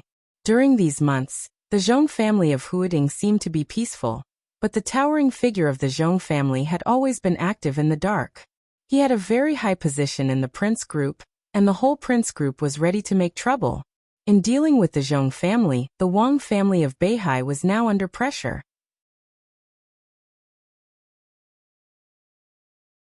There were still a lot of things about her second uncle that had not been cleaned up. At this time, in the face of the Zhong family's provocation, she had to bear it no matter what. Her second uncle beat an important figure of the Zhong family into a vegetative state not long ago. Now if she crippled Zhong Xiaofeng, then the Wang family of Beihai and even the whole Southeast group would probably incur public anger. At that time, all the major groups would probably think that the Wang family of Beihai wanted to take back Huating by simple and rough means. Once public anger was aroused, no matter how strong the Wang family of Beihai was, it would have to compromise in the face of pressure. Zhong Xiaofeng must have known what the current situation was, so he provoked her unscrupulously. He was completely sure that she didn't dare to do anything to him. Wang Yuetong took a deep breath. Her plump chest rose and fell with her breath. Seeing this scene, Zhong Xiaofeng whistled exaggeratedly and praised sincerely. "What a beautiful scene. Brother, your girl is really good. Name your price. How much can I have a taste? I've been longing for the taste of a little princess for a long time." This time, not only Wang Yuetong, but also Han Xinyan, a woman, showed a look of anger and disgust. The Han family was originally a neutral wealthy family, but Zhong Xiaofeng's provocation was too much. Even she couldn't stand it anymore. Li Beitian and Ning Qianqing stood behind Li Tianlan, one on the left and the other on the right, waiting for him to make a statement with no expression on their faces. "Do you want to have a taste?" Li Tianlan was still holding Zhong Xiaofeng's hand, and asked with a gentle smile. "What? You don't want to?" Zhong Xiaofeng's eyes suddenly became sharp and even a little ferocious. Li Tianlan seemed to be in a dilemma. After hesitating for a while, he continued with a smile. It's Yuetong who doesn't want to, so I'm afraid you can't have a taste. The contempt in Zhong Xiaofeng's eyes flashed away, and then he laughed and said, so you have no objection? It's good that you have no objection. Even if Yuetong is not willing now, I can solve my doubts from you, brother. It's said that the little princess of the Wang family of Beihai is as pure as ice and as clean as jade. Tut-tut, brother, tell me, how does the little princess behave in bed? Is she coquettish? Is she tight? I'm not interested if she's too loose. By now, Li Tianlan could almost clearly smell the conspiracy behind this provocation. He didn't know what it meant, but the undercurrent of the situation in Zhongzhou State was surging more and more clearly in front of him. Gu Yunxiao's speech at the start of term ceremony, Zhuang Huayang's invitation, Wang Yuetong's attack, Zhong Xiaofeng's initiative and even deliberate provocation, and Wang Yuetong's current forbearance. Everything seemed to be independent, but there seemed to be some subtle implications. It seemed that many invisible hands, intentionally or unintentionally, were reaching into Huiting. The storm was gathering. Huiting had gradually become the center of the vortex. There were already so many clues around him, so how much more shocking would there be in the places that he couldn't see? Li Tianlan didn't know what would happen in the future, but at least he was sure that in the face of Zhong Xiaofeng's provocation, he didn't have to stand up for Wang Yuetong. In the current situation, he didn't need to show off. The Wang family of Beihai would take care of it. Therefore, in the face of Zhong Xiaofeng's extremely insulting question, he just shook his head, as if he really didn't have any temper. He laughed and said, I don't know. Wang Yuetong's eyes dimmed slightly. Behind him, Han Xinyan's eyes also flashed a trace of disappointment. Brother, it seems that you want to leave me a sense of mystery. I know what you're thinking. After I have a taste of Yuetong, we can have a good talk. I'll unlock many new positions for you, by the way. You're so sensible, I think you'll say thank you to me, right? Zhong Xiaofeng laughed. Not only did his words become more and more outrageous, but he even stretched out his hand and gently patted Li Tianlan's face. Li Tianlan looked calm, but his eyes narrowed slightly. Zhong Xiaofeng looked at Li Tianlan and didn't speak. He suddenly lost interest in such a cowardly Li Tianlan, and didn't want to tease these freshmen of the Sky Academy too much. His goal had always been firmly locked on the Wang family of Beihai. How unattainable was the little princess of the Wang family of Beihai? But now, because of a cousin, the entire Wang family of Beihai had to endure in Huiting. Before the storm ended, who knew if this kind of tolerance would be temporary or permanent? Zhong Xiaofeng was fearless. No matter now or in the future, with his identity, as long as the prince group didn't lose power, the Wang family of Beihai couldn't do anything to him. Even if he couldn't taste Wang Yuetong tonight, he could enjoy talking in front of the goddess. It was also good. Yuetong, how about a drink with your brother Zhong alone? The wine here is ordinary. If you think it's not drinkable, I have something good here. It's been stored for several days. It's definitely strong and tasty enough. Do you want to try it? Zhong Xiaofeng looked at Wang Yuetong and laughed softly. Get out of the way. Wang Yuetong looked calm. Zhong Xiaofeng, I'll give you another chance. Get out of the way now, or I can guarantee that you'll soon end up like Zhong Yue. Zhong Yue. Zhong Xiaofeng's cousin was also the young master who was beaten into a vegetative state by Wang Xiaoyao a few months ago. For a few months, Zhong Yue had been in a coma, with only one breath left, and he didn't even have consciousness. Zhong Xiaofeng whistled again, but his body didn't move at all. He laughed wildly and said, Amazing, Yuetong is really domineering. You scared me to death. Who do you want to stand up for you? Just by relying on this pretty boy next to you? Or do you want to call your second uncle here? Go and call your second uncle here. Let him have a try to hurt me. Let's see if he dares to do so. You disabled my cousin for a bitch. Do you really think Zhongzhou State belongs to the Wang family of Beihai? Bullshit. He's pursuing Qin Weibai, isn't he? Go back and tell Wang Xiaoyao that Qin Weibai will be a plaything of the Zhong family sooner or later. When I'm tired of her, I'll let other people in the family have a taste. What did you say? Li Tianlan suddenly interrupted Zhong Xiaofeng's wild laughter and asked calmly. Zhong Xiaofeng glanced at Li Tianlan and said with a grim smile, "I said." Smack. Li Tianlan suddenly reached out and slapped Zhong Yue hard in the face. Almost all the people in the area near the bar could hear the crisp sound. This slap did not only hit his face, but also hit his bones. Zhong Xiaofeng, who was more than 1.8 meters tall, was sent flying like a paper man by Li Tianlan's slap. He weighed more than 170 kilograms, so his feet were lifted off the ground. But before he could fly far, Li Tianlan reached out again and pulled his hair. When he subconsciously arched his body, Li Tianlan hit his abdomen with his knee. Puff. Teeth and blood spurted directly from Zhong Xiaofeng's mouth. His mouth was completely deformed. He whimpered and wanted to raise his head. There was a little confusion in his eyes. But there was no hesitation in Li Tianlan's actions. They were coherent, dense, precise, and ruthless. A series of actions revealed incomparable decisiveness and violence. Zhong Xiaofeng tried hard to raise his body, but he was pressed down. Li Tianlan hit him hard in the back with his elbow. "Senior brother, don't." Wang Yuetong's slightly deformed voice sounded. With a series of particularly crisp sounds of bones breaking, Zhong Xiaofeng's entire spine was almost completely smashed by this elbow. Without the support of his body, he suddenly fell to the ground like a puddle of mud and completely passed out. Everything happened so fast that the people at table number 1 did not react until Li Tianlan completely destroyed Zhong Xiaofeng's spine. Fuck. A dull roar suddenly came from table number 1, and a gigantic, burly figure rushed toward Li Tianlan in an instant. The air in the bar suddenly became hot. But before the fire completely rose, Li Tianlan, who grabbed Zhong Xiaofeng with one hand and his fingers almost dug into Zhong Xiaofeng's flesh, moved forward instead of retreating. He directly punched the burly man who rushed toward him. One punch against another. There seemed to be wind and thunder roaring in the air. All the joints in Li Tianlan's body were vibrating at the same time. In an instant, all the strength was condensed in his fist. Bang! In the dull sound, the whole bar seemed to be shaking.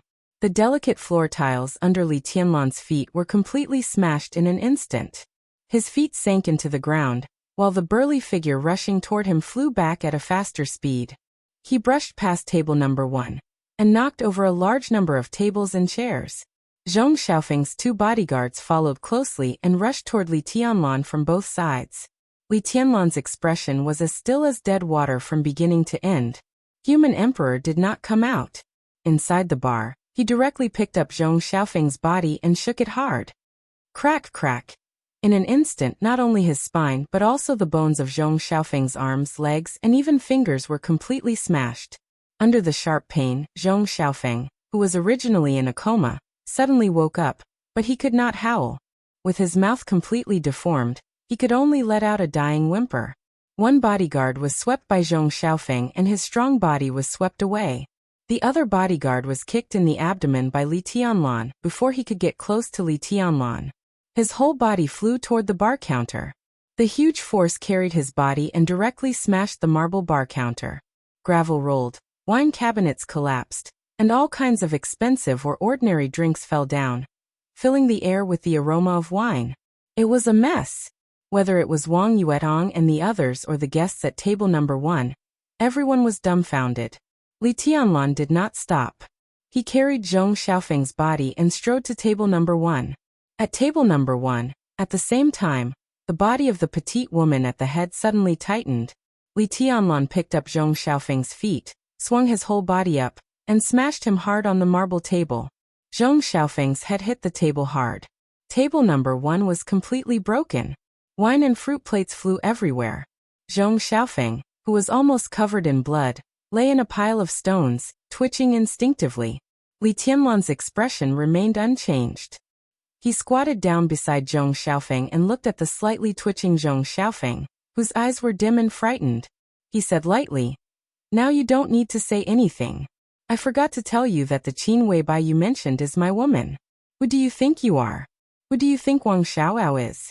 Do you think you are qualified to hit on my woman? You asked for everything that happened today. You deserve it." He slowly stood up and slowly crushed Zhong Xiaofeng's toes one by one, and then the soles of his feet. In the clear sound of bones breaking, he straightened up and looked at the petite woman who was still sitting in the same place with some wine spilled on her. At this moment, Li Tianlan's heart was unprecedentedly calm, but his behavior was also unprecedentedly domineering and fierce.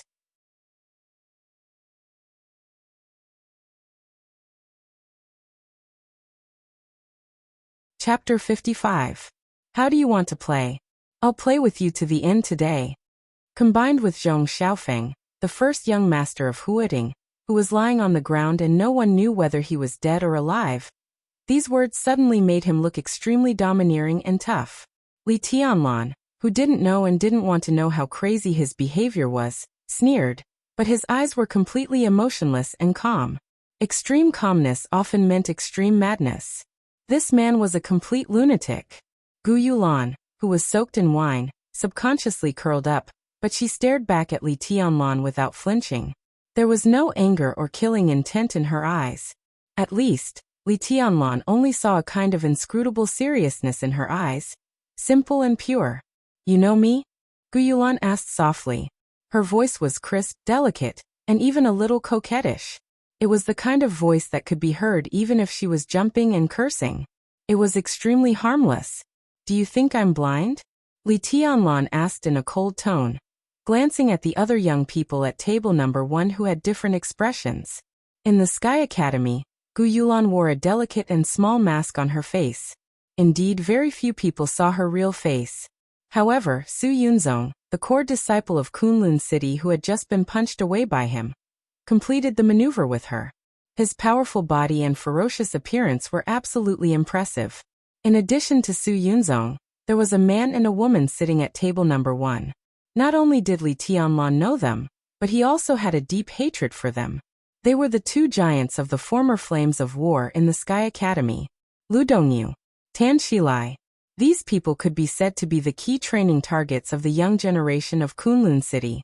Now they were surrounded by Gu Yulan, and her body features were so obvious that it was really not difficult to confirm her identity. Tell me, what do you want to play? Here or out? Li Tianlan pulled his collar and simply took off his camouflage clothes. He stood in front of Gu Yulan wearing only a combat vest, showing an unforgiving attitude. He had always thought that he was not a person who cared about the overall situation. The glory of the Li family for hundreds of years, and the future and grievances of countless veterans in the border camp were all his responsibility. From this point of view, perhaps they were also his overall situation. But Li Tianlan didn't think that for the sake of the so-called big picture, he had to be a coward no matter what he encountered. Not to mention whether it was worth it or not, he couldn't do it based on his character alone. Zhong Xiaofeng insulted Wang Yuetong, but Li Tianlan didn't bother to show up. To put it bluntly, they were not that close. Besides, the Wang family of Beihai was so powerful in Zhongzhou state that he didn't need to show off. But Qin Weibai was his woman. Li Tianlan couldn't swallow the insult for the sake of the big picture, when his woman was humiliated. A man who didn't even dare to do anything when his woman was humiliated didn't deserve to talk about the so-called big picture. The appearance of Zhong Xiaofeng, Gu Yulan and the others, as well as their high-profile provocation, was too much of a coincidence to the extent of being deliberate. Li Tianlan did not intend to meddle in other people's business, but Zhong Xiaofeng dug his own grave by talking about Qin Weibai. Conspiracy? Big picture? General trend? *CK them all. I'm going to kill you here. Who can stop me? At this moment, Li Tianlan might be a little impulsive and even a little crazy, but at this moment he was also unprecedentedly proud.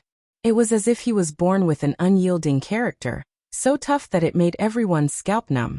You want to play with me? Gu Yulan still looked at Li Tianlan seriously. Her beautiful lips curled up slightly and she said lightly, Do you deserve it? She glanced at Li Beitian and Ning Qianqing out of the corner of her eye, and said lightly, Get out of here, and I can let go of your offense today for the time being. Since you like to play so much, someone will play with you soon.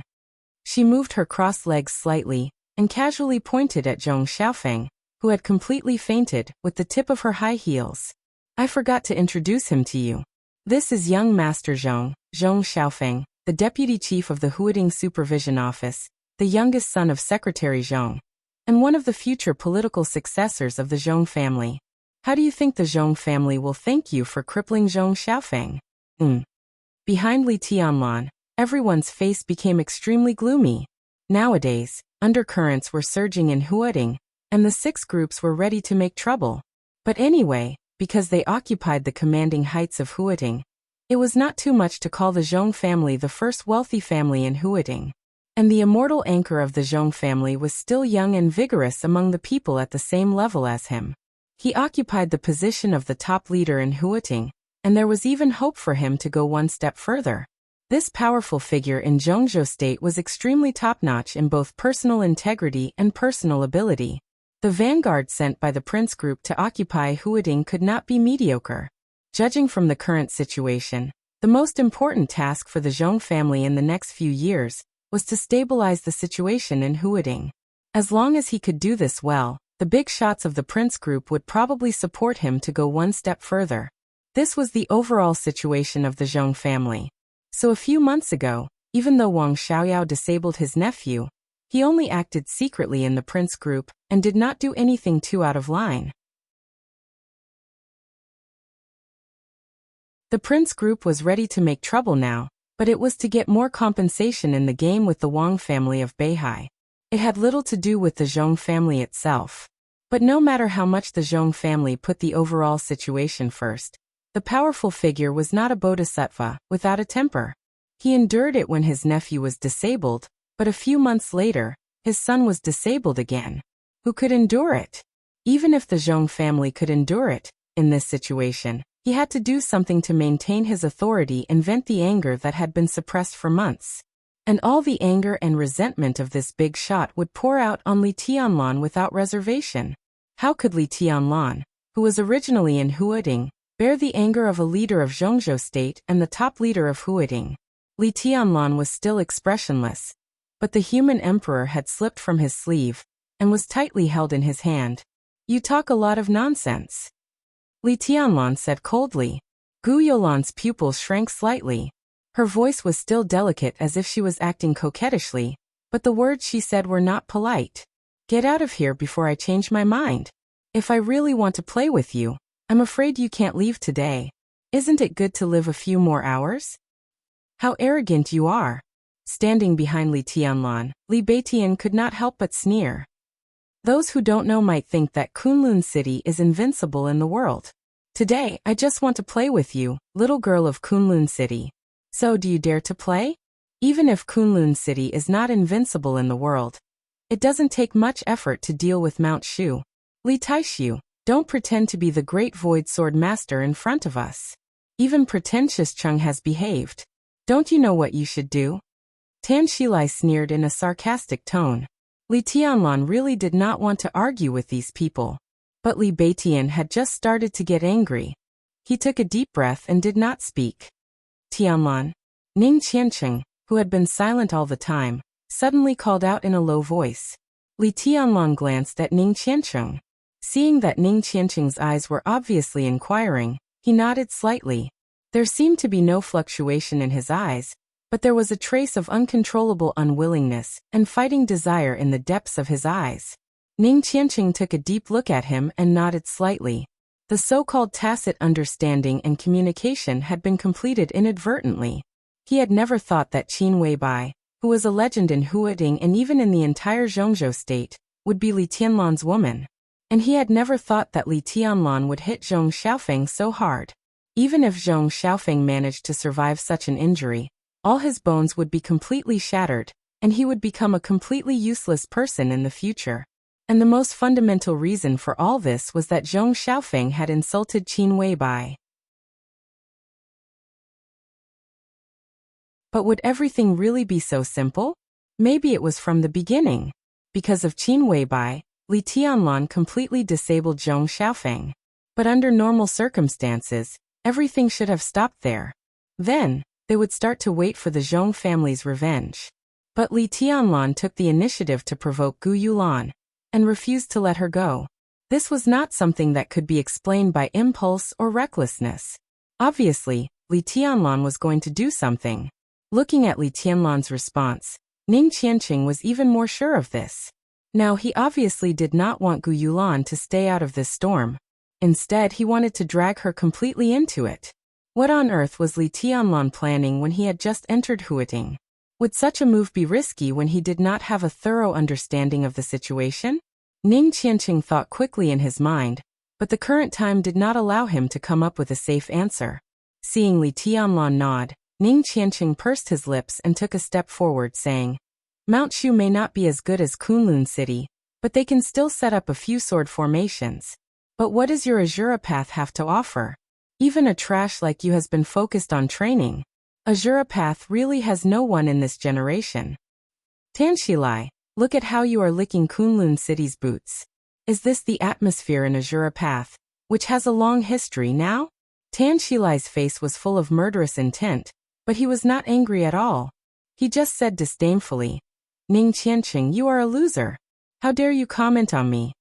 Ning Qianqing nodded quietly and said without batting an eyelid, I have indeed lost to you before, but do you want to win again? Like I said, as long as you want, I will accompany you at any time. How about a life and death battle? The murderous intent in Tanshilai's eyes kept jumping, cold and violent. But he forcibly restrained his emotions and turned to look at Gu Yulan, whose expression was calm but hesitant. He and Ning Qianqing could be said to have grown up in the same courtyard. Even if they were not playmates, even if their parents had different standpoints, they were far from treating each other as mortal enemies. Many years ago, the two of them even had a friendship that was neither good nor bad.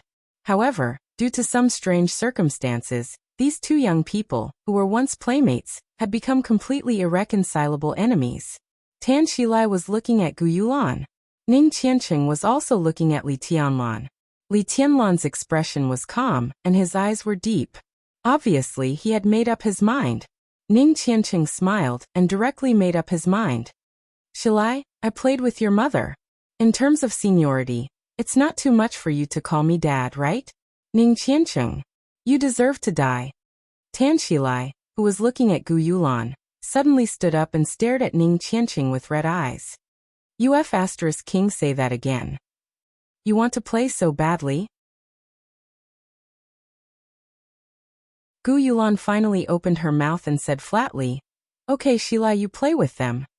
Her tone was calm, but if one listened carefully, they would find that she was reluctant. Li Tianlan.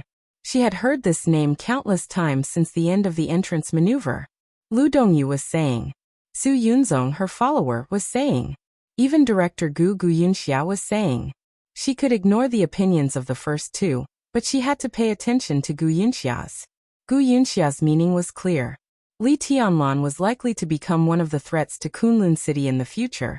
So she hoped that Gu Yulan would find a suitable opportunity to kill him directly. Gu Yunxia also made it clear that she didn't want to see Li Tianlan return to the Sky Academy to attend classes after the vacation. Given Gu Yunxia's status, it was basically an order for her to say this to Gu Yulan. The plan she gave Gu Yulan was also very simple. She could either kill him directly or disable him in a subtle way. There was no need to explain to kill him directly. It was also not difficult to disable him. According to the information Gu Yulan knew, Li Tianlan had forcibly raised his realm in the entrance maneuver, so he must have been seriously injured. While injured, she could take advantage of this vacation to send people to kill Li Tianlan and force him to keep forcibly raising his realm. When the number of times increased, even if Li Tianlan didn't die, he was bound to be a useless person, and his future achievements would be extremely limited. In terms of candidates, Gu Yulan could choose too many. Lu Dongyu, Tanshilai, and Su Yunzong were all candidates who could force Li Tianlan to raise his realm. Gu Yulan originally planned to take action when she met Li Tianlan tonight. But judging from Li Tianlan's state when he fought, he didn't look like he was injured at all. As a result, Gu Yulan suddenly became a little hesitant. In her mind, it was best to slowly exhaust Li Tianlan's potential. But when Li Tianlan was in good health, she had to personally take action to force Li Tianlan to raise his realm. In that case, the battle between the two would be a little more risky for her. Therefore, Gu Yulan originally didn't intend to pay attention to Li Tianlan's provocation. Anyway, he had completely disabled Zhong Xiaofeng. Even if she didn't take action, the Zhong family wouldn't let him go. But Li Tianlan was determined to provoke him to the end. Li Beitian and Ning Qianqing began to be eager to take action. In particular, Ning Qianqing's extremely insulting words made Tan Xilai completely lose his mind. At this time, if she still didn't give in, she was afraid that Tan Xilai would have some ideas in his mind. In that case, it was better to take advantage of the situation and not take action against Li Tianlan for the time being. It was also a good choice to first disable Ning Qianqing and make him lose his right-hand man. Okay. Tan Xilai grinned hideously and stared at Ning Qianqing. Tonight I'll play with you. A life-and-death battle is a life-and-death battle. Loser, you're courting death. Are you sure? Gu Yulan looked at Ning Qianqing's still calm face and said with a frown. Give me 3 minutes. You just need to watch. Tan Xilai twisted his neck and said with resentment in his eyes. Another place? Do you dare to come, drunkard Cheng? I don't care. Ning Qianqing's tone was calm. Tan Xilai nodded, pointed at Ning Qianqing, and walked directly out of the bar. Li Tianlan moved his body and said calmly, Let's follow and have a look. Damn it, what's going on? How did this happen when I was away for a while? As soon as Li Tianlan turned around, Zhang Holong's voice came directly to him. He was followed by a large group of scantily dressed girls, and the one closest to him was a stout fat man with cold sweat all over his face. Young Master Zhang, your friend beat young Master Zhong Xiaofeng. Young Master Zhang, I'm begging you. Please help me. You must save me.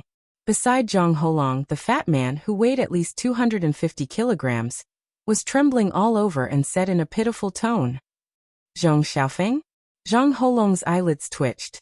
He glanced at Li Tianlan and then said, Why are you so nervous? Take him first. He pointed at Zhong Xiaofeng's body and said, Take this idiot to the hospital, and then close the bar for a few days. Wait for my news about the follow-up, okay? The fat boss surnamed Wu nodded with a sad face, his face pale and terrified. Find someone to call the police and hide yourself first. It's okay. Zhang Holong patted the fat boss on the shoulder, left the group of girls around him, and directly chased after Li Tianlan. Vaguely, Li Baiqian's voice sounded in front of them with a hint of amazement.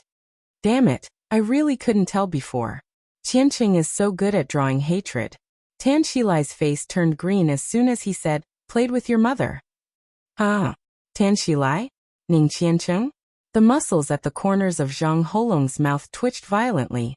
Among the people present, except for Ning Qianqing and Tan Xilai, only Zhang Holong knew that Ning Qianqing was not drawing hatred by saying that he had played with Tan Xilai's mother. It was true. That you're tuning in to the Li Mei's Sword of Destiny YouTube channel. We're so grateful for your support, and don't forget to subscribe to join us on this incredible journey through captivating stories. Your generosity through donations truly makes a world of difference, as it's the primary source of revenue that allows me to expand and enhance this channel for you. Thank you from the bottom of my heart for being a part of this adventure.